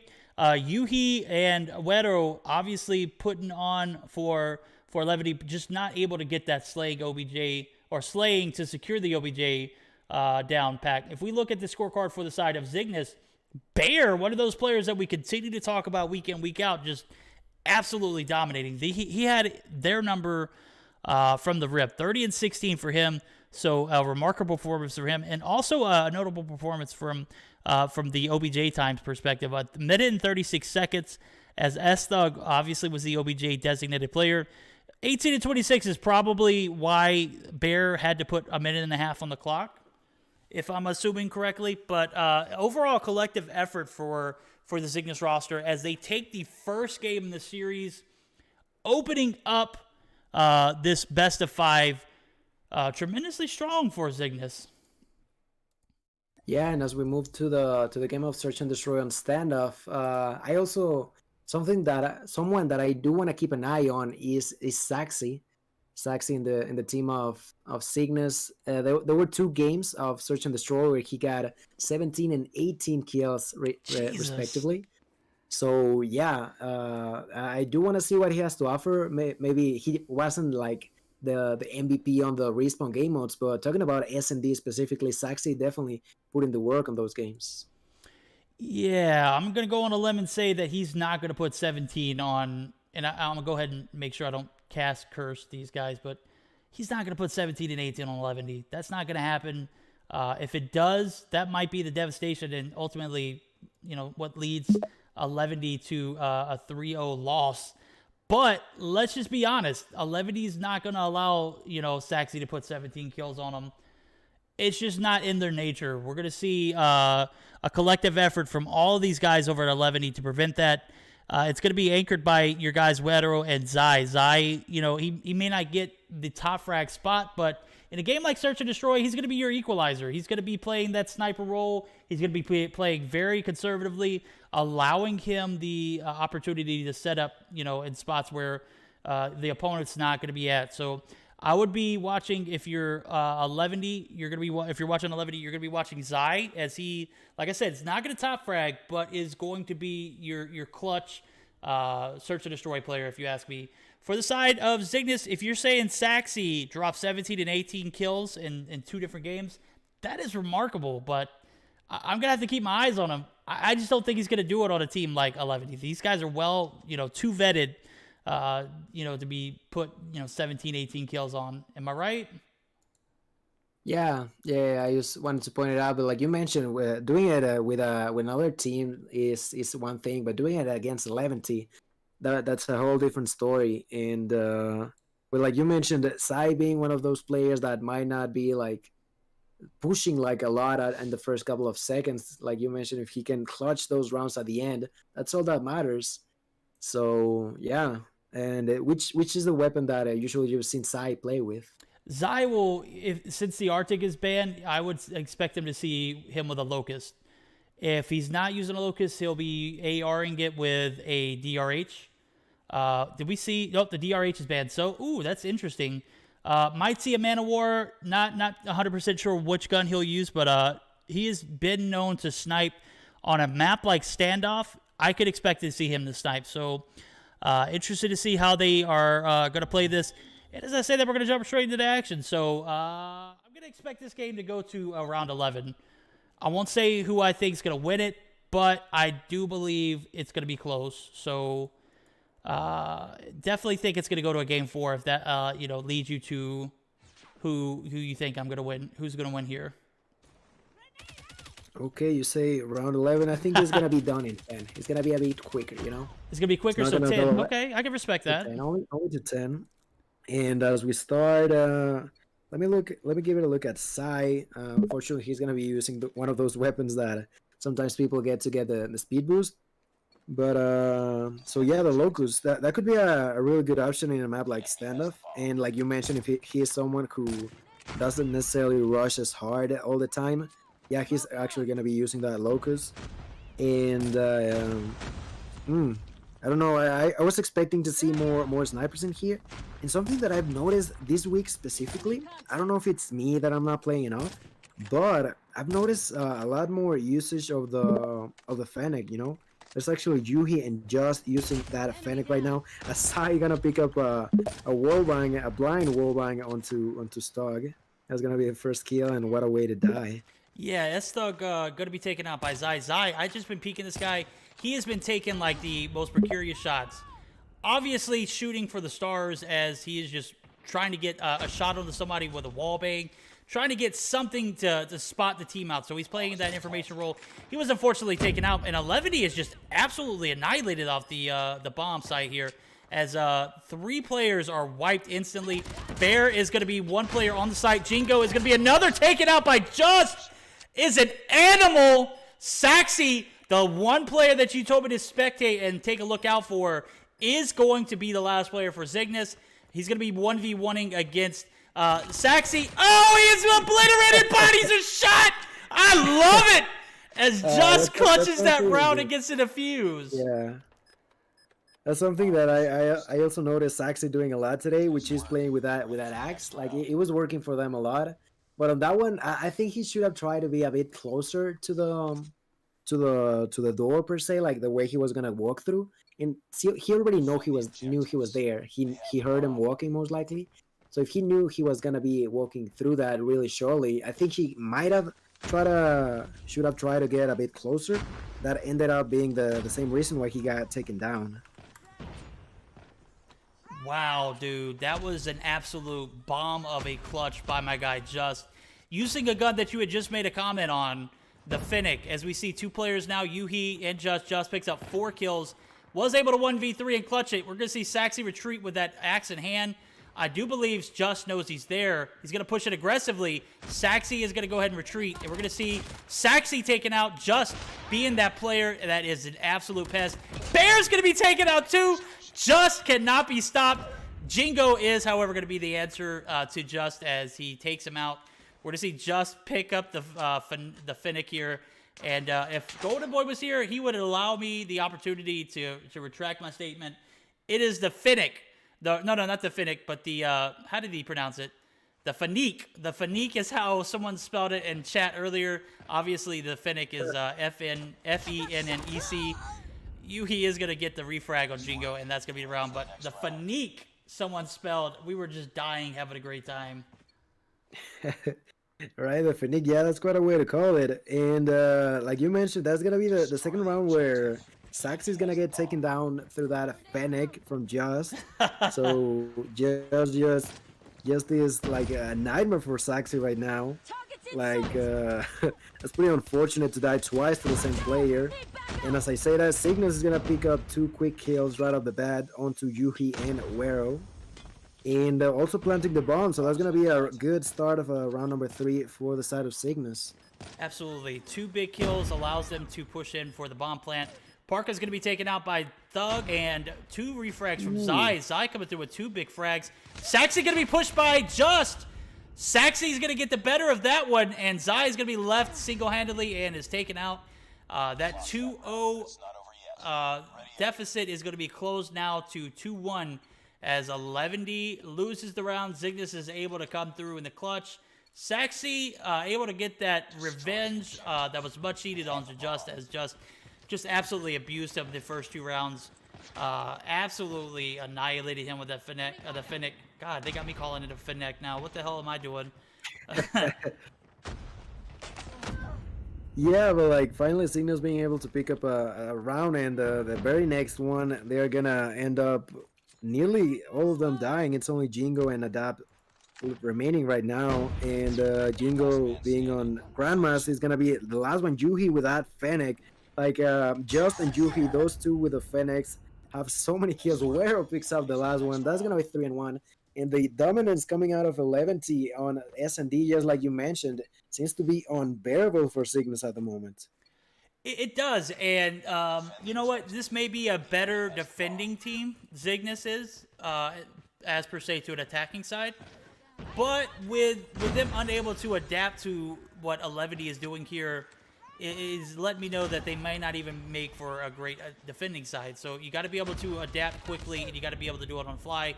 And as I say that, we're going to see a 3v3 ensue, and this might be the answer. The bomb is on the outskirts of the tractor side of the A bomb site. Saxy going to get a minor assist as Just taken out, getting a dose of his own medicine as Bear picks up the Finnick as well. And is able to finally find his groove, getting his second kill of the game. Wedo is going to spot him on this backside of Deli, or front side of Deli, and get the frag, however. So Parka and Wedo going to be 2v2 against Thug and Saxy. So if you look at it, a combined kill score of 4. Parka's going to get the first ensuing kill onto Thug there. But before he did, it was 2 players that collectively had 4 kills each. That was the point I was going to be, or 4 kills together. That was the point I was making. So Thug with 2 and Saxy with 2, and then Wedo with 4. Parka picking up that 1 as the oddball now, as 11D and team looking to steal another round in this search and destroy. So they're going to have to do it by taking out Saxy, who is already 18 health. Not looking too good for the side of Zygnus. Still plenty of search and destroy left to be played, if I don't say so myself. Yeah, I mentioned how Saxy might have been like one of the key players so far, underperforming at the moment, unfortunately. And with less than 20 seconds on the clock, I'm not sure he's gonna be able to plant the bomb. Seems like 11T is gonna play time and starts defending one bomb at a time and making sure that they don't get closer. And Parker's gonna be rotating to A, while Saxy tries to get the plant in. Where off of the back is actually gonna take him out. That's 4-1, and that might be, like you mentioned, I don't know, like even though 11T seemed pretty strong on this one, like you mentioned, Cygnus is more of a defensive team, but I'm not sure if that's gonna be enough. Like 11T is doing a fantastic job at the moment. I gotta agree with you, and my reasoning behind that is some teams play defense better than they do attacking. With that being said, S-Thug is gonna be the last defending player, and it's gonna be nearly a clean 6th round going to the side of 11. He just absolutely demolished them. Sí, los de 11 realmente acaban de dominar en esta ronda, específicamente acabando con todos los jugadores de signos en cuestión de segundos. 11 jugando de manera casi perfecta. En la ronda pasada incluso solo hubo una baja en su contra. Así que muy, pero que muy bien jugado. Pero esto no se acaba hasta que se acaba. Vamos a ver qué pasa en esta siguiente ronda. And as we move to the potentially last round, let's see if 11T can clutch it up. There's only one remaining player on Cygnus. There's going to be stuck. He gets taken down by Wero.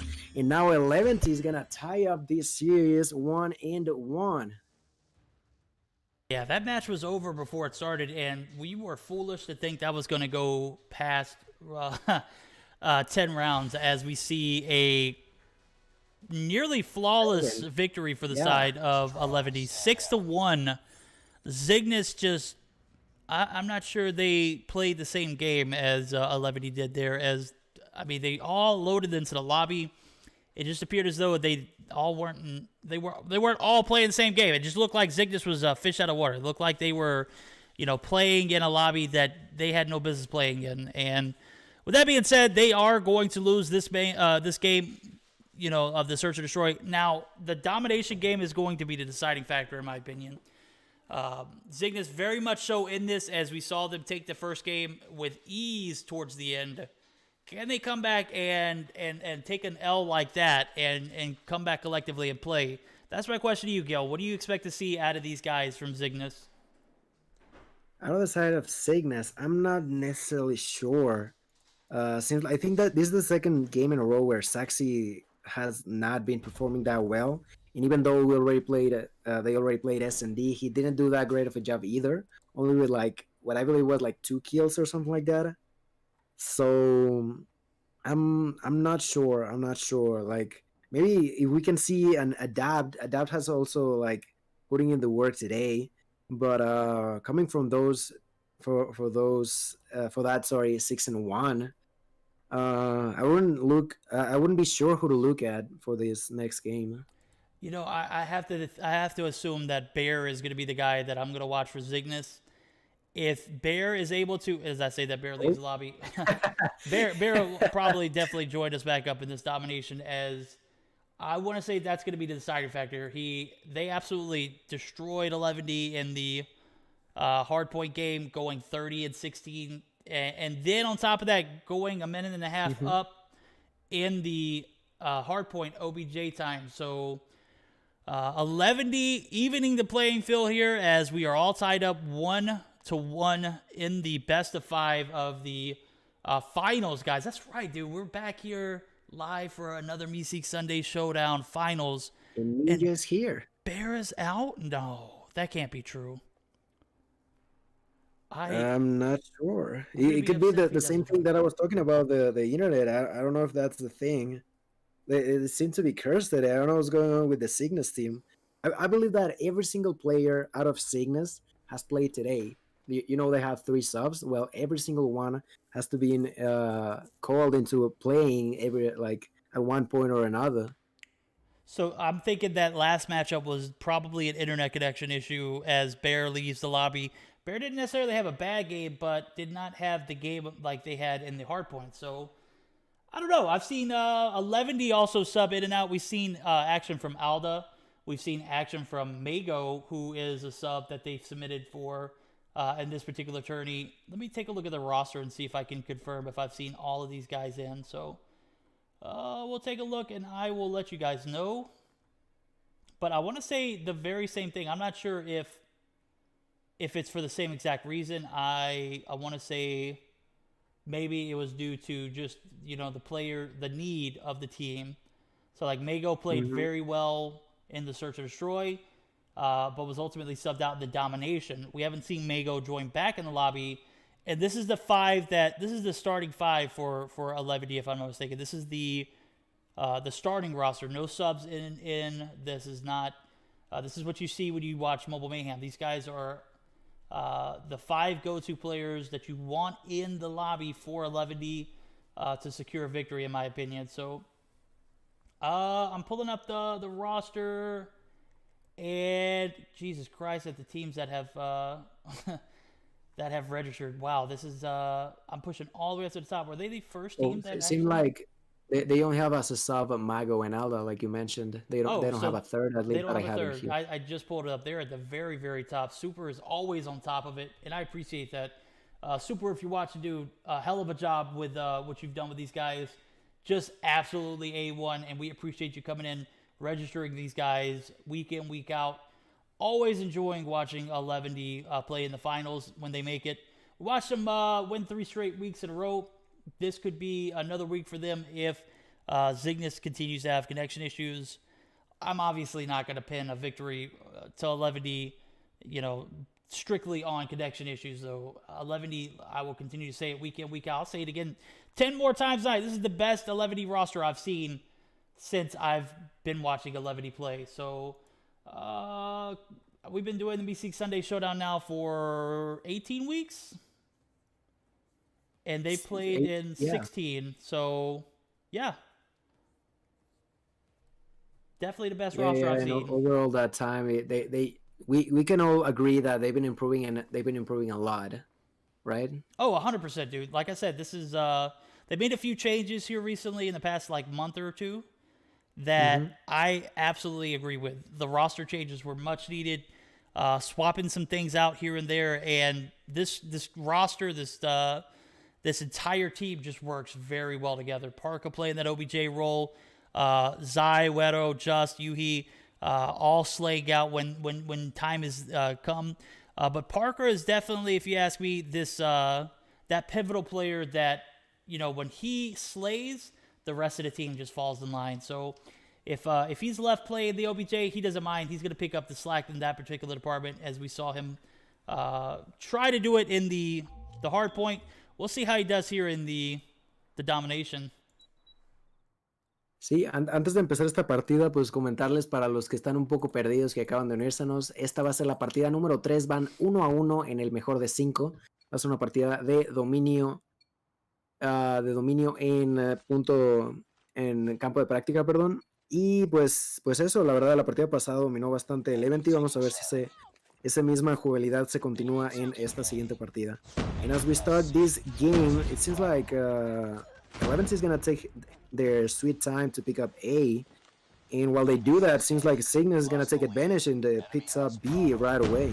Yeah, we saw 3 big kills by the side of Cygnus that allowed them to get on that site. Parka's going to make his way over to trailer, which is the long game. Parka's playing the long game. they want to obviously make sure that they get control of trailer. And Parka is definitely going to be the one to secure that. Now, we're going to have an AC flip. Parka is going to have control of trailer for the time being. Now, we're going to have two players pushing in, which might cause for a little bit of disruption here, as 11D is now opting to push this A site, which is interesting.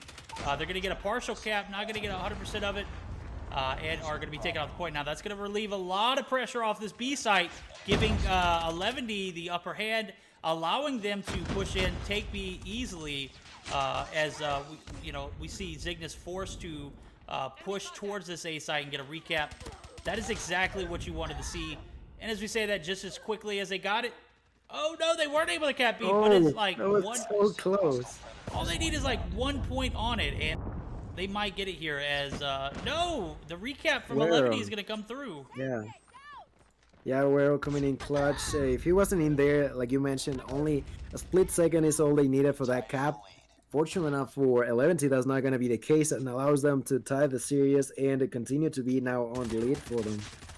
Yeah, and as I say that, I see Zai, man. Zai is already up to 10 kills. He's got a Goliath and a cluster. That is, that's a recipe for disaster. He might use it here on this C site.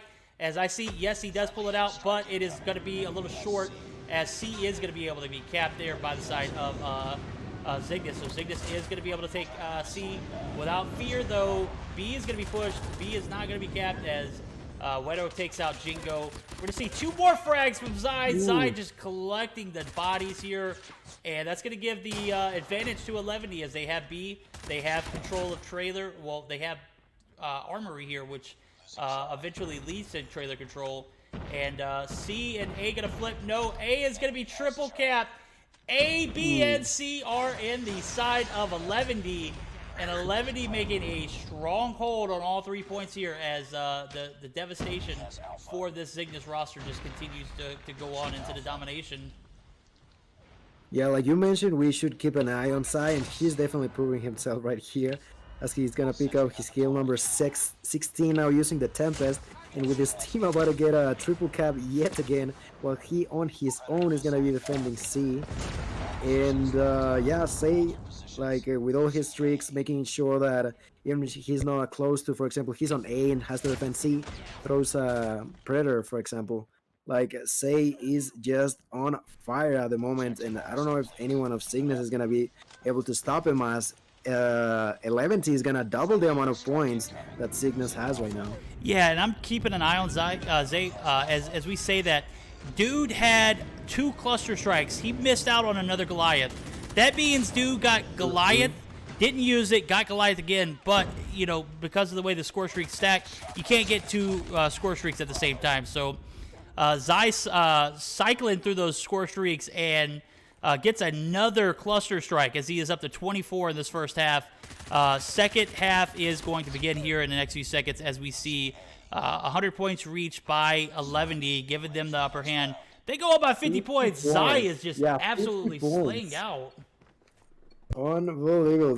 Those points, like 50, is such a number that it gets so hard to come back from. And right now that 11T is on that side, they can try to push C and B at the same time. Let's see if they decide to do it.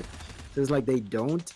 It's something that I don't know if it's just me, but I feel like sometimes 11T does lack of at the first of the rounds. I know that not everyone likes to just push for the first flag that hard to begin with, but even though this time like they've managed a way to not make that matter that much for them. But if Cygnus would have been more cautious, last round they got the first 2 flags right away, and 11T was not able to do any sort of fight to put it right there. What I noticed a lot from 11D is they play not necessarily the short game. We saw Zygnus cap B off the rip, but how long did that last? It didn't.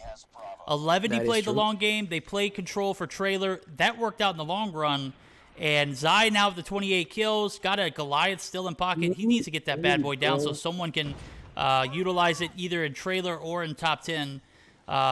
You know, it may not be needed here as we have a C and B cap collectively for 11D. And we're going to get the Goliath down. So the Goliath might go to Parka. Parka is going to be holding outside of this point. And we're going to see him push inside a trailer with this Goliath. So we're going to need some support from... No, he's going to push out. And he's going to be immediately taken out as Saxy and team just spoil Parka's ambition to get inside of that trailer before it even happens. So regardless, though, we're going to see Zai just absolutely slaying out, and a B cap is going to come through. No! Big kills from Just! The triple piece! With the War Machine coming in clutch at the very last second. And that was a three-man push for B, so like it was like half a second and he wouldn't have been there on time. Fortunately for him, he just did it whenever he needed that to happen. So pretty well played. También mencionar un poco a Sai, o sea, este chico de verdad está on fire, ya tiene 30 bajas. 30 bajas y solamente vamos por la mitad de la segunda ronda. Este chico de verdad está jugando de maravilla, está atacando, está pusheando, está defendiendo, está haciendo de todo, está usando sus rachas, de verdad muy a destacar la manera de jugar de Sai en esta partida específicamente, pero por sobre todo en este torneo, la verdad, Sai está jugando fenomenal. Yeah, Zai's just absolutely abusing these guys. Maybe they should have banned the chopper. This dude is just spraying the hell out of them. They're going to lose B, but ultimately I don't think it matters. I think as long as they keep one spawn or 1 point, they are going to just claw their way to another victory. Just has a Goliath in hand too, so that could cause some devastation as C is capped by the side of Zygnus. Doesn't matter, A is going to be quickly capped by the side of 11D, so the answer is a flip. And if you're Zygnus, you got to go for a triple cap in order to even make this game close. I don't think it even matters, though. I don't think a triple cap is going to determine if they win or not. I mean, it could. 90 seconds left on the clock, or actually 150, 110 now. That could be something to keep your eye on, but I just couldn't imagine them being able to triple cap 11D for that long. Yeah, they can sure try, but even with 1 minute and a half remaining, I don't even think that with a triple cap they would be able to do it. So 11T definitely putting in the work that they needed to in this game number 3. And at this point, like you mentioned, I think it's just too late for Cygnus to try to wake up from. And really well played. Props to Sai, of course, and also Josh. He's also another player that's getting plenty, and I mean plenty of kills, putting in the work, putting in the defense that they need, the offensive when they need it. And they're gonna get triple cap shortly after Just and Juhi are gonna gain control once again. So it is just it seems like it's already gonna be a 2-1 lead for 11T, right? That is gonna give them a 2-1 lead. Even if the side of Zygnus were to triple cap out for the remainder of this game, it's not going to translate to a dub. We're going to see Just put up 33 kills as well, so Zai and Just partnering together, just absolutely wrecking these guys. And again, I'm not sure if a connection issue is of the essence, but you know what? At this point, 37 and 33 kills respectively, just absolutely demoralizing. We're going to see a C cap now from Just and team, as 11D just absolutely manhandling these guys. You got to save face there if you're Zygnus. You got to just play, a lot better in this next hard point. We're gonna see Just and Zai just absolutely, just destroy them. As I see 38 kills now for Zai. Wow, what a performance! Zai went on a spree. He turned it on and did not turn it off, dropping 38 in the domination. Yeah, 38. Oh my god. 38, and like between them two, they got more than 70 kills, right? Between Justin and Sai. It's like that tells you everything of how good like the least kills it was Parka, but even him, he had 19 kills, and of course he's the OVJ player, so you're not expecting like a bunch of kills. But getting 19 as the OVJ player, it is crazy. It is crazy, and as I say that, I'm looking at stats.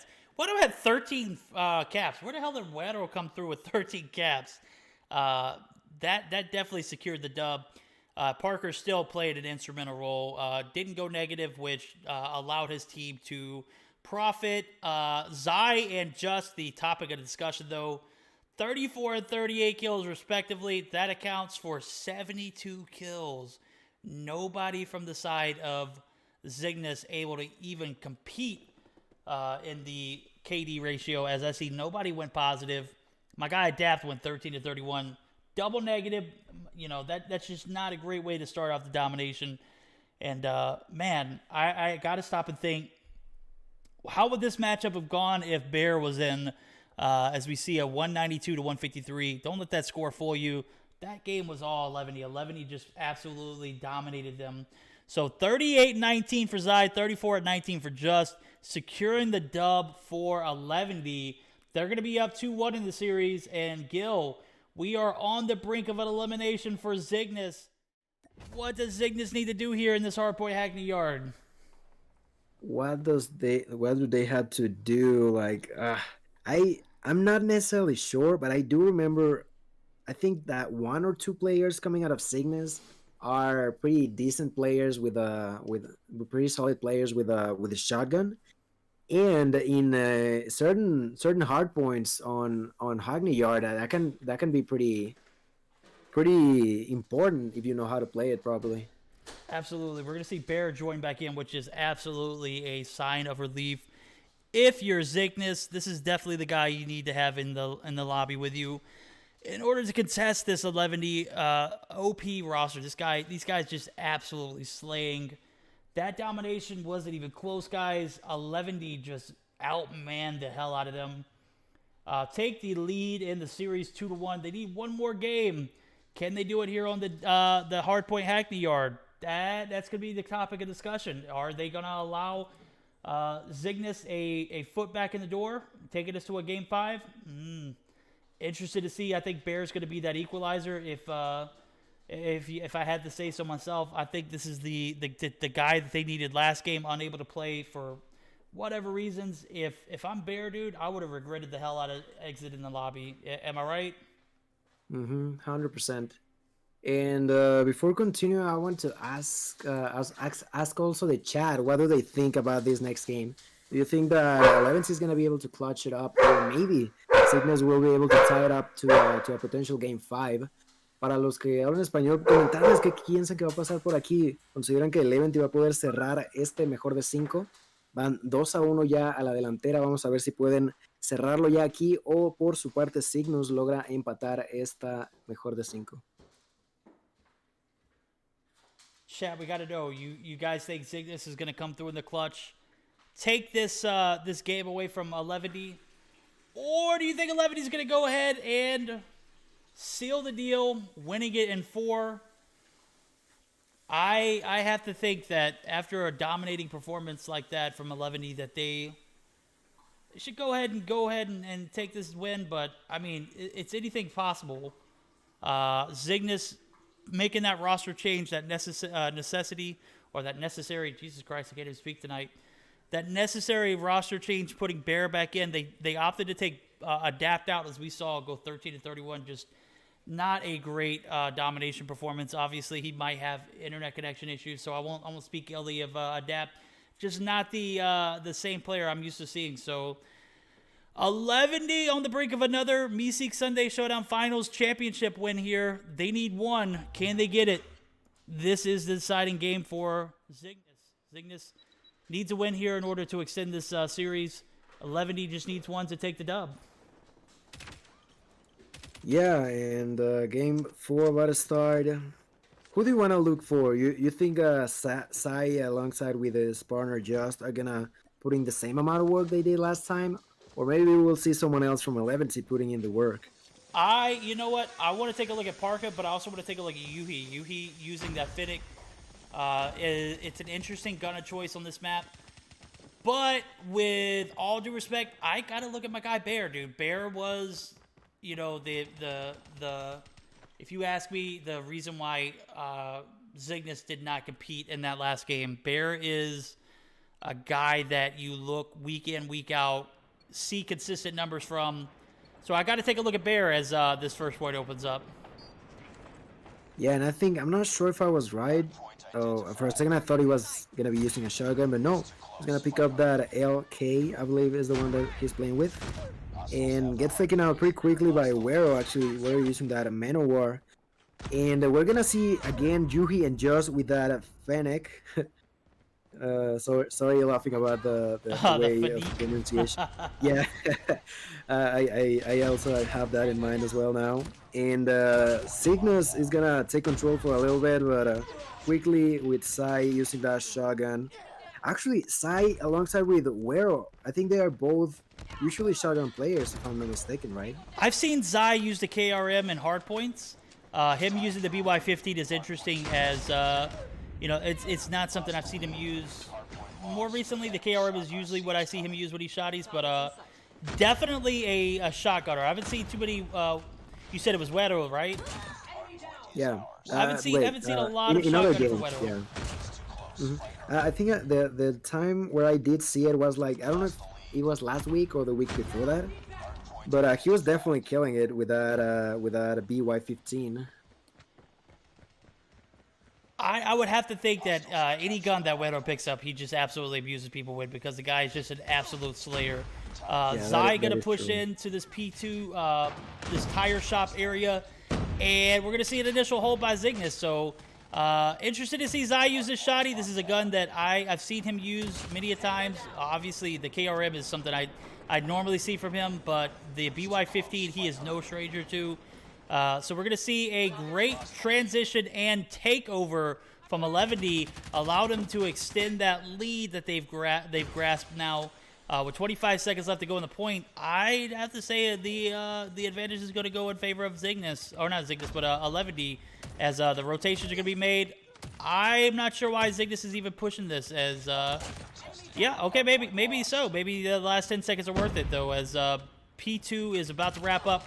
We're going to see Zai get the best of my guy Jingo, and that puts Zai again at 8, and he picks up another 2 as he rounds it up to 10. So Zai repeating the same pattern as we saw last game. Top fragging with 10 frags as P3 opens up, and 11D is looking a lot better off in this hardpoint game than Cygnus, if you ask me. But, I mean, I'd still have to say 11D has a while to go as Cygnus is going to take control of P3.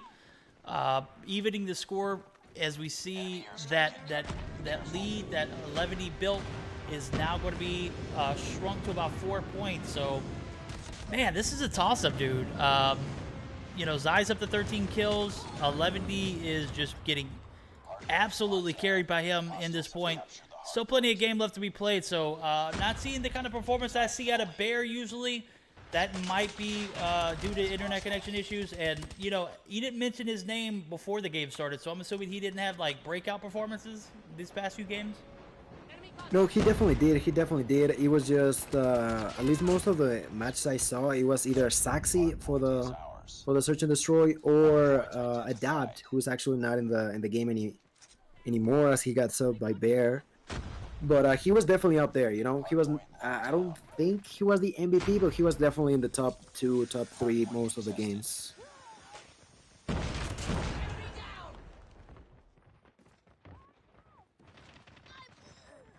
We're going to see a strong P4 rotation now from Cygnus as they are neck and neck with 11D. Still plenty of game left to be played. Zai, one-man wrecking crew, going to be taken out. He's up to 15 kills.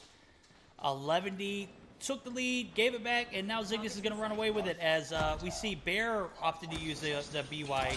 He's going to be abusing Wedo there. Wedo gets taken out and is gassed by Yuhi. Yuhi is going to be using the BY-15 now. It is going to be a shoddy fest. 2 players for the side of 11D using it, and I think Bear wasn't using it. I think he just picked it up. So Yuhi and Zai opted to shotgun here, taking control of P4.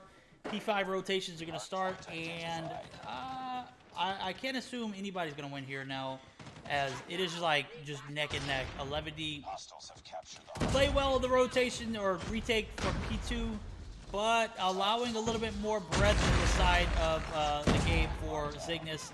And if I'm 11D, I'm looking to take the lead here and just never give it back. But Ninja has other words for Yuhi as he takes him out there. So P5 is exactly what you want to see from a hardpoint game. Back and forth, and no one's going to control it for more than 10 to 15 seconds at a time. Yeah, and for a second I was gonna say if you remember that 11-2 struggled on the first hardpoint game, but I wouldn't say that they was only them struggling, but also Cygnus they played really nicely on the first game, so, hardpoint, and ended up winning it. So maybe this could be what provides them what they need to go to a game number 5. But with that being said, I do feel like this game is definitely more close than it was on the game number 1. Oh, I absolutely agree with you. I think 11 started off strong and allowed Cygnus the opportunity to come back in that game.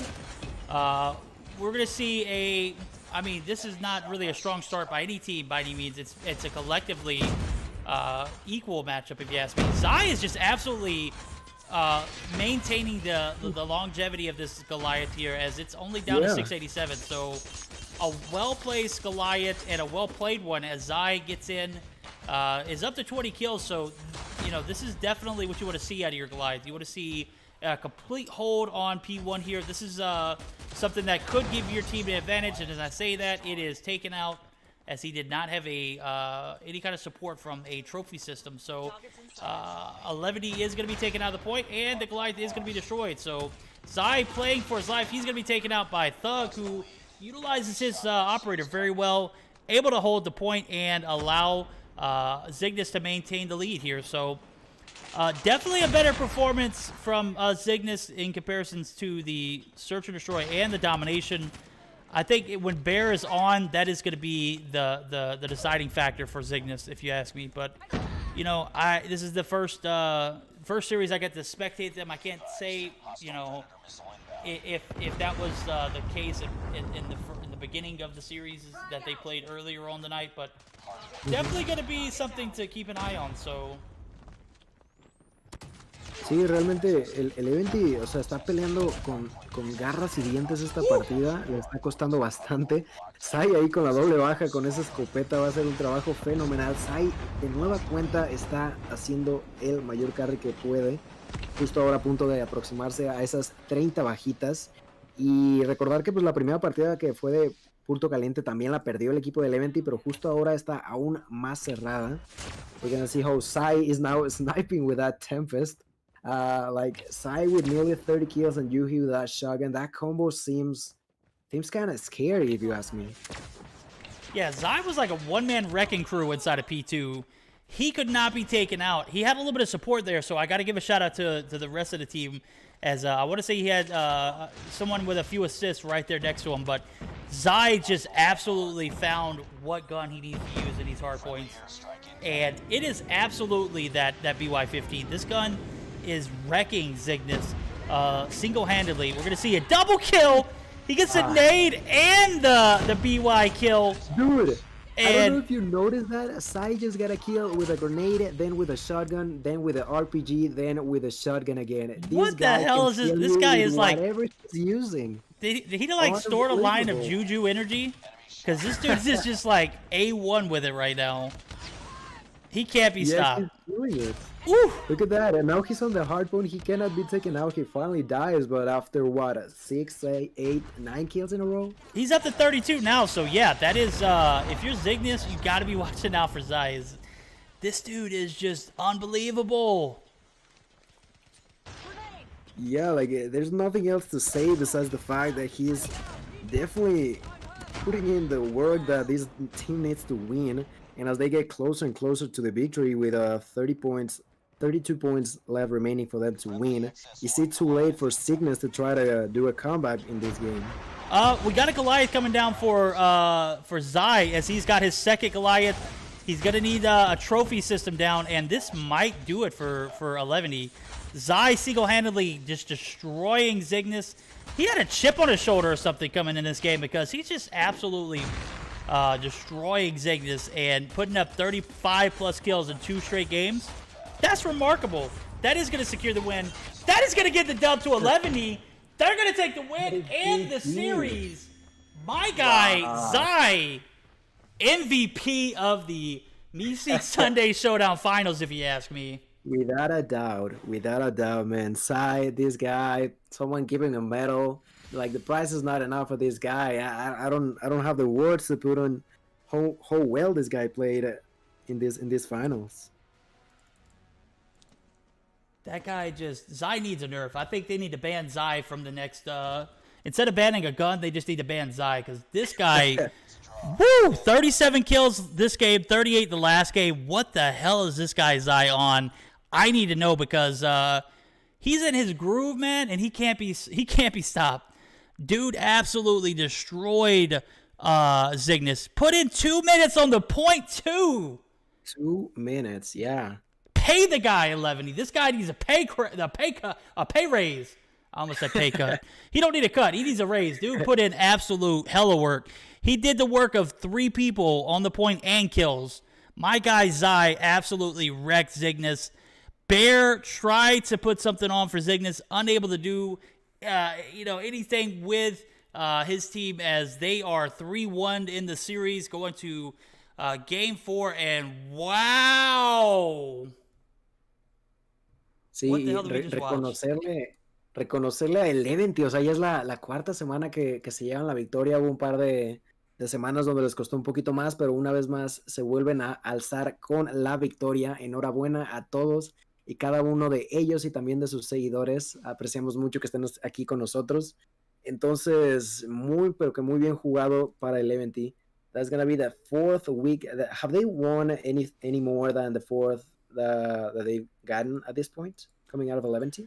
Oh, they've won numerous times before, but the three-peat was definitely where they made history in the Meseeks Sunday Showdown. They were the first team to ever win 3 weeks in a row, and I think, with the exception of the past 2, they have been probably the most dominant team in the past 6 weeks. So a huge shout out to 11D as they come through in the clutch.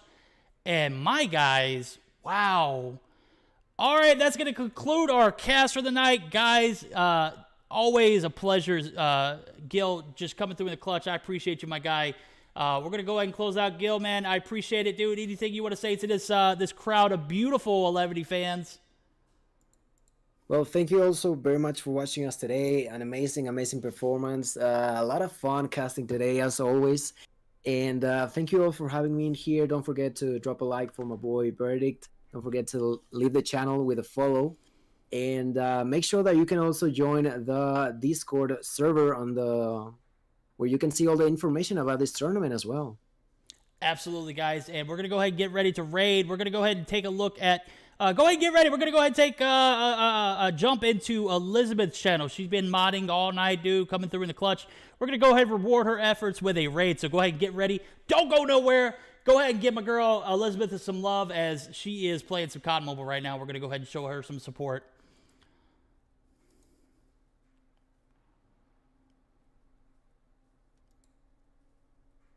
There we go. We are